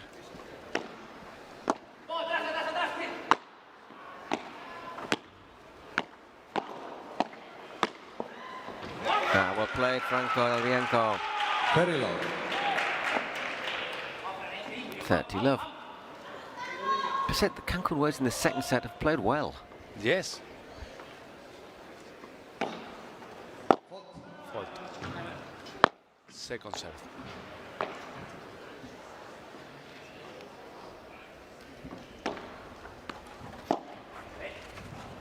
And 40 love. Maybe it's the easier mistake that Rubini played today. Because Rubini is playing amazing, but is playing without easy mistakes. It's not easy. There have been very few unforced errors in the whole match, really. Yes. It's been points that have been won. Well played. Well, once again, there's a lot of players who might have felt the pressure on that game. Yes. Credit to the Cancun Waves there, because they served that one out to love. Now they have one coin credit. This is it. This really is. And now it's one personality moment.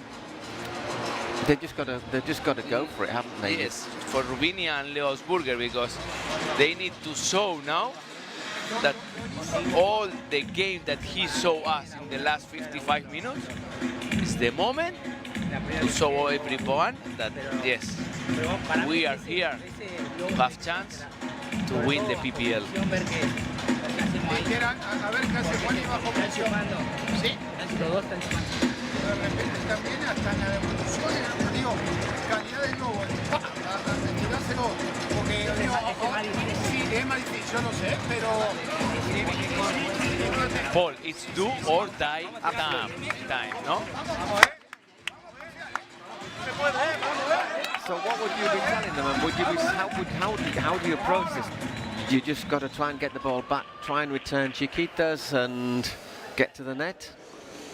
I think that they continue shooting with the plan that at the moment that is possible, Maxi Arce play exactly with Rubini, and now Love. They need to play a good diagonal balls, but this is the most important that is happening during all the match. Okay, good first ball with Rubini, good first love against Rubini, but when they start to walk, to try to put pressure, they finish with this mistake. Justin, great backhand from Leo. Very low. Do you think that can they turn it around, that they can? I'm not going to be putting my house on it. I'm not going to be betting my fortune. I don't put one coin. Sorry. With all my respect to Cancun Waves. Wow. Oh, wow. That is an absolutely evil shot to play. I mean, I can only say this, that's an evil shot. Look at this. Boom. And the control on it. It moves the wrist. And there it is, ladies and gentlemen, 6-2, 6-4 in 58 minutes. The Flow Rider Goats. Look, Franco Del Bianco, that is waiting or was waiting Rubini at the net, is clapping. Say, okay, congratulations. Today you were better than me. Congratulations. Amazing level, Leosburger, but incredible level, Rubini. Juan Rubini. And there are the Goats enjoying themselves. He's the youngster with the team, but once again you're seeing... And men are... Sorry. Just saying, you're seeing the difference. And this is what makes the PPL special. It's this team vibe, you know, the celebrations together. Tremendous performance from Ausberger and Rubini, and Cancun Waves, credit to them, especially in the second set. They were under pressure. They were really up against it. They never gave up. It was just too much for them. Well played, Juan Rubini, who is certainly the man in the camera at the moment. And men and women Florida Goats are ready to play tomorrow the semi-finals. with a big authority. Yesterday, Gemma and Delphi 6-1, 6-1, but today, Leo and Juan 6-2, 6-4, but showing to all the teams that, hey, be careful that this team will be a high-level team and very hard team to beat. You won't want to have to play them.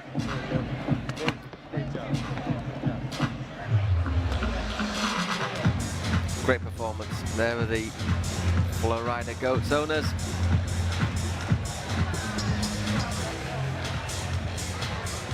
They play tomorrow against Miami.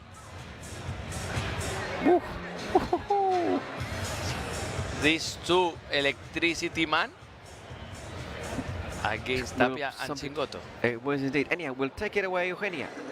Now we have the third semi-finalists of the men's draw, and I'm here with Leo and Juan. Guys, what a solid match. Un juego sólido desde el principio. ¿Cómo se sintieron? Sí, primero que nada, bueno, muy contento de estar acá, en jugar en este estadio. La verdad, sí, muy contento de jugar con un amigo como es Juani, que lo conozco hace mucho.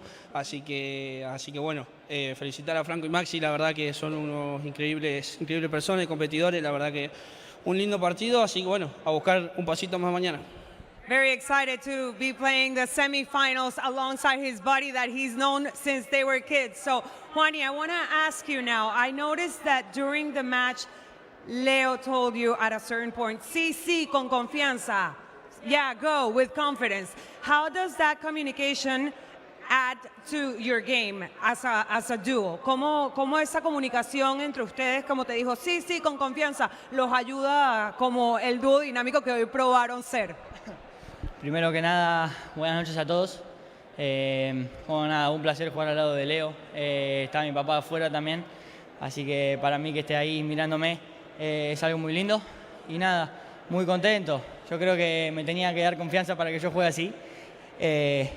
Así que nada, muy feliz de la victoria de hoy y mañana buscar otro pasito. Felicitar a los rivales también, que son grandes competidores, como dijo Leo. Así que nada, un placer estar acá en Nueva York y esperamos mañana verlos nuevamente a todos. Juan is very excited to have his father here cheering him on as well, and confirms that confidence that Leo gives him during the match is key for them to take the win today. And the last one, los dos son argentinos, you're both Argentinian. ¿Alguna cábala para mañana en la semifinal? Is there any good luck ritual since you're both Argentinians and I know that you guys are very into that kind of stuff? ¿La cábala para mañana cómo va? No, creo que no hay cábala, creo que tenemos que entrar a jugar nuestro mejor pádel. Tenemos a dos grandes jugadores, número 1 y número 2 del mundo, así que bueno, va a ser divertido, no imposible, pero bueno, si me gusta esta semi y sé que lo podemos ganar si jugamos bien. He's very excited about tomorrow's match in the semifinals. Don't go anywhere, guys. We have one more ticket in the game in the men's division, one more ticket for that semifinal tomorrow, so we'll be right back.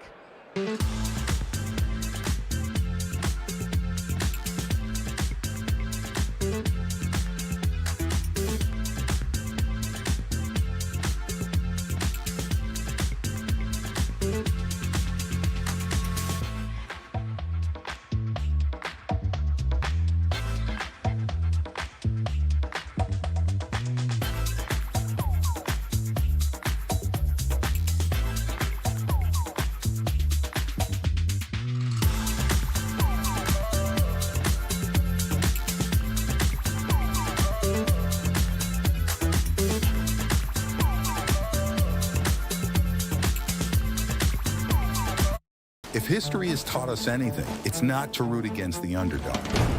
Against impossible odds, you don't stand down.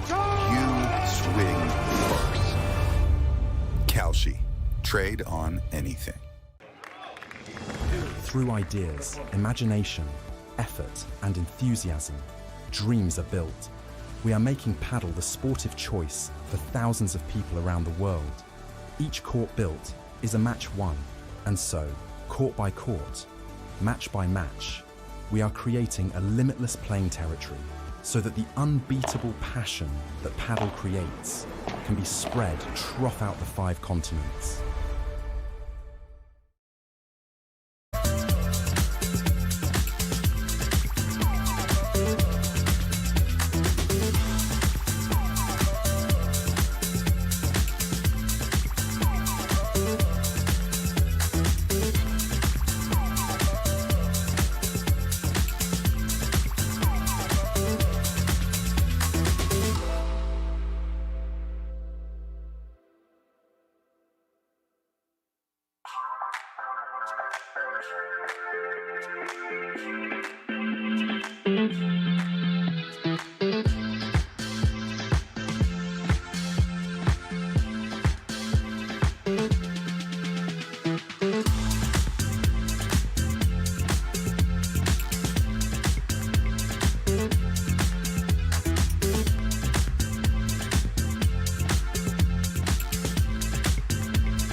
Another incredible day of world-class paddle here at the Hammerstein Ballroom at the Manhattan Center. 3 men's teams have already conquered their tickets for the semifinals, and there's just 1 spot left with 2 teams that know exactly what's on the line. Win and continue the dream, or lose and the journey ends here. So New York, let's bring it home strong now and welcome our last 2 contenders of the night.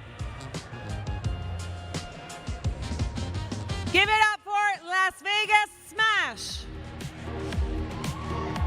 Chisco Gil and Gonza Alfonso.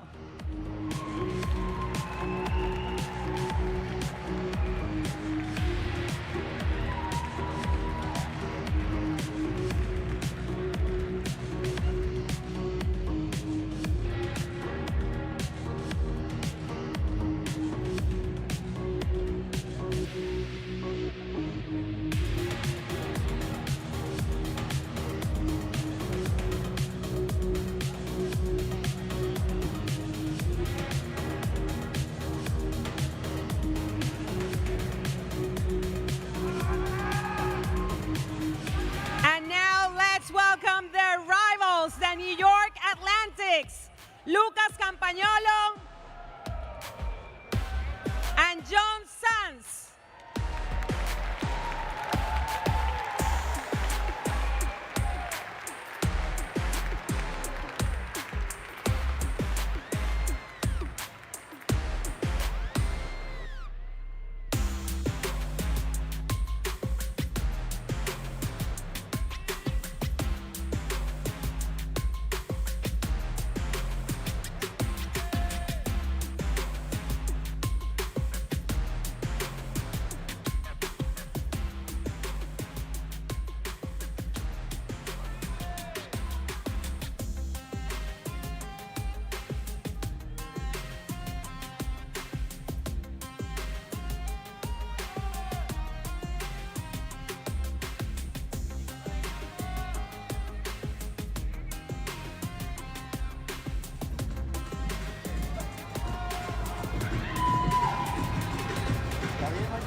¿Para quién?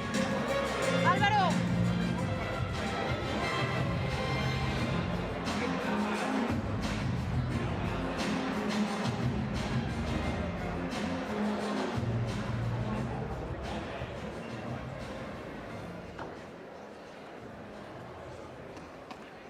Bueno chicos, cambio de bolas 9-11, punto de oro, tercer set, en caso de tercer set, super tiger, ¿sí? Primero vamos a hacer 5 pilotos entre compañeros con estas bolas. Ahí les aviso y les doy bolas nuevas y hacemos el peloteo oficial, ¿sí? Ustedes eligen PPL, Pro Padel League. PPL o Pro Padel League. Pro Padel League. Elegís. Sí, sí. Toma, sí.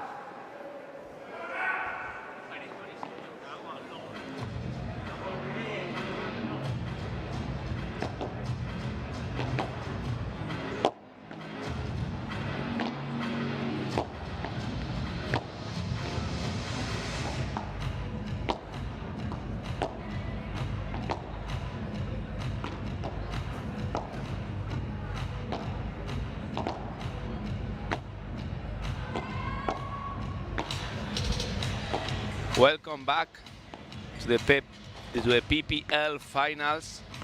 We are ready to enjoy the match of the day between Lucas Campagnolo and John Sanz and Gonza Alfonso and Chisco Gil. Thank you, Jorge. There was a caffeine emergency here, which took me away from my post for a moment or two. That is now resolved. So looking forward to our last match of the evening, the Atlantics against the Las Vegas Smash. Let's not forget, the Smash were the winners in Guadalajara, coming back to beat the San Diego Stingrays in an absolute thriller. And Paul, maybe the closest match of the day, eh? I think so. Yep. Because I think that Gonzalo Alfonso and Chisco Hill, probably they will play with a high level or high consistent level all the match or big part of the match.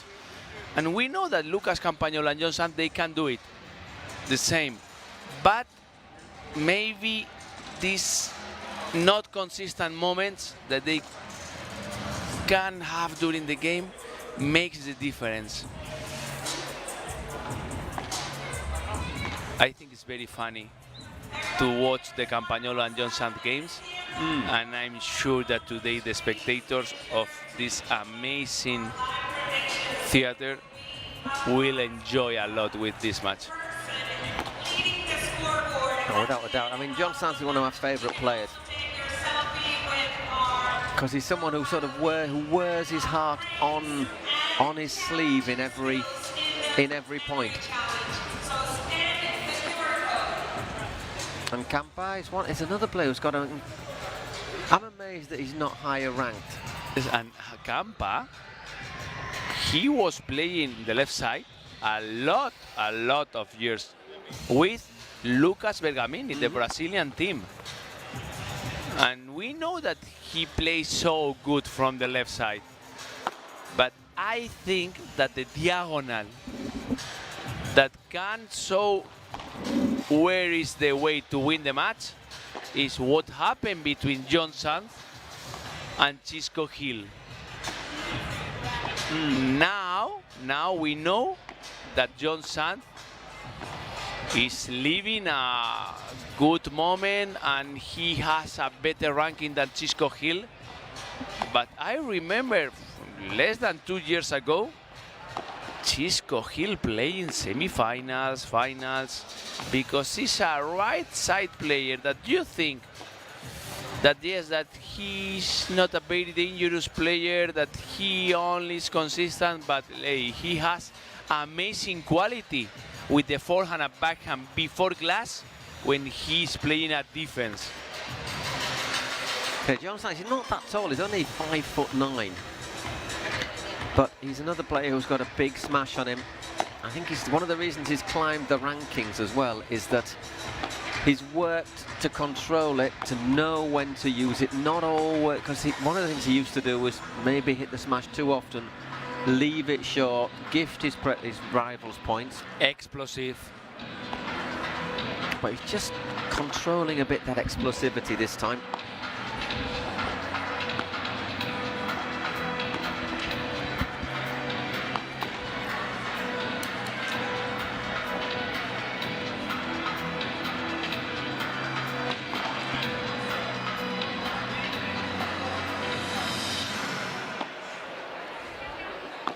And John Sant, we know that is one player that he loves the team tournaments. Yeah, yes, absolutely. From Pamplona.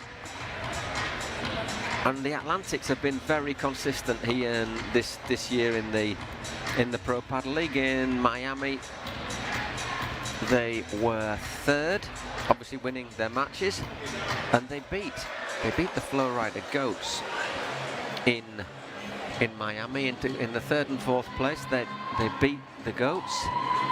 They were third again in San Sebastian, although they missed out in Guadalajara. And Paul, is so funny when John and Lucas Campagnolo, they win an important point, how they celebrate. Absolutely.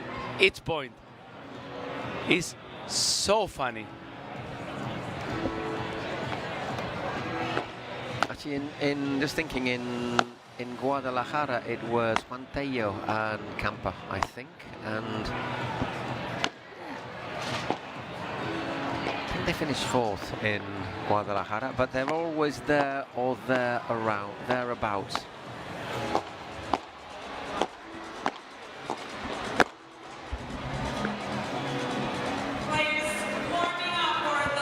Okay, we're just in our last few minutes of warm-up.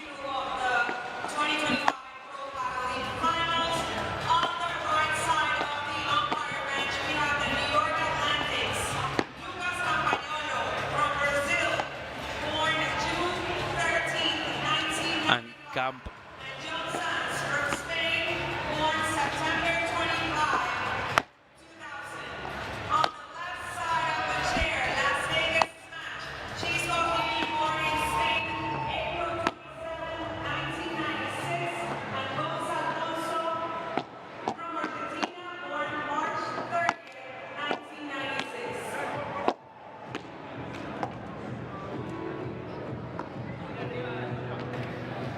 Okay, well there you've got the information about the players.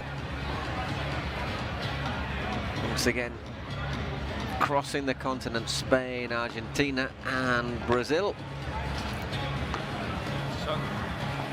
There's John Sam, 25 years old, just. Yes, for September, no? 25th of September. Good friend of the footballer, Robert Navarro, who now plays for Athletic Club Bilbao, who came to watch him in San Sebastian. And Campa, the bull, el toro Campa. Yes, sometimes 30 years old though. He has a bull, a little bull, like how say, you know that Maxi Sanchez is the shark? The shark, yeah. He is the bull, and for this reason, sometimes when he wins an important point, he tries to support himself and say, "Vamos, Torito, is come on, little bull, little bull, come on, little bull." and I remember one celebration that he made, I think, in Marbella, after to recover the score to win a long match. He went running to defense, and he, how say, like in a bull ring, right? Yes, How the bull tries to get at the fans. I would Yes. sort of support the bull when the bull tries to do that, to be honest.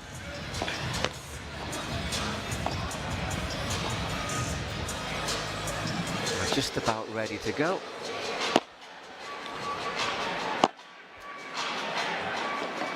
So this is certainly, well, I say in Guadalajara, the Las Vegas Smash showed their resilience, because they looked as if they were out for the count. They lost the first set 6-3, and I think they were struggling in the second set, a breakdown. They came back to win it on a tie-break, and then won on the super tie-break, and that was against Bergamini. And listen, Paul, if Lucas and John win this match, tomorrow we have one Brazil match. It's Lucas Campagnolo against Bergamini. If Campagnolo win today, because with Cisco Gil and Gonzalo Alfonso, you told me what happened with this team in Guadalajara with Gonzalo Alfonso and Cisco Gil. They looked as if they were out. They looked as if they were losing. We were making plans for which restaurant we were going to go to after the tournament, and our dining options were delayed considerably. With golden point system and super tiebreak in view of the third set. I think that in 2-3 minutes, not? Las Vegas I think the match will start. And has predicted receive. We must be running down. They're certainly having a long warm-up. It's not massively warm here inside, but I think that's probably better for the athletes. Just need a little warm-up time. Usually we know that it's 5 minutes, that the official warm-up, that is the warm-up that they are doing now, is 5 minutes. But what happened that This tournament they give 5 minutes extra. Lots of places have a warm-up court behind. Exactly. And we don't have one here. Obviously, it's the Hammerstein Ballroom Theatre, and we have the main space from the theatre taken up by the main court. So they just give them a little bit longer to warm up. Okay, that's time being called. I think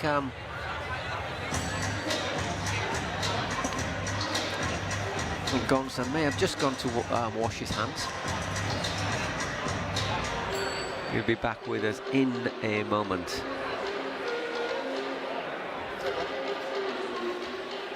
Mejor, yo te acompaño. Estoy mejor. Yo meto la bola ahí, voy a correr toda. No la metas. Tirale la carrocería encima y dale. Dale. Seba giving the instructions.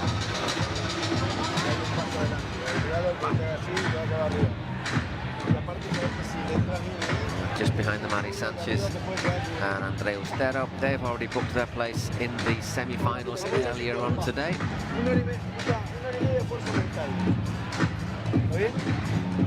After this match, we will know if Las Vegas win, they will have men and women at semi-final.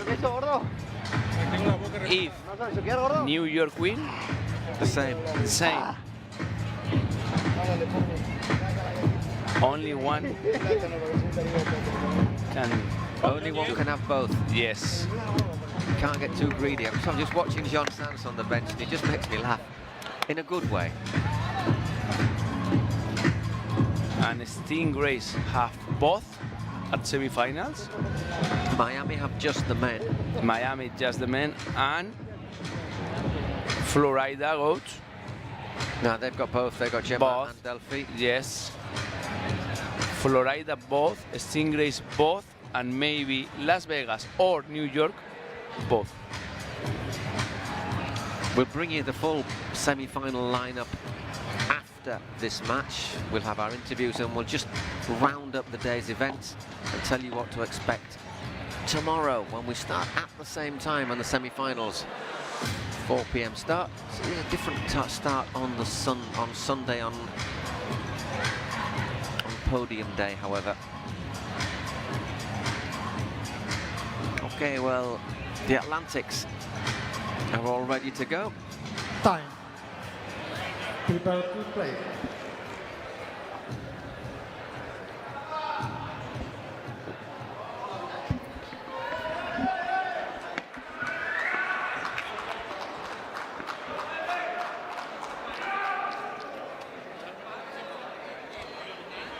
We're just waiting for Gonzalo Alfonso to get back.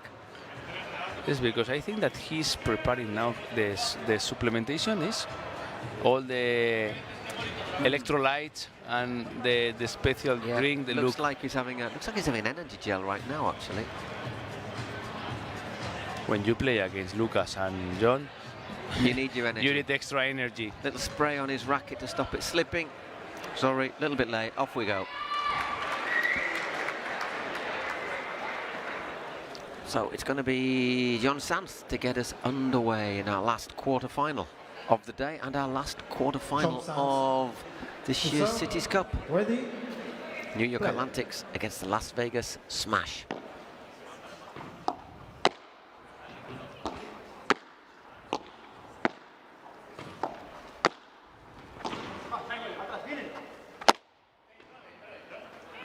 Just gets a little touch.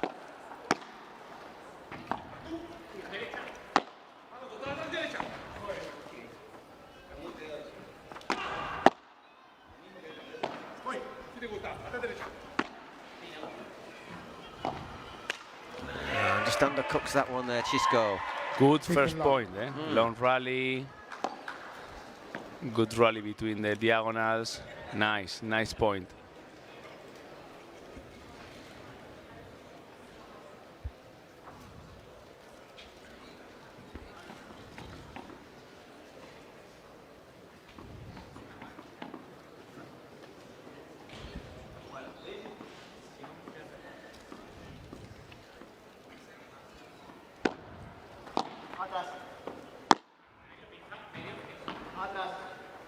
Just hear them giving instructions, the Las Vegas pair.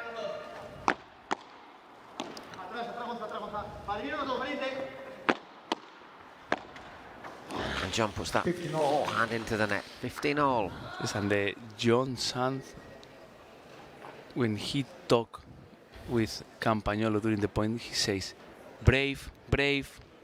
I think that Campagnolo, if his partner tell him brave, oof, be careful because he can be a storm.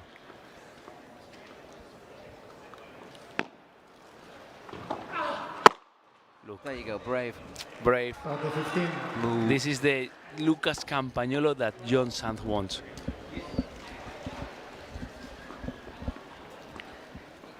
At the net, slashes that one in.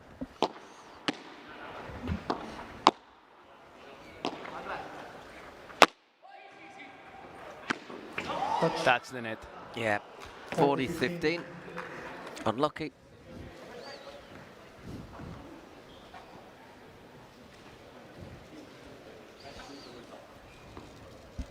He's unlucky as well there, because he tries to just put it round.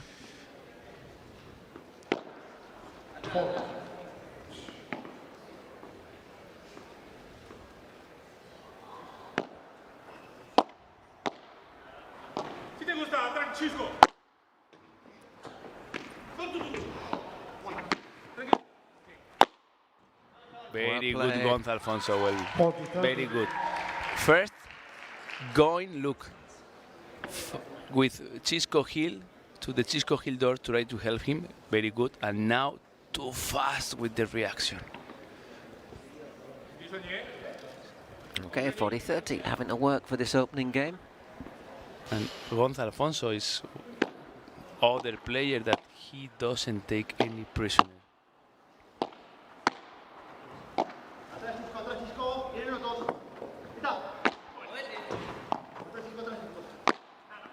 Working the court nicely. Very good Campa. Really moving the ball well. Down the line bajada. Opens up the angle. Yes. And first point, first game for the Atlantics.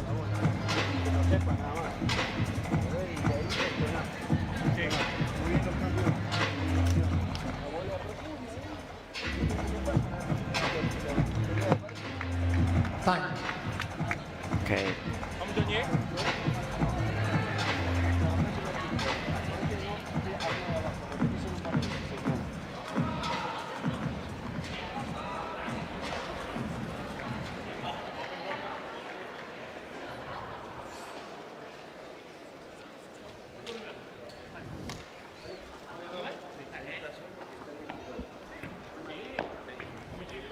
Francisco Gil, sorry.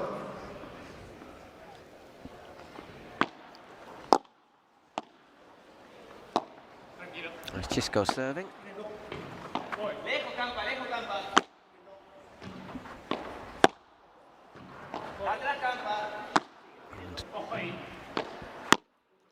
Change of angle there from Campa down the line. Wow. 15 love. 15 love. Look this forehand volley. Go very close to the fence, and after the ball touches the fence, it's impossible recovery.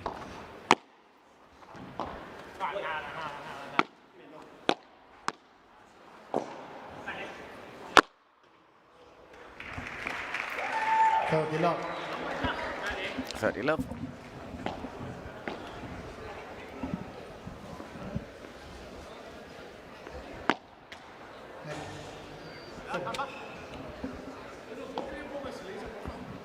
Silence, please. Silence, please. Thank you.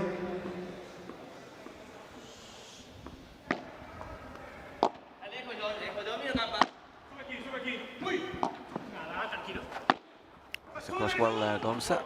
It's the third time that Chisco playing the left side. Look. Look. Why? Because at the moment that John Sand played diagonal love to Chisco Hill, if it's not very diagonal, Gonzalo Alfonso tried to help him, And they got trapped. Like Leo Osburger, but not with the same power. And sure that they talk about this. And Chisco go fast to the Gonzalo Alfonso position to the left side.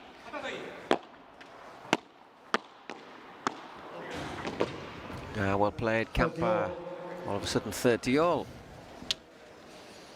I think that Campa and John, they want to put more energy, more footwork close to the net than their opponents.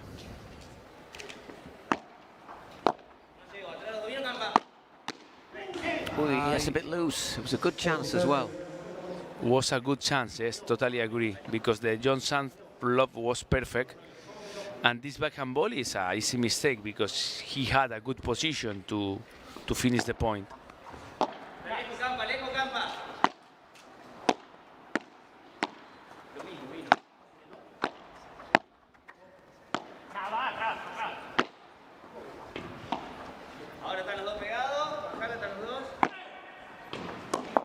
Very good, down Chisco. from the middle, Chisco. So one game all. One game all.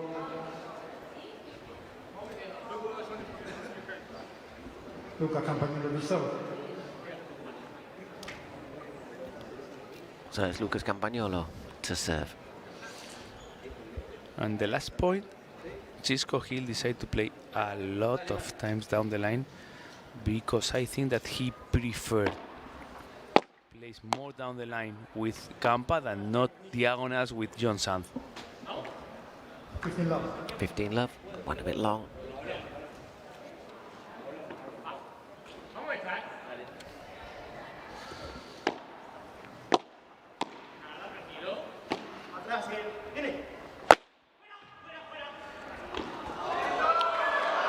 He's got it back and still recovered by Chisco. John Sanz unleashes one. Great defense. And well played though from John Sanz in the end, because to be fair, the smash had done tremendously to keep the point alive, but John Sanz was willing to play the long game, wasn't he, to win that point? Yes. And listen, Paul, I like a lot when one of the players go outside to recover the ball and we listen the spectators scream wow, because I remember a few years ago in Spain or in Italy the same. I remember when I was beginner, and I saw players go outside to return the ball, say, oh, what is this? And now I like a lot with the new countries to listen this. Wow, Gonzalo Alfonso. This is Gonzalo Alfonso. So, the thing is as well that, I mean, normally you still unless you're able to sort of put it low into the net, you tend to lose the point because your opponent has to defend the whole court. But, you know, they nearly got away with it, but Sanz was very intelligent with his play. So 40-15.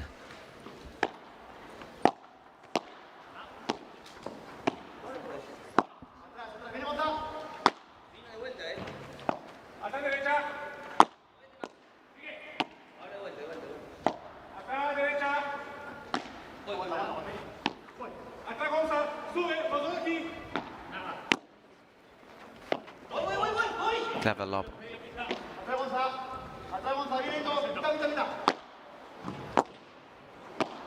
what a bajada, what a recovery.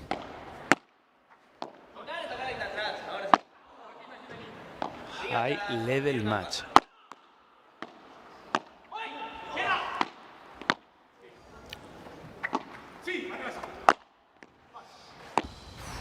Wow.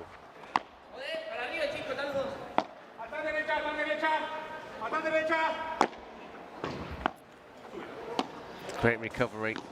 And oh my word. Wow. Oh, look, wow. What a point. Point of the day or point of the both days? Point of the day. Point of the day.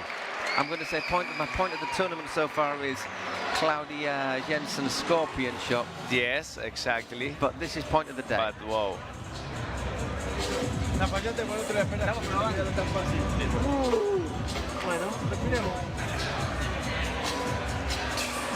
So let's have a look at this again.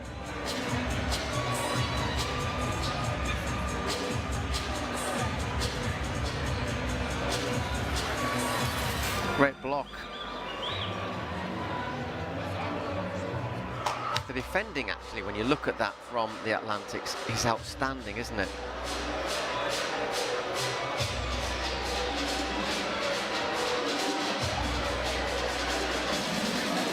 And look the talent that they have to recover balls that are very close to the carpet, that to change the grip in the last second. Wow, amazing.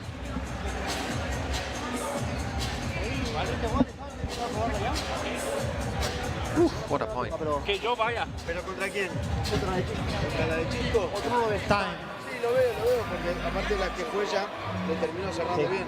Si él se va, que esté atento a la de revés, y así atrás tranquilo con la del medio. Lo que pasa es que de ahí tiene que gestionar bien. Si lo volvés a jugar, baja perfecto. New York Atlantis team now they want to try that when Chisco he'll be ready to hit the bandeja, that Campagnolo go close to the net to block, or to make that Chisco he'll play with John Sant waiting behind the line, with Campagnolo close to the net, trying to counter-attack with the second action. See if it works out. Gonzalo Alfonso to serve. 2-1. Everything going with serve so far in this very tight opening set.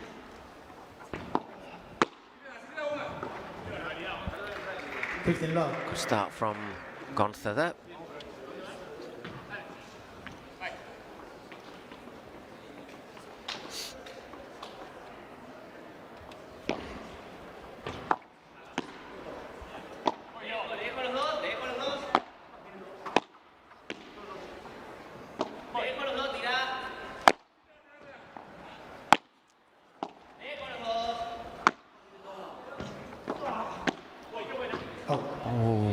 Look at the Chisco Hill position, too close to the net. This is one of the situations that the coaches say less is more. But Chisco Hill action, no. But sometimes you don't need to do more to have this better result. A couple of meters back, and he'd have probably won the point. Look now that Chisco Hill is playing bandeja. Look where is El Torito. Campagnolo, yes. And again, trying to control the point. Wow. Look, Chisco Hill playing forehand and backhand. Smart lob before the line.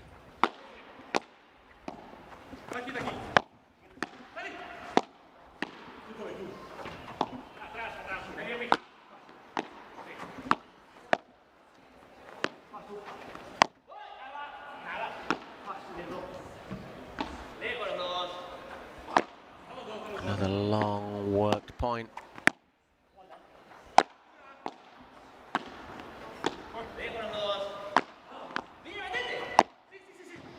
Really well played, Chisco and Gonzalo. Well played all four, but point goes for the smash. High intensity match. I think that for now, the most complete match of the day.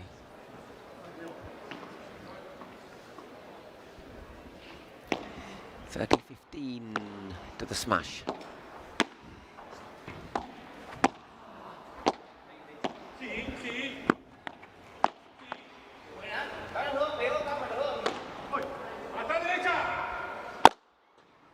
Wow, the perfect smash.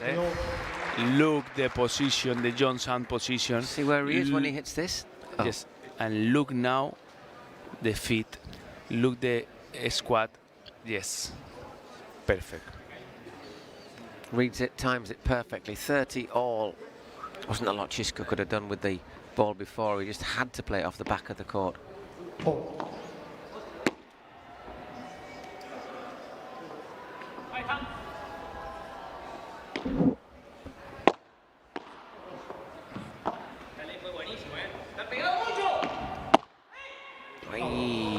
Very good Chisco, because Chisco, when he plays bajada, plays too fast, and if you check when he plays a good bajada, try to follow a bit the ball to be ready as soon as possible close to the net or with a good position to attack.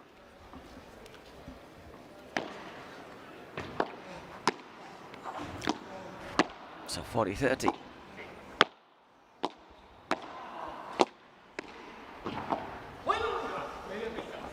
And well played for the game. There's two games all in this opening set. 2 games all. Our last match of the session here in the quarterfinals of the Cities Cup of the Pro Padel League. John Sands to serve for the second time in the match.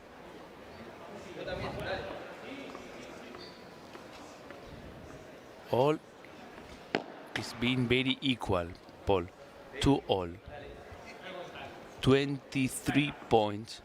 12 one team, 11 the other team. Very, very, very equal. All that is happening. Wow. 15 love. 15 love.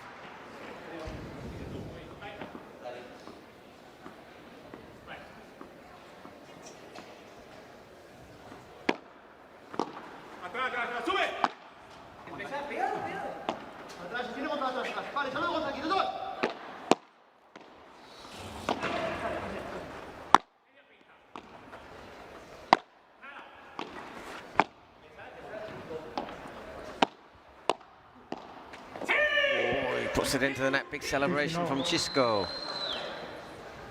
Yes, because I'm sure that the players knows that all will be very close at this match. The minimum difference that they can take will be a big difference at the end of the match. Look, this 15-30, they knows that with 1 point more, they'll have breaks. Very quickly. The people we had in our shots earlier on, I've just been given their names. They actually were celebrities. Jamie Chung and Brian Greenberg, American actors. Sophie Bush, American actress. And Ashlyn Harris, former football player.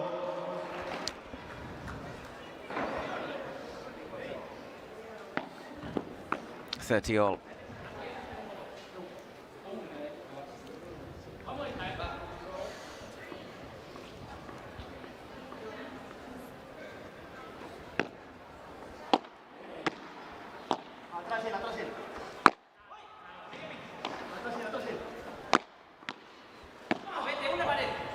Again, trying to use the diagonal there, John. So again, we're seeing some quality paddle here.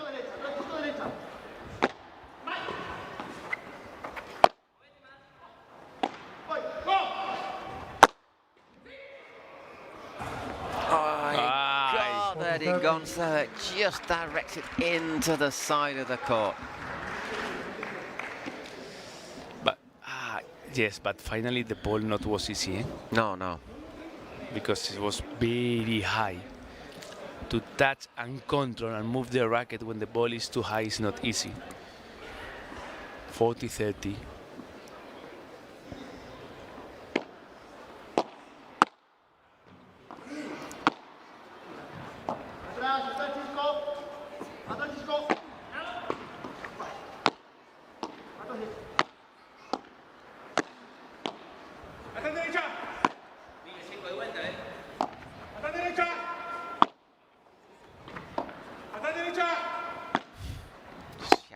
Instructions there. Oi, after cooking golden point now. Golden point, so break point. That volley goes into the net. Was he a bit close there, Campa? And Campa was singing always. Atrás derecha. Back on the right, deep on the right, deep on the right.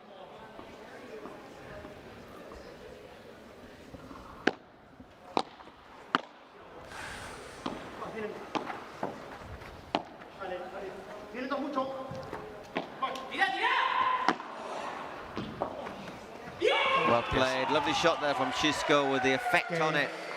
just gave Camp all sorts of problems with return, so break of serve for the Las Vegas Smash. They lead 3-2 going into our next break.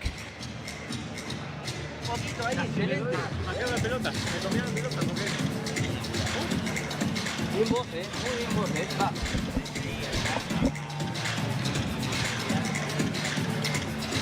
El tema de adelante, porque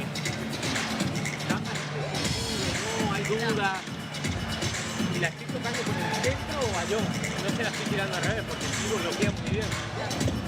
Cuando nosotros estamos adelante, voy arriba a tocar la banda. Cuando tú vas a lo que quieras. Ya te canto, yo voy a intentar cantarte perfecto. Si campa está atrás, no hace falta que tires nada. ¿Me entendés? Subí. Si te queda tirar cruzado, tenés que tirar como el primer punto que perdés. ¿Sabes qué te estoy diciendo de la volea? Las Vegas strategy now is Gonzalo Alfonso, when he hit the ball close to the net, play free. And play free means, okay, you choose where you want to play, but now this match is play diagonal with Campa free. And Gonzalo Alfonso say, hey Chisco, and when you are ready to hit your bandeja, I check where is Campa. If Campa is behind the line, okay, play down the line bandeja like the last ball. Yep. If Campa comes, I let you know. And Chisco say, okay, but if Campa comes to block my bandeja, ready, because I prefer play not with the backhand volley Campa. I prefer to search the forehand volley Campa because I think that he has more difficult to return.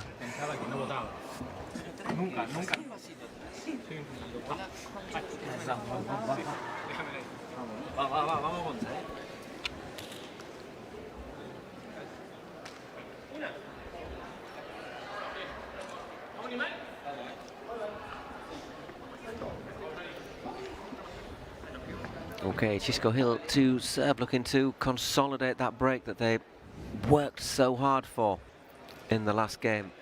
A little bit of movement behind John Santher.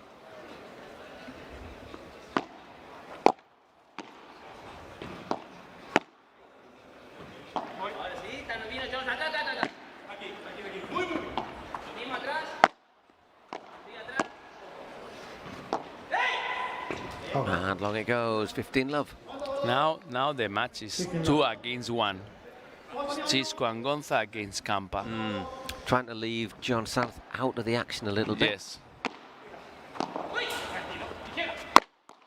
There you go. And again, just draws him inside. Angles in the volley. 30-love. Really well worked point again. Not as long as some, but still well worked.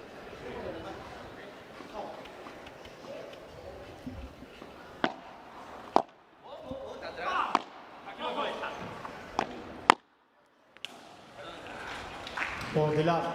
40-love.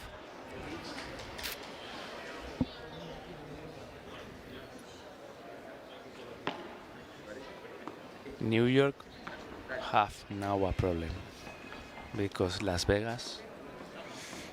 They've certainly got a plan and they know what they're working on. And they feel so good and so comfortable with this plan.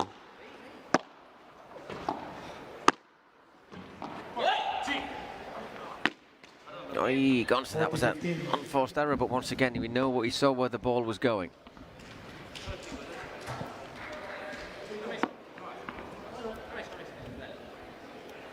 .40-15 still.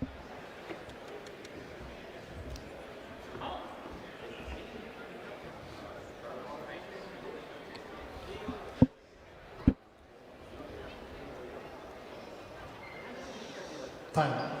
Okay, using their 20 seconds.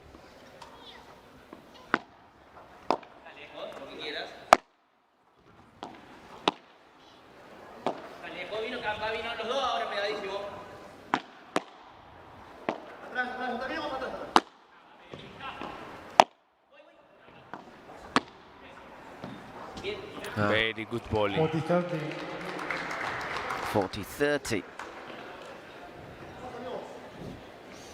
Yeah, good effect. Once again, that moving the volley across the face of the ball moving the racket across the face of the ball just when it died at the back of the court.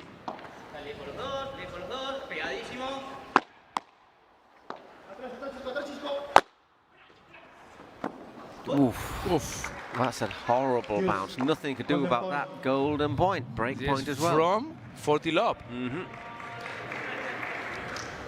Lucas Campagnolo.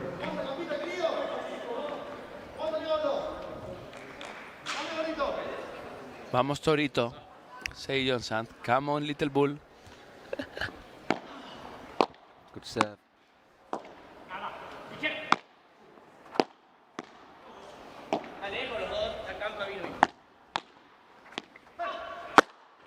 And there is that break back. Well played, Campa. Game, New York Atlantic, 3 games old.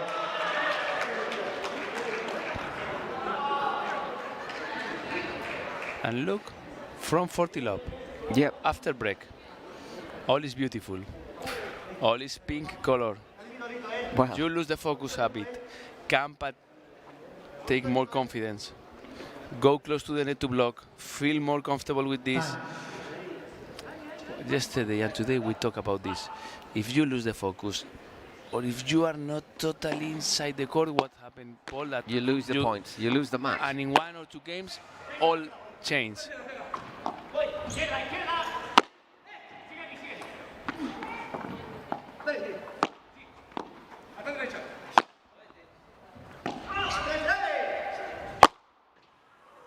Yeah, well played, Campa, who's looking to see if he had the chance to go out there, Chisco, but he didn't.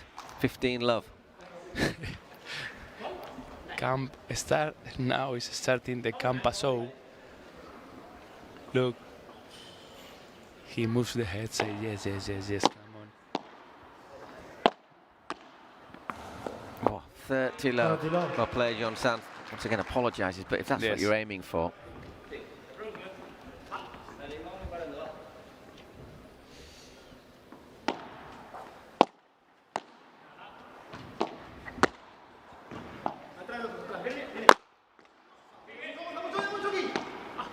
That's really well played.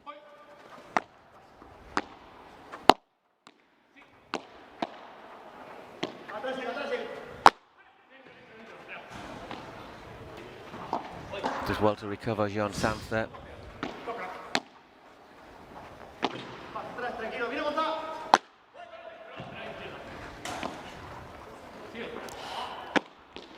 No. No. I think that was a John Sant mistake because he had the option to finish with down the line and try to surprise with the diagonal and look. I think here I think in the previous one, I think he saw it just so easy. But yeah, I think he should have killed that. Yes. I think he does as well, probably. That's gone long, though. 40-15. In 2 games, different match. But the problem, they've got a bit of a problem now.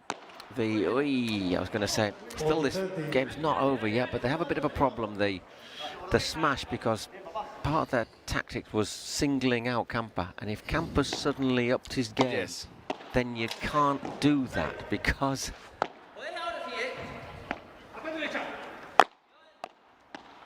all of a sudden he's playing really well. This. And celebrations 4 games to 3. All level in terms of breaks, however. But yeah, just turned it around in those 2 games there, the Atlantics.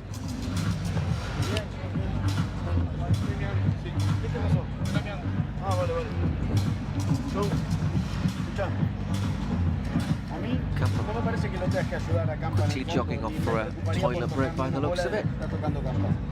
Lo único que tenemos que tener en cuenta es que si pasamos por arriba de Chile,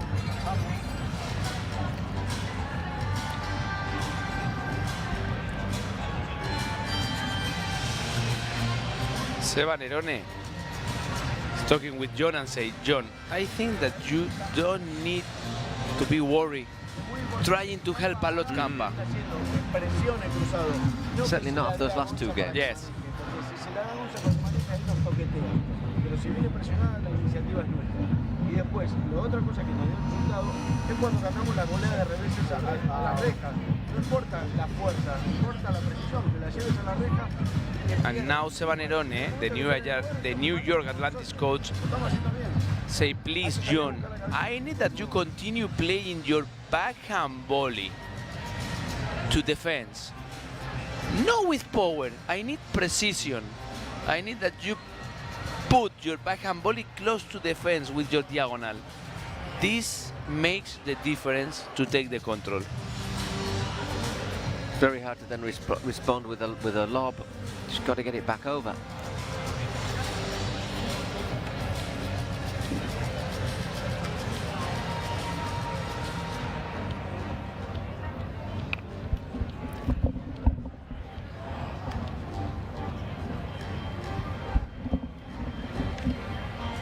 Okay, so we're just waiting for Camper to get back from...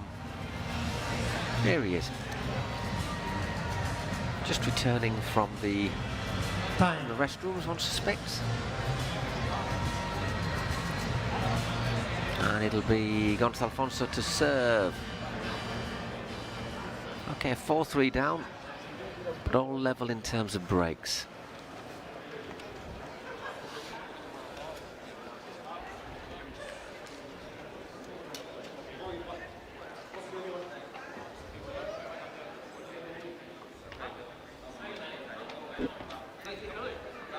Past the half hour already, 32 minutes.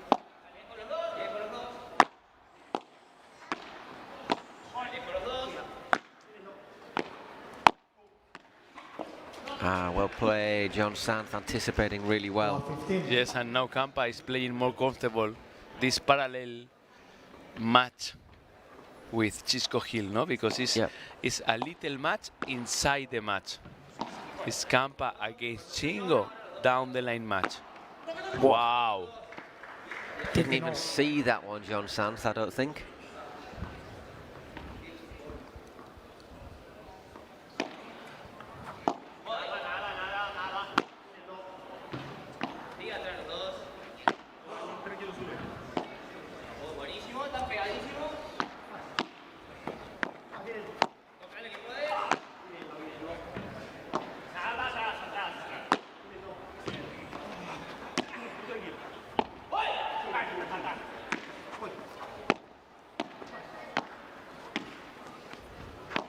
A subtle play at the net.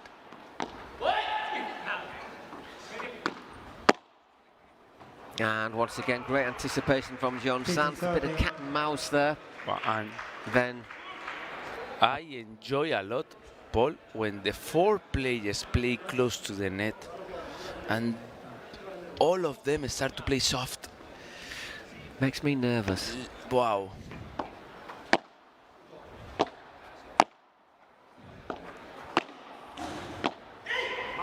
And that has too much on it. 30 all. Yes, because it was a difficult point, in Las Vegas side, because 15-30, 4-3.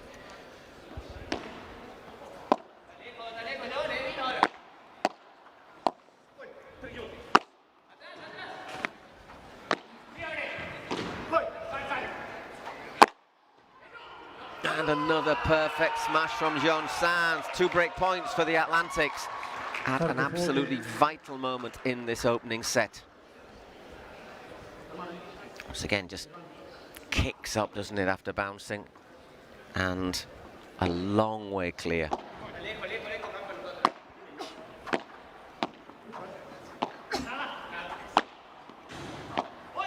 Under a bit of pressure, but he gets it back.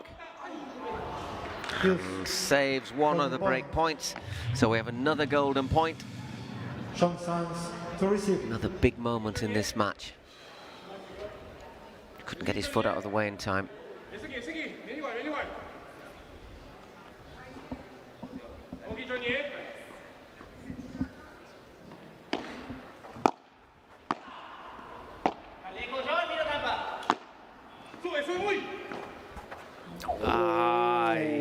That's a disappointment.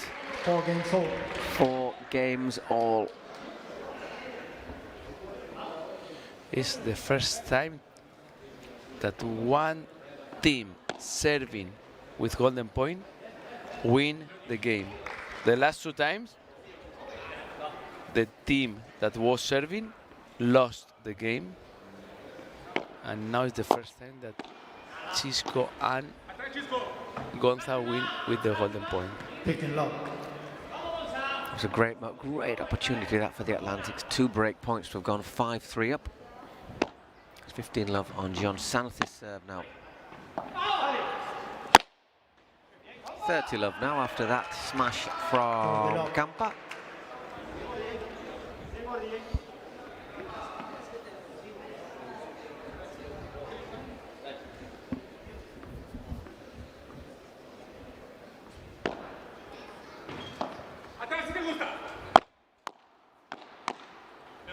And a bit of frustration there for Chisco. 40 love.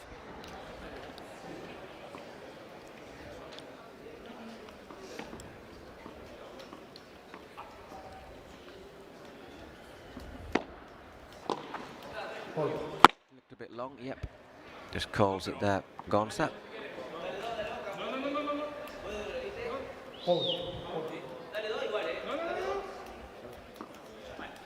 Second serve.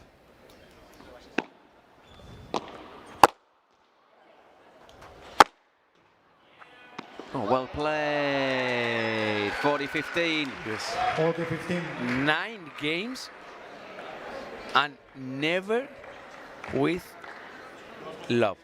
Always 30-30 golden.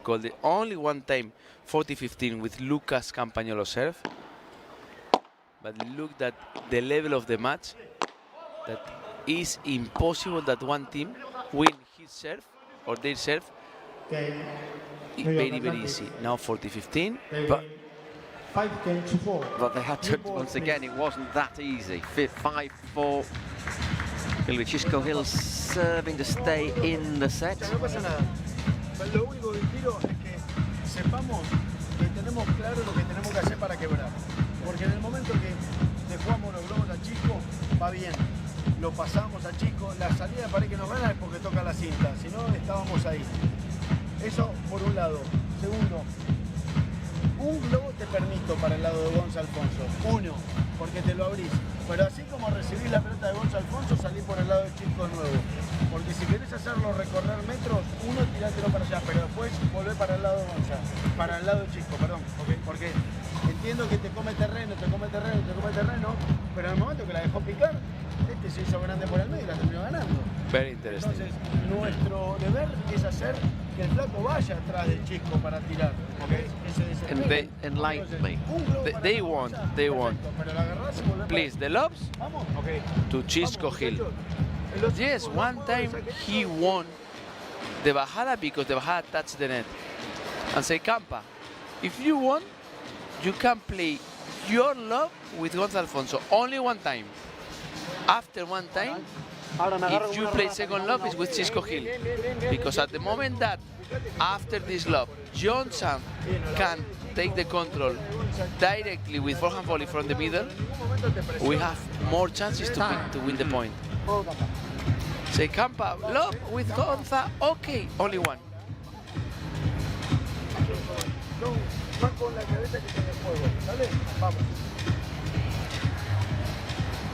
Well, let's see if they pay attention to those instructions. Once again, Campa does his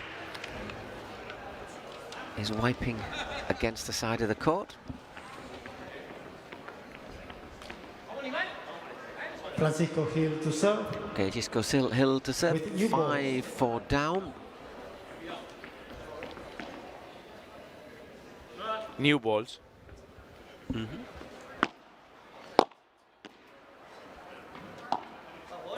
Guess where the lob goes.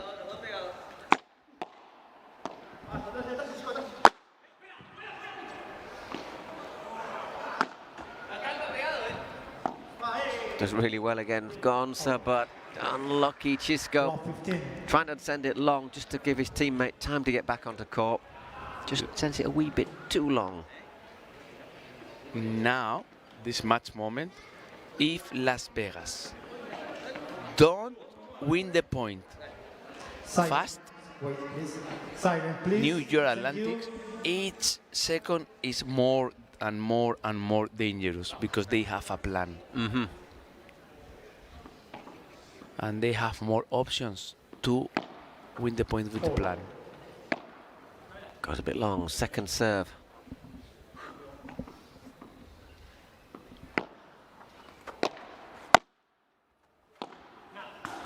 Oh, what's unlucky. It was a lovely change of angle from John Sands, just a fraction too much on it. Unlucky and risky. But it was very close to play amazing passing shot.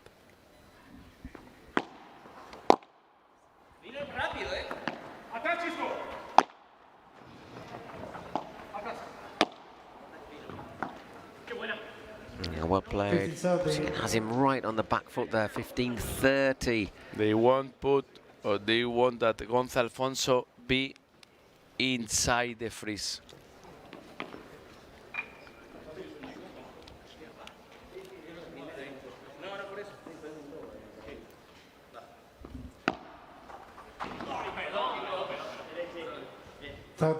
Good serve. Cisco Hill says sorry because he knows that the ball bounced not very good. Stayed a wee bit low. Now, well played, Gonza. 40-30. 40-30. Why New York want that Gonzalo Alfonso be? For that reason. Yes, for this.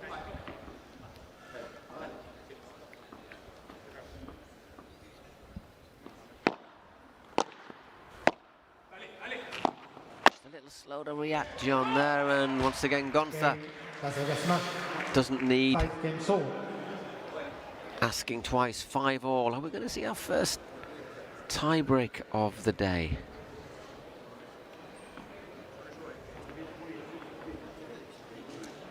If both hold serve, that is what is going to happen. Campa to serve. 15 love. 15 love.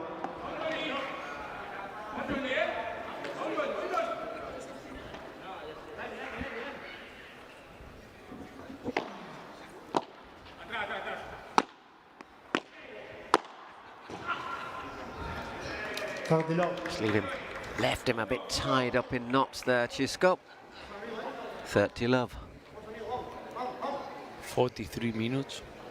5-all is the longer match of the PPL Finals Cup for the moment.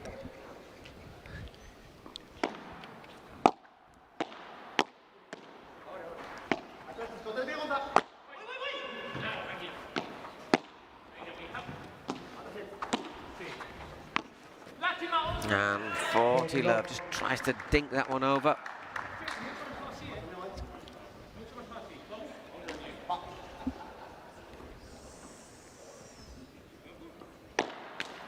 Okay, second serve.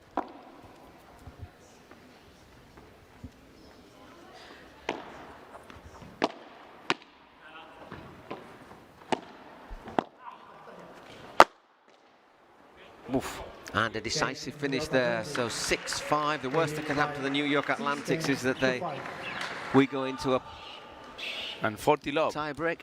The easier game of the match. Yep. But it's anyone's game because it's 6-5. Now no breaks. Just gives you the chance, though, doesn't it, to pressure your rival's serve. Total 66 points, 36 for one team, 30 for the other team. All is very, very even. Very even. Yes. Yeah, in this case, 6 points difference, but I presume it's the Atlantics who have won more points. Because now it's going to be the smash to serve.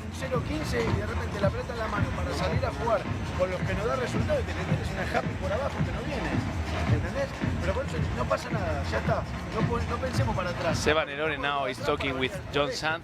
Hey, okay, but please, love 15 for us. And you play this, do you remember this forehand before glass that John Sand tried to play one passing shot directly to Gonzalo Alfonso? Say, Okay, you play one happy, say, but please no more happies. We have a plan, and this freelance moment is not a plan moment. It's not in part of our plan. Toma tiempo por si ellos empiezan a tirar por abajo y caminar, de tapar por los espacios. Vamos aquí muy bien tú, Yo te ayudo, te lo juro. Playing really well. I'm going to try and help you. I promise I'll help you. Yes. Says Campa there. I swear to you, I will help you. They will help you. So I think they're going to go all out to attack this first serve, if possible. Tiebreak or 7-5, Paul? I think tiebreak, no? Yeah, I do as well, actually. The feeling is that all is very even. They've gone close a couple of times to import to the decisive break, the Atlantics, but it's always just got away from them.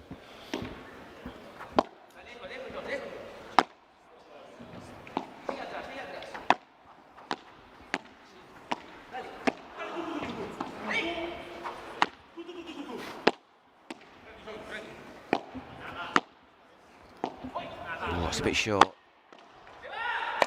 Yeah, well, they don't get that love 15 that they were looking for when playing Gonza. They were always just moving them around there, the smash.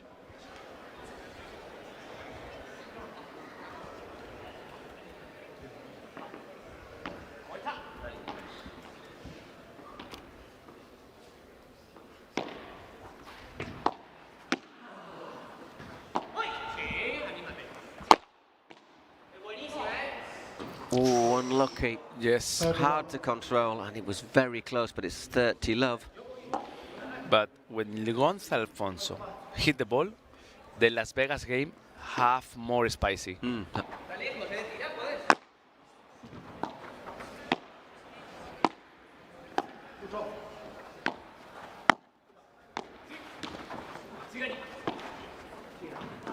Well played, John Sant, though. Finds that little angle, keeps it low. 30-15. Still work to do for the smash to force the tie break. Nobody knows.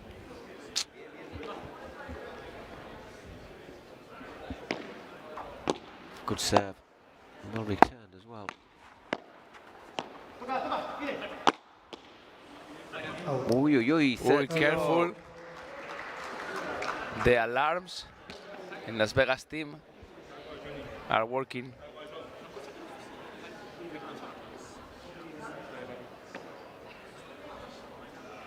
Silence, please. Thank you. Silence, please.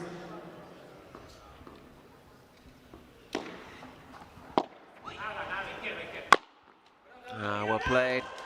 40-30. Again, just a little bit short, that return. Yes. Once again, no chance. Directly to Campagnolo feet. Wow. And there you go. So we have our tie break. 6-all.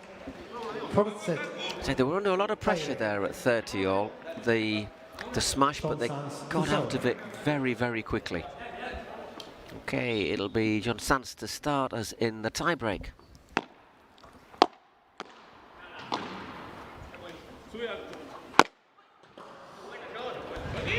Wow. It's the third one, like third smash he's hit and really deep. That's yes, and each of these smashes more difficult than the last one. Look at how this loops up a bit, and that just gets the effect. Kicks so high. And he was really deep there. He was well behind the line. Second serve for Xisco.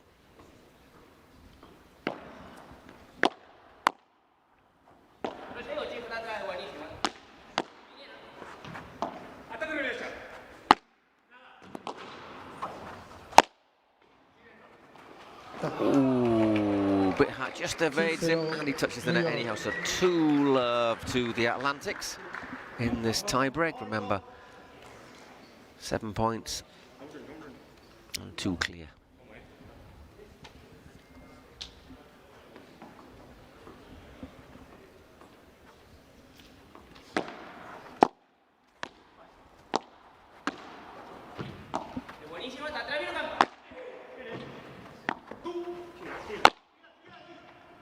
Ooh, I thought for a second Camper was going to get to that one, but he didn't. So 2-1. It's Camper to serve now. Just a mini break to the good.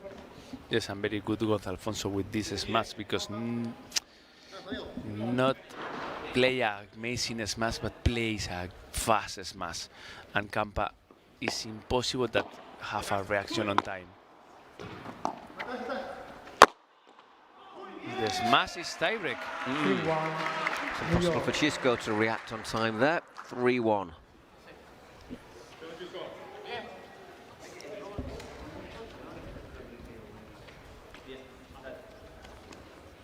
Still just that one little mini break though to the good.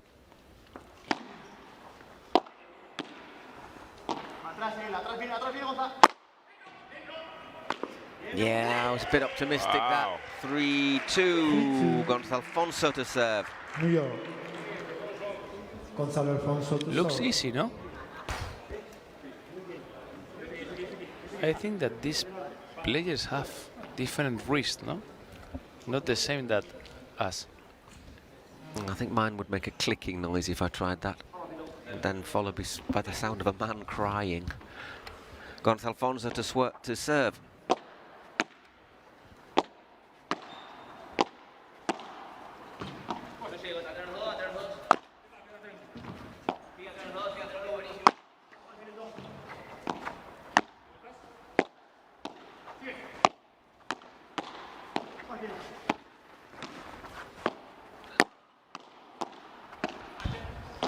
Wow. Picking up speed, isn't it, at this point? Oh, that is so unlucky. Hit the post. Yes. Back off the woodwork. Maybe 5 centimeters decide. It's really, really the unlucky. result, the final of the point. So they get that mini break back as we turn to change ends. This is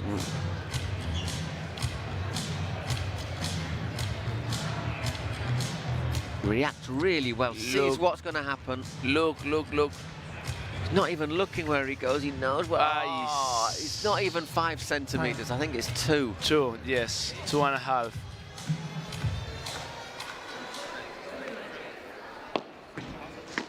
Oof.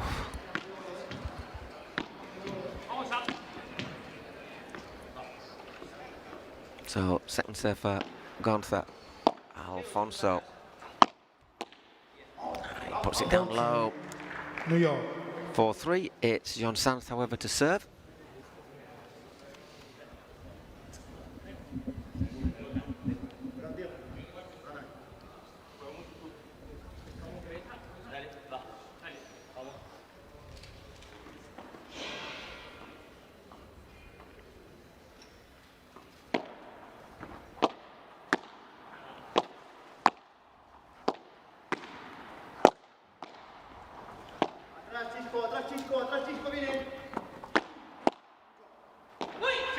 Gonzalo Alfonso goes for it.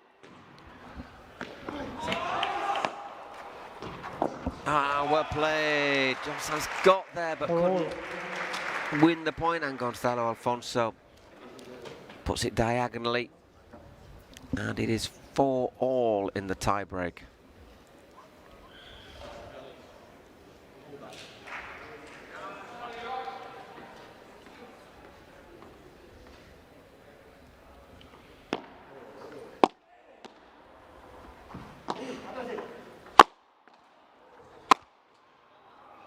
And couldn't control that one.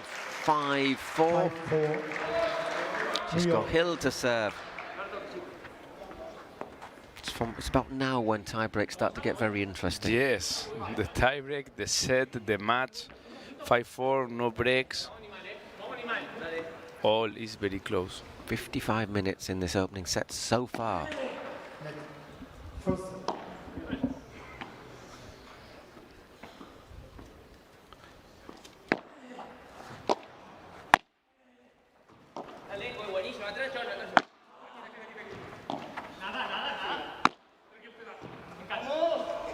Very good, Gonzalo Alfonso, with this down the line bandeja. Very, very good. 5-all. Okay, next point will leave us at a set point for someone or one of these two.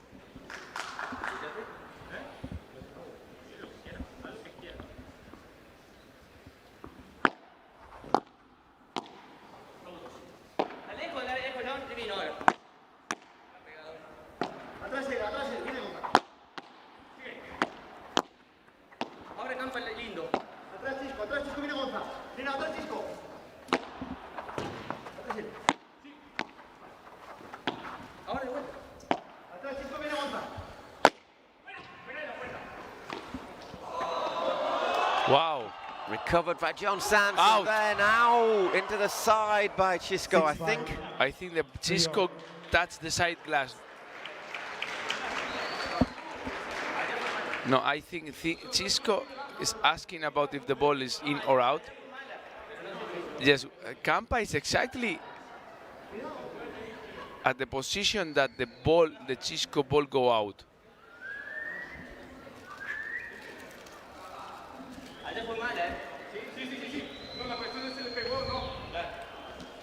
Yes, exactly. Oh, there you go. Oof, not.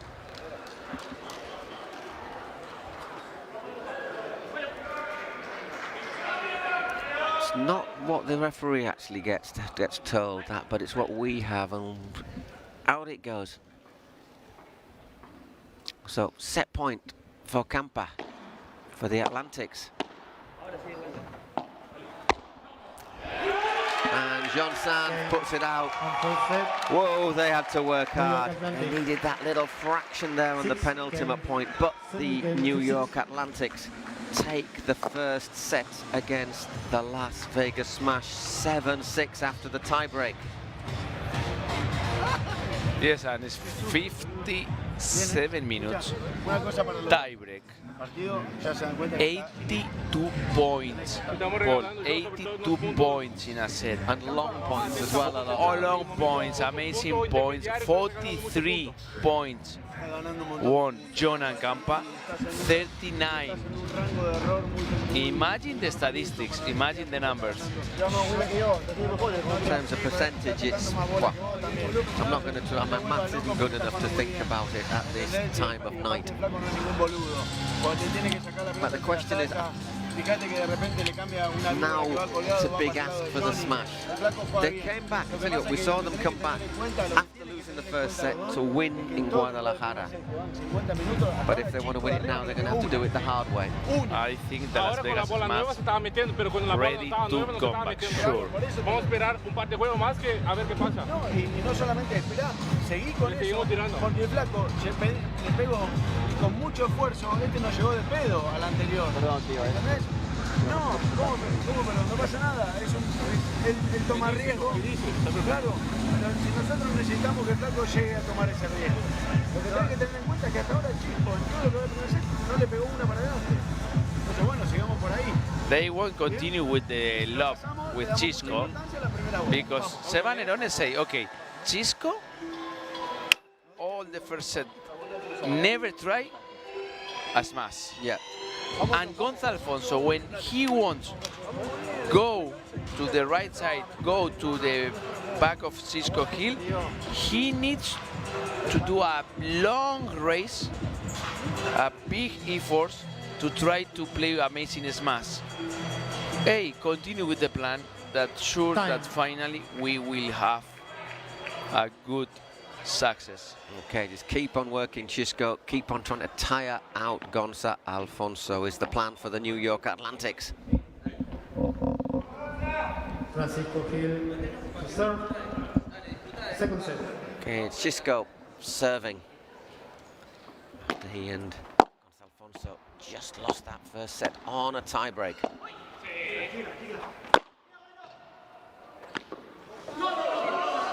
Ooh. This is once again the run across. When you are coach, you are a coach. You talk with your players at the bench about one strategy, and at one point later, this strategy happens, you feel so good. It's 15 all now.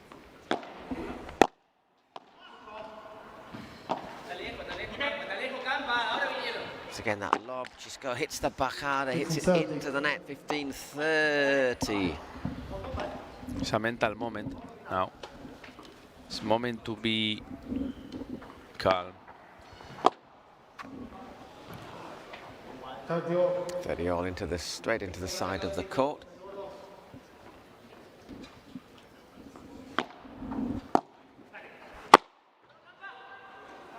(40-30). 40-30. Pretty decisive there from Chisco. Sorry, from Gonza.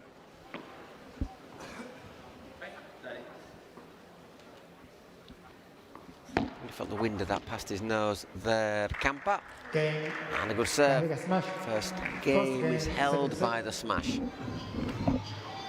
which is what they needed to do after losing the first set.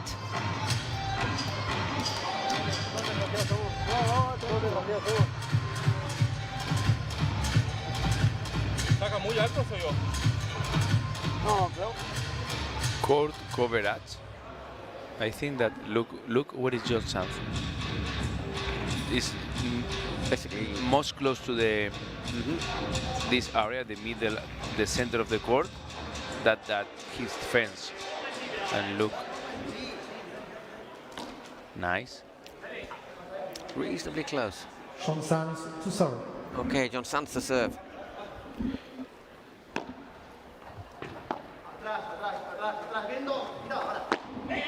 Ooh, long. Love 15.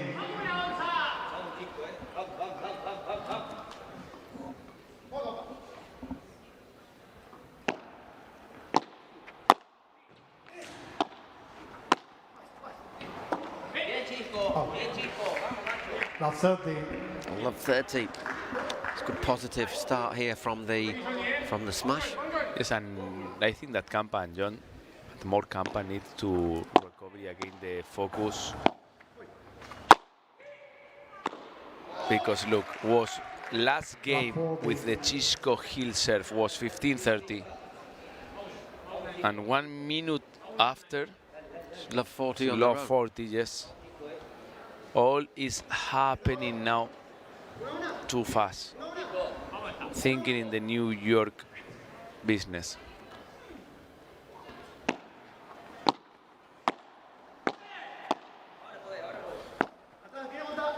Good lob.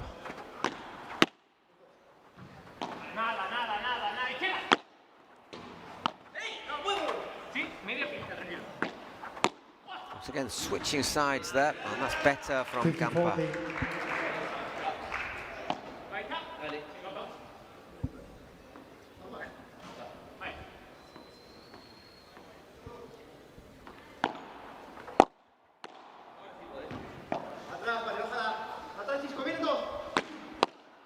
Wow. Better again. Wow. Only 30-40. They need 2 points more to recover the score, because remember that was love 40. Now it's 30-40. Serving to. What's that?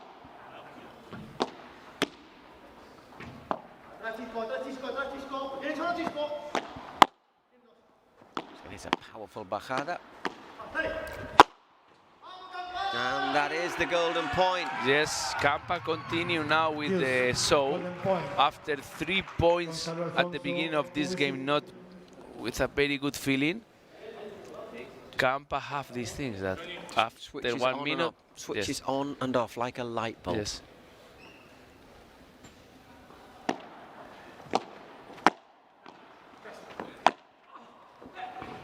Well played, Wow. John Sanz, well played. Lucas Campagnola, they were love 40 down. They've come back to save the game. Yes, 1-1. With very strange game, no? Love 40 too fast, golden point too fast, the golden point more faster. Very strange. No, love 40, they just looked gone from the game. Again, Alfonso makes the run. Campa keeps it alive. If he wins this point, that's an incredible recovery. Yes.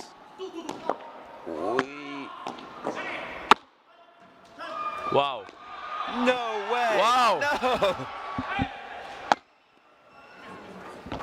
I've never seen a point where someone's gone out twice and saved it at the same point. And the point continue, Paul. No. Now. Sorry, Claudia Jensen. But now I think that's the point of the game. Yes. Look. Twice. That was so unlucky, actually. You know, I think he Yes. must have thought that would have gone out.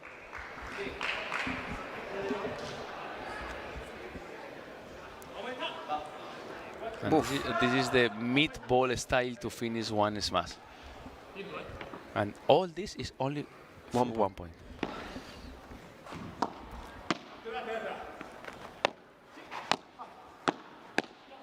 And 15-all. 15-all. And after that point, a slightly unforced error makes it 15-all.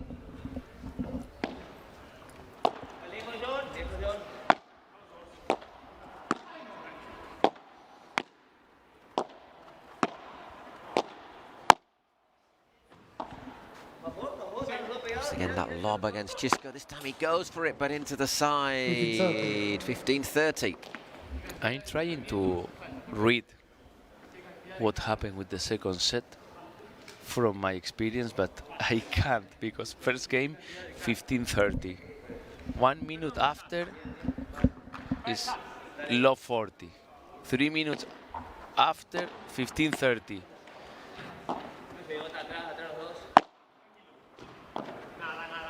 Again, Alfonso gets across. Campa reads that one.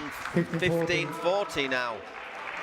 3 break points now for the Atlantics. Yes. Can they take them?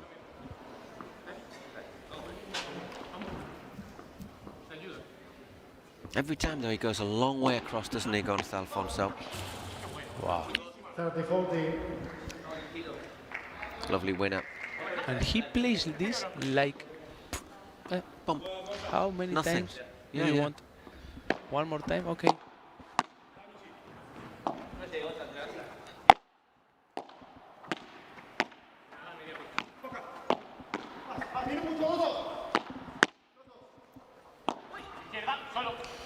He's going to go for it.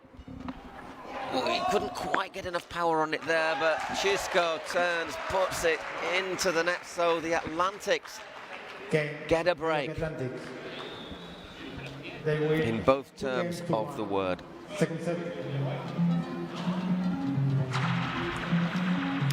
Oof. Is that a big moment now? Will Yes. there be can they serve out to win the match? I get the feeling there's still more twists and more turns in this second set.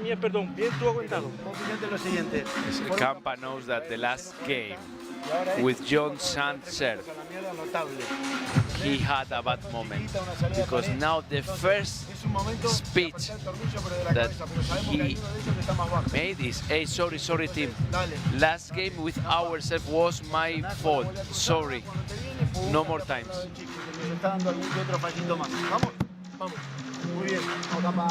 Bien tu trabajado y de fondo. Agua, porfa. Bien, amigo,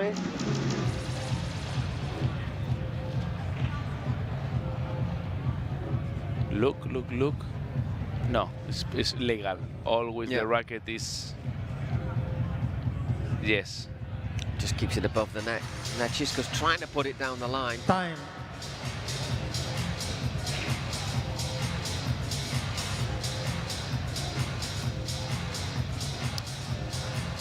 Now is important moment. Now important for Campa here, for the Atlantics cause at least to hold serve the matrix. Sorry, the smash. Now Campa and John, they need to take the control, take the timing with this game, and try to put the number 3 at the score.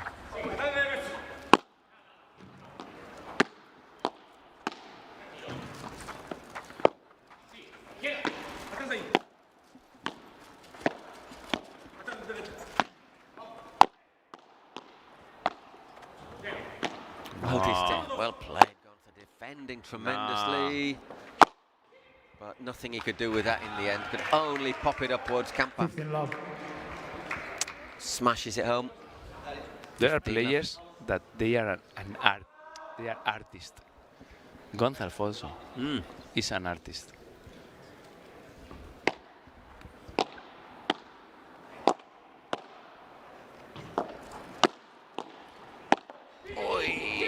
Both reaching for the same ball into the net. 15-all.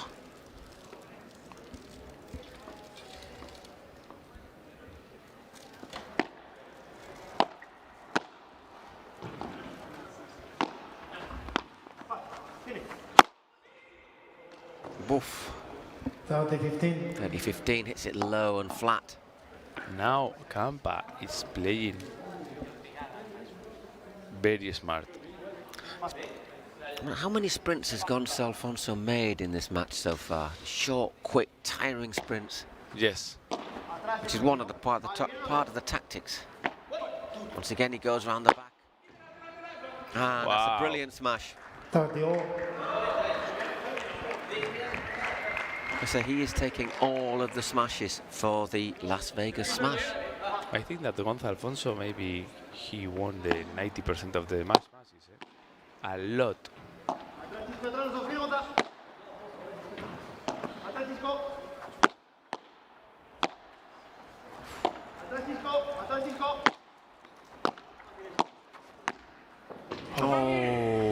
Running in, just going in too quickly, couldn't quite control it. The same that last match when Maxi Arce, I think, was too fast trying to block. No, it's much better that you stop 2 steps earlier than not try to touch the ball running.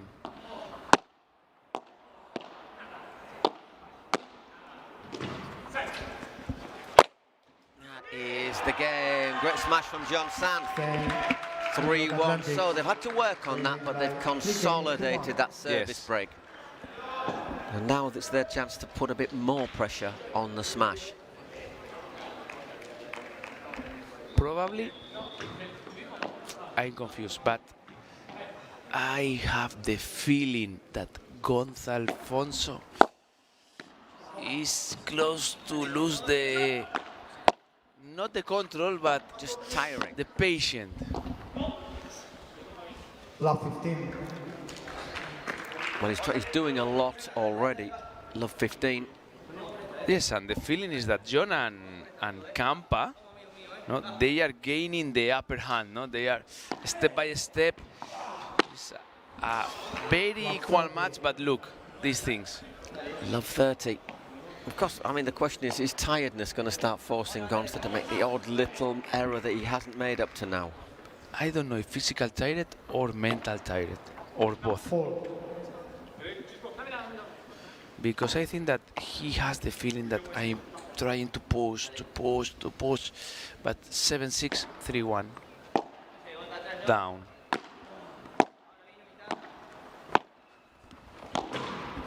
Yeah, well played there. And love 40. Real pressure now. 2 breaks down, I think, is going to be a big ask to recover from. Yes.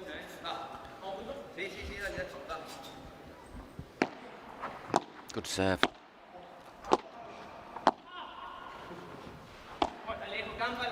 It's a good lob in as well.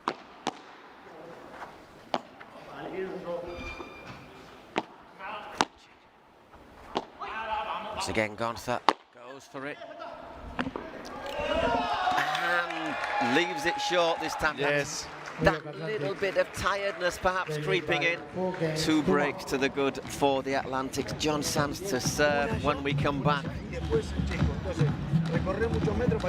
It's a chance to make it 5-1. Seba's getting excited. And Paul, two ideas, 2 things. Seba Nerone from the bench is playing a very good match with the notebook, with the strategy. Okay? And second, last 3 games, 14 points, 16 points, sorry. Chisco and Gonça, they won 4 points. The opponents, 12. I think I told you that Chisco and Gonçalo, they are losing the... Yeah, they're just losing the legs, they're losing their focus. The focus. And now Las Vegas Smash have a very, very hard work to do to recover the match and the score. It's possible, of course that is possible. But the mental efforts that they need to do is too difficult. The thing is, when you start to feel it in your legs and you feel tired, sometimes I get the feeling when you're at this stage 4-1 and you think, crikey, we have to break back twice. Do you mentally inside just, maybe it's just not give in, but just lose that extra bit of competitiveness?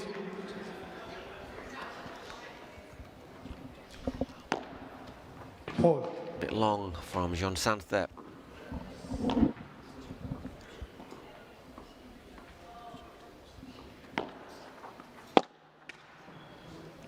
Love. That's a tired return.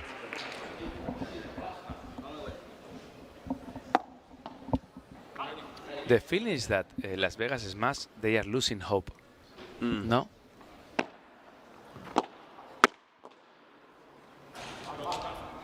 Love. Yeah,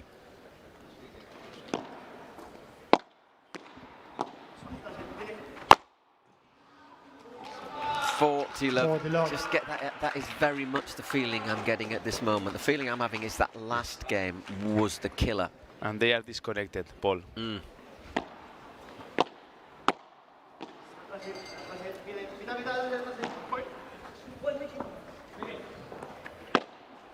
Well, yeah, loose, tired shot. 5 games to 1. Served out to Love as well when you really needed to get back into it. So they don't have many throws of the dice left.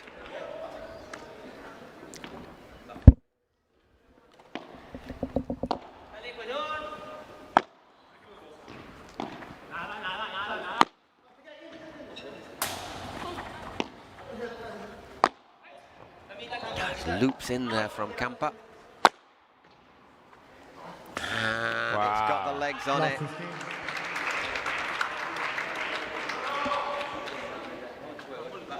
Campa had, at the second game of this set, these 3 points that he knows that has a disconnection, but after this, it's been on fire. Yes.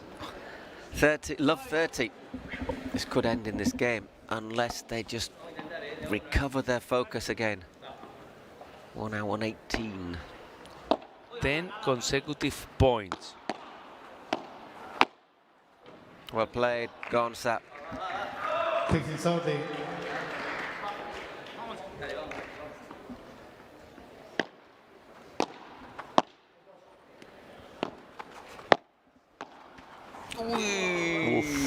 Ooh, 30 all. That was very, very close to dropping the other side. Yes, 30 all.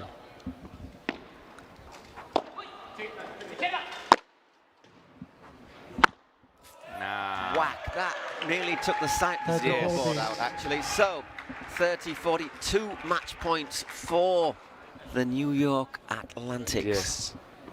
In 21 minutes, Paul, the second set. Yeah, I'm just looking at that. First one was 58, and there it is. Ciao. Game, set, and match. 6-7, 6-1 for the New York Atlantics. Really having to battle in the first set. Really even first set. Second, however, they ran away with it. After one dodgy game and then finding their focus, they are into the semi-finals. Great work as well from the coach, Seba, it has to be said. What a different sets, Paul. First set, 1 hour. Second set, 20 minutes. And this team, New York Atlantics, they won the match playing very, very good paddle. Congratulations, New York Atlantics. It was a really good, I mean, to be fair, the first set was outstanding. The second, obviously, was one-way traffic because the Atlantics dominated. But the first set, I thought, was a tremendous advert for the game of paddling. It was completely different to the Florida Goats performance, which was biff, bang, pow. It was intelligent, hard work, paddle, great shots, great defending, not all power. Exactly. this is one of the most important tips in padel. Not all power. Less is more.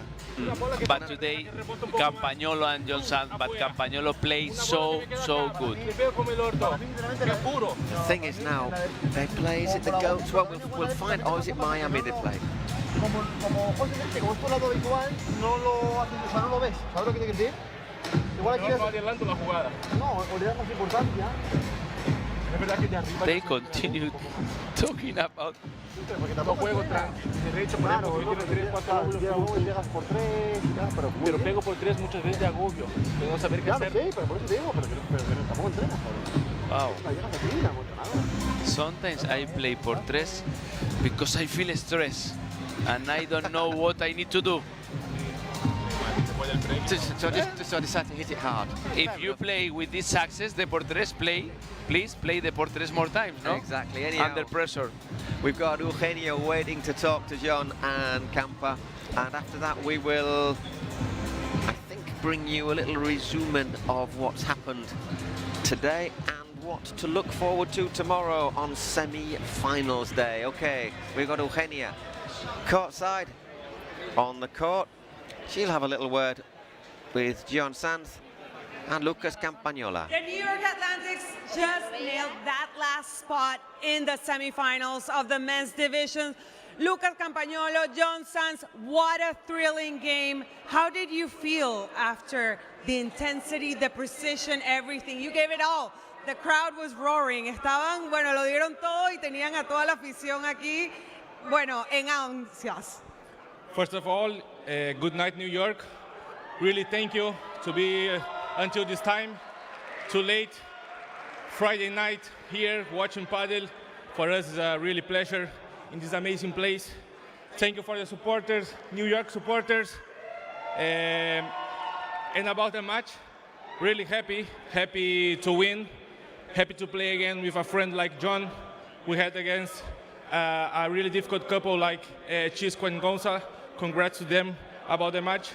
And well, the match was really difficult, but we tried to do our best. John plays really well. I just have to follow him.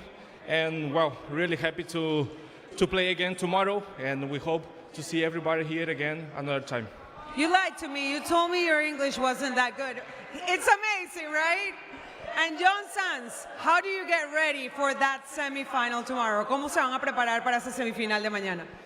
Bueno, la verdad que, hola, buenas noches a todos, la verdad muchas gracias por venir, gracias al equipo por apoyarnos y nada, sobre todo muy feliz de estar aquí en esta grandísima ciudad, jugamos en casa, así que nada, muy contento de haber dado este pasito también aquí junto a un gran amigo como Lucas, felicitarle porque no es nada fácil cambiarse de lado y dar un grandísimo nivel como el que ha dado, así que felicitarlo y estoy muy feliz de poder estar una semanita aquí más con él cuando me enteré que jugábamos de nuevo, la verdad que me hizo mucha ilusión y nada, agradecer también a todo el equipo, a Diego, a Seba, a Ari, a Andrea, a nuestro equipo que también está en España como Juan, Xenia, Carol, que también estarán ahí seguramente apoyándonos y muy feliz de volver a jugar mañana, así que a prepararlo y seguramente lo daremos todo como siempre.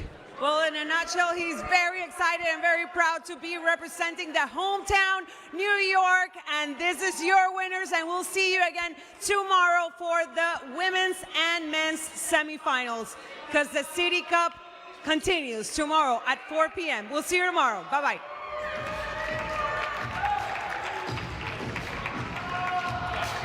Okay, well, that all but concludes our Friday session, our second quarter final day here in New York. Okay, this is what happened today. We started off with the New York Atlantics women, Ari Sanchez and Andrea Ustero winning 6-3, 6-2 against the Houston Volts. The Las Vegas Smash women had a better time than the men. Marta Ortega and Sofia Rojo to love 6-4, 6-3 against the Matrix. This is how the semi-finals will finish for the women. It's the Flow Rider Goats against the Atlantics. My word, that is going to be something. And the Stingrays against the Smash, but the Goats against the Atlantics. What can we say? Delphi Brea, Gemma Triay against Ari Sanchez and Andrea Ustero. Stingrays against the Smash. Well, that also looks close. Okay, For the men, it's going to be the Miami Padel Club against the Flow Rider Goats. That is one heck of a game as well. Tapia and Chingotto against Ausberger and Rubini. Goodness gracious, you have to watch that. In the second semi, the Stingrays against the New York Atlantics. So, there you go. It's been intense today. Tomorrow, that's going to be even more. From myself and from Jorge, good night from New York. We'll see you tomorrow. Good night. See you tomorrow, New York. Sleep tight. You'll need your strength.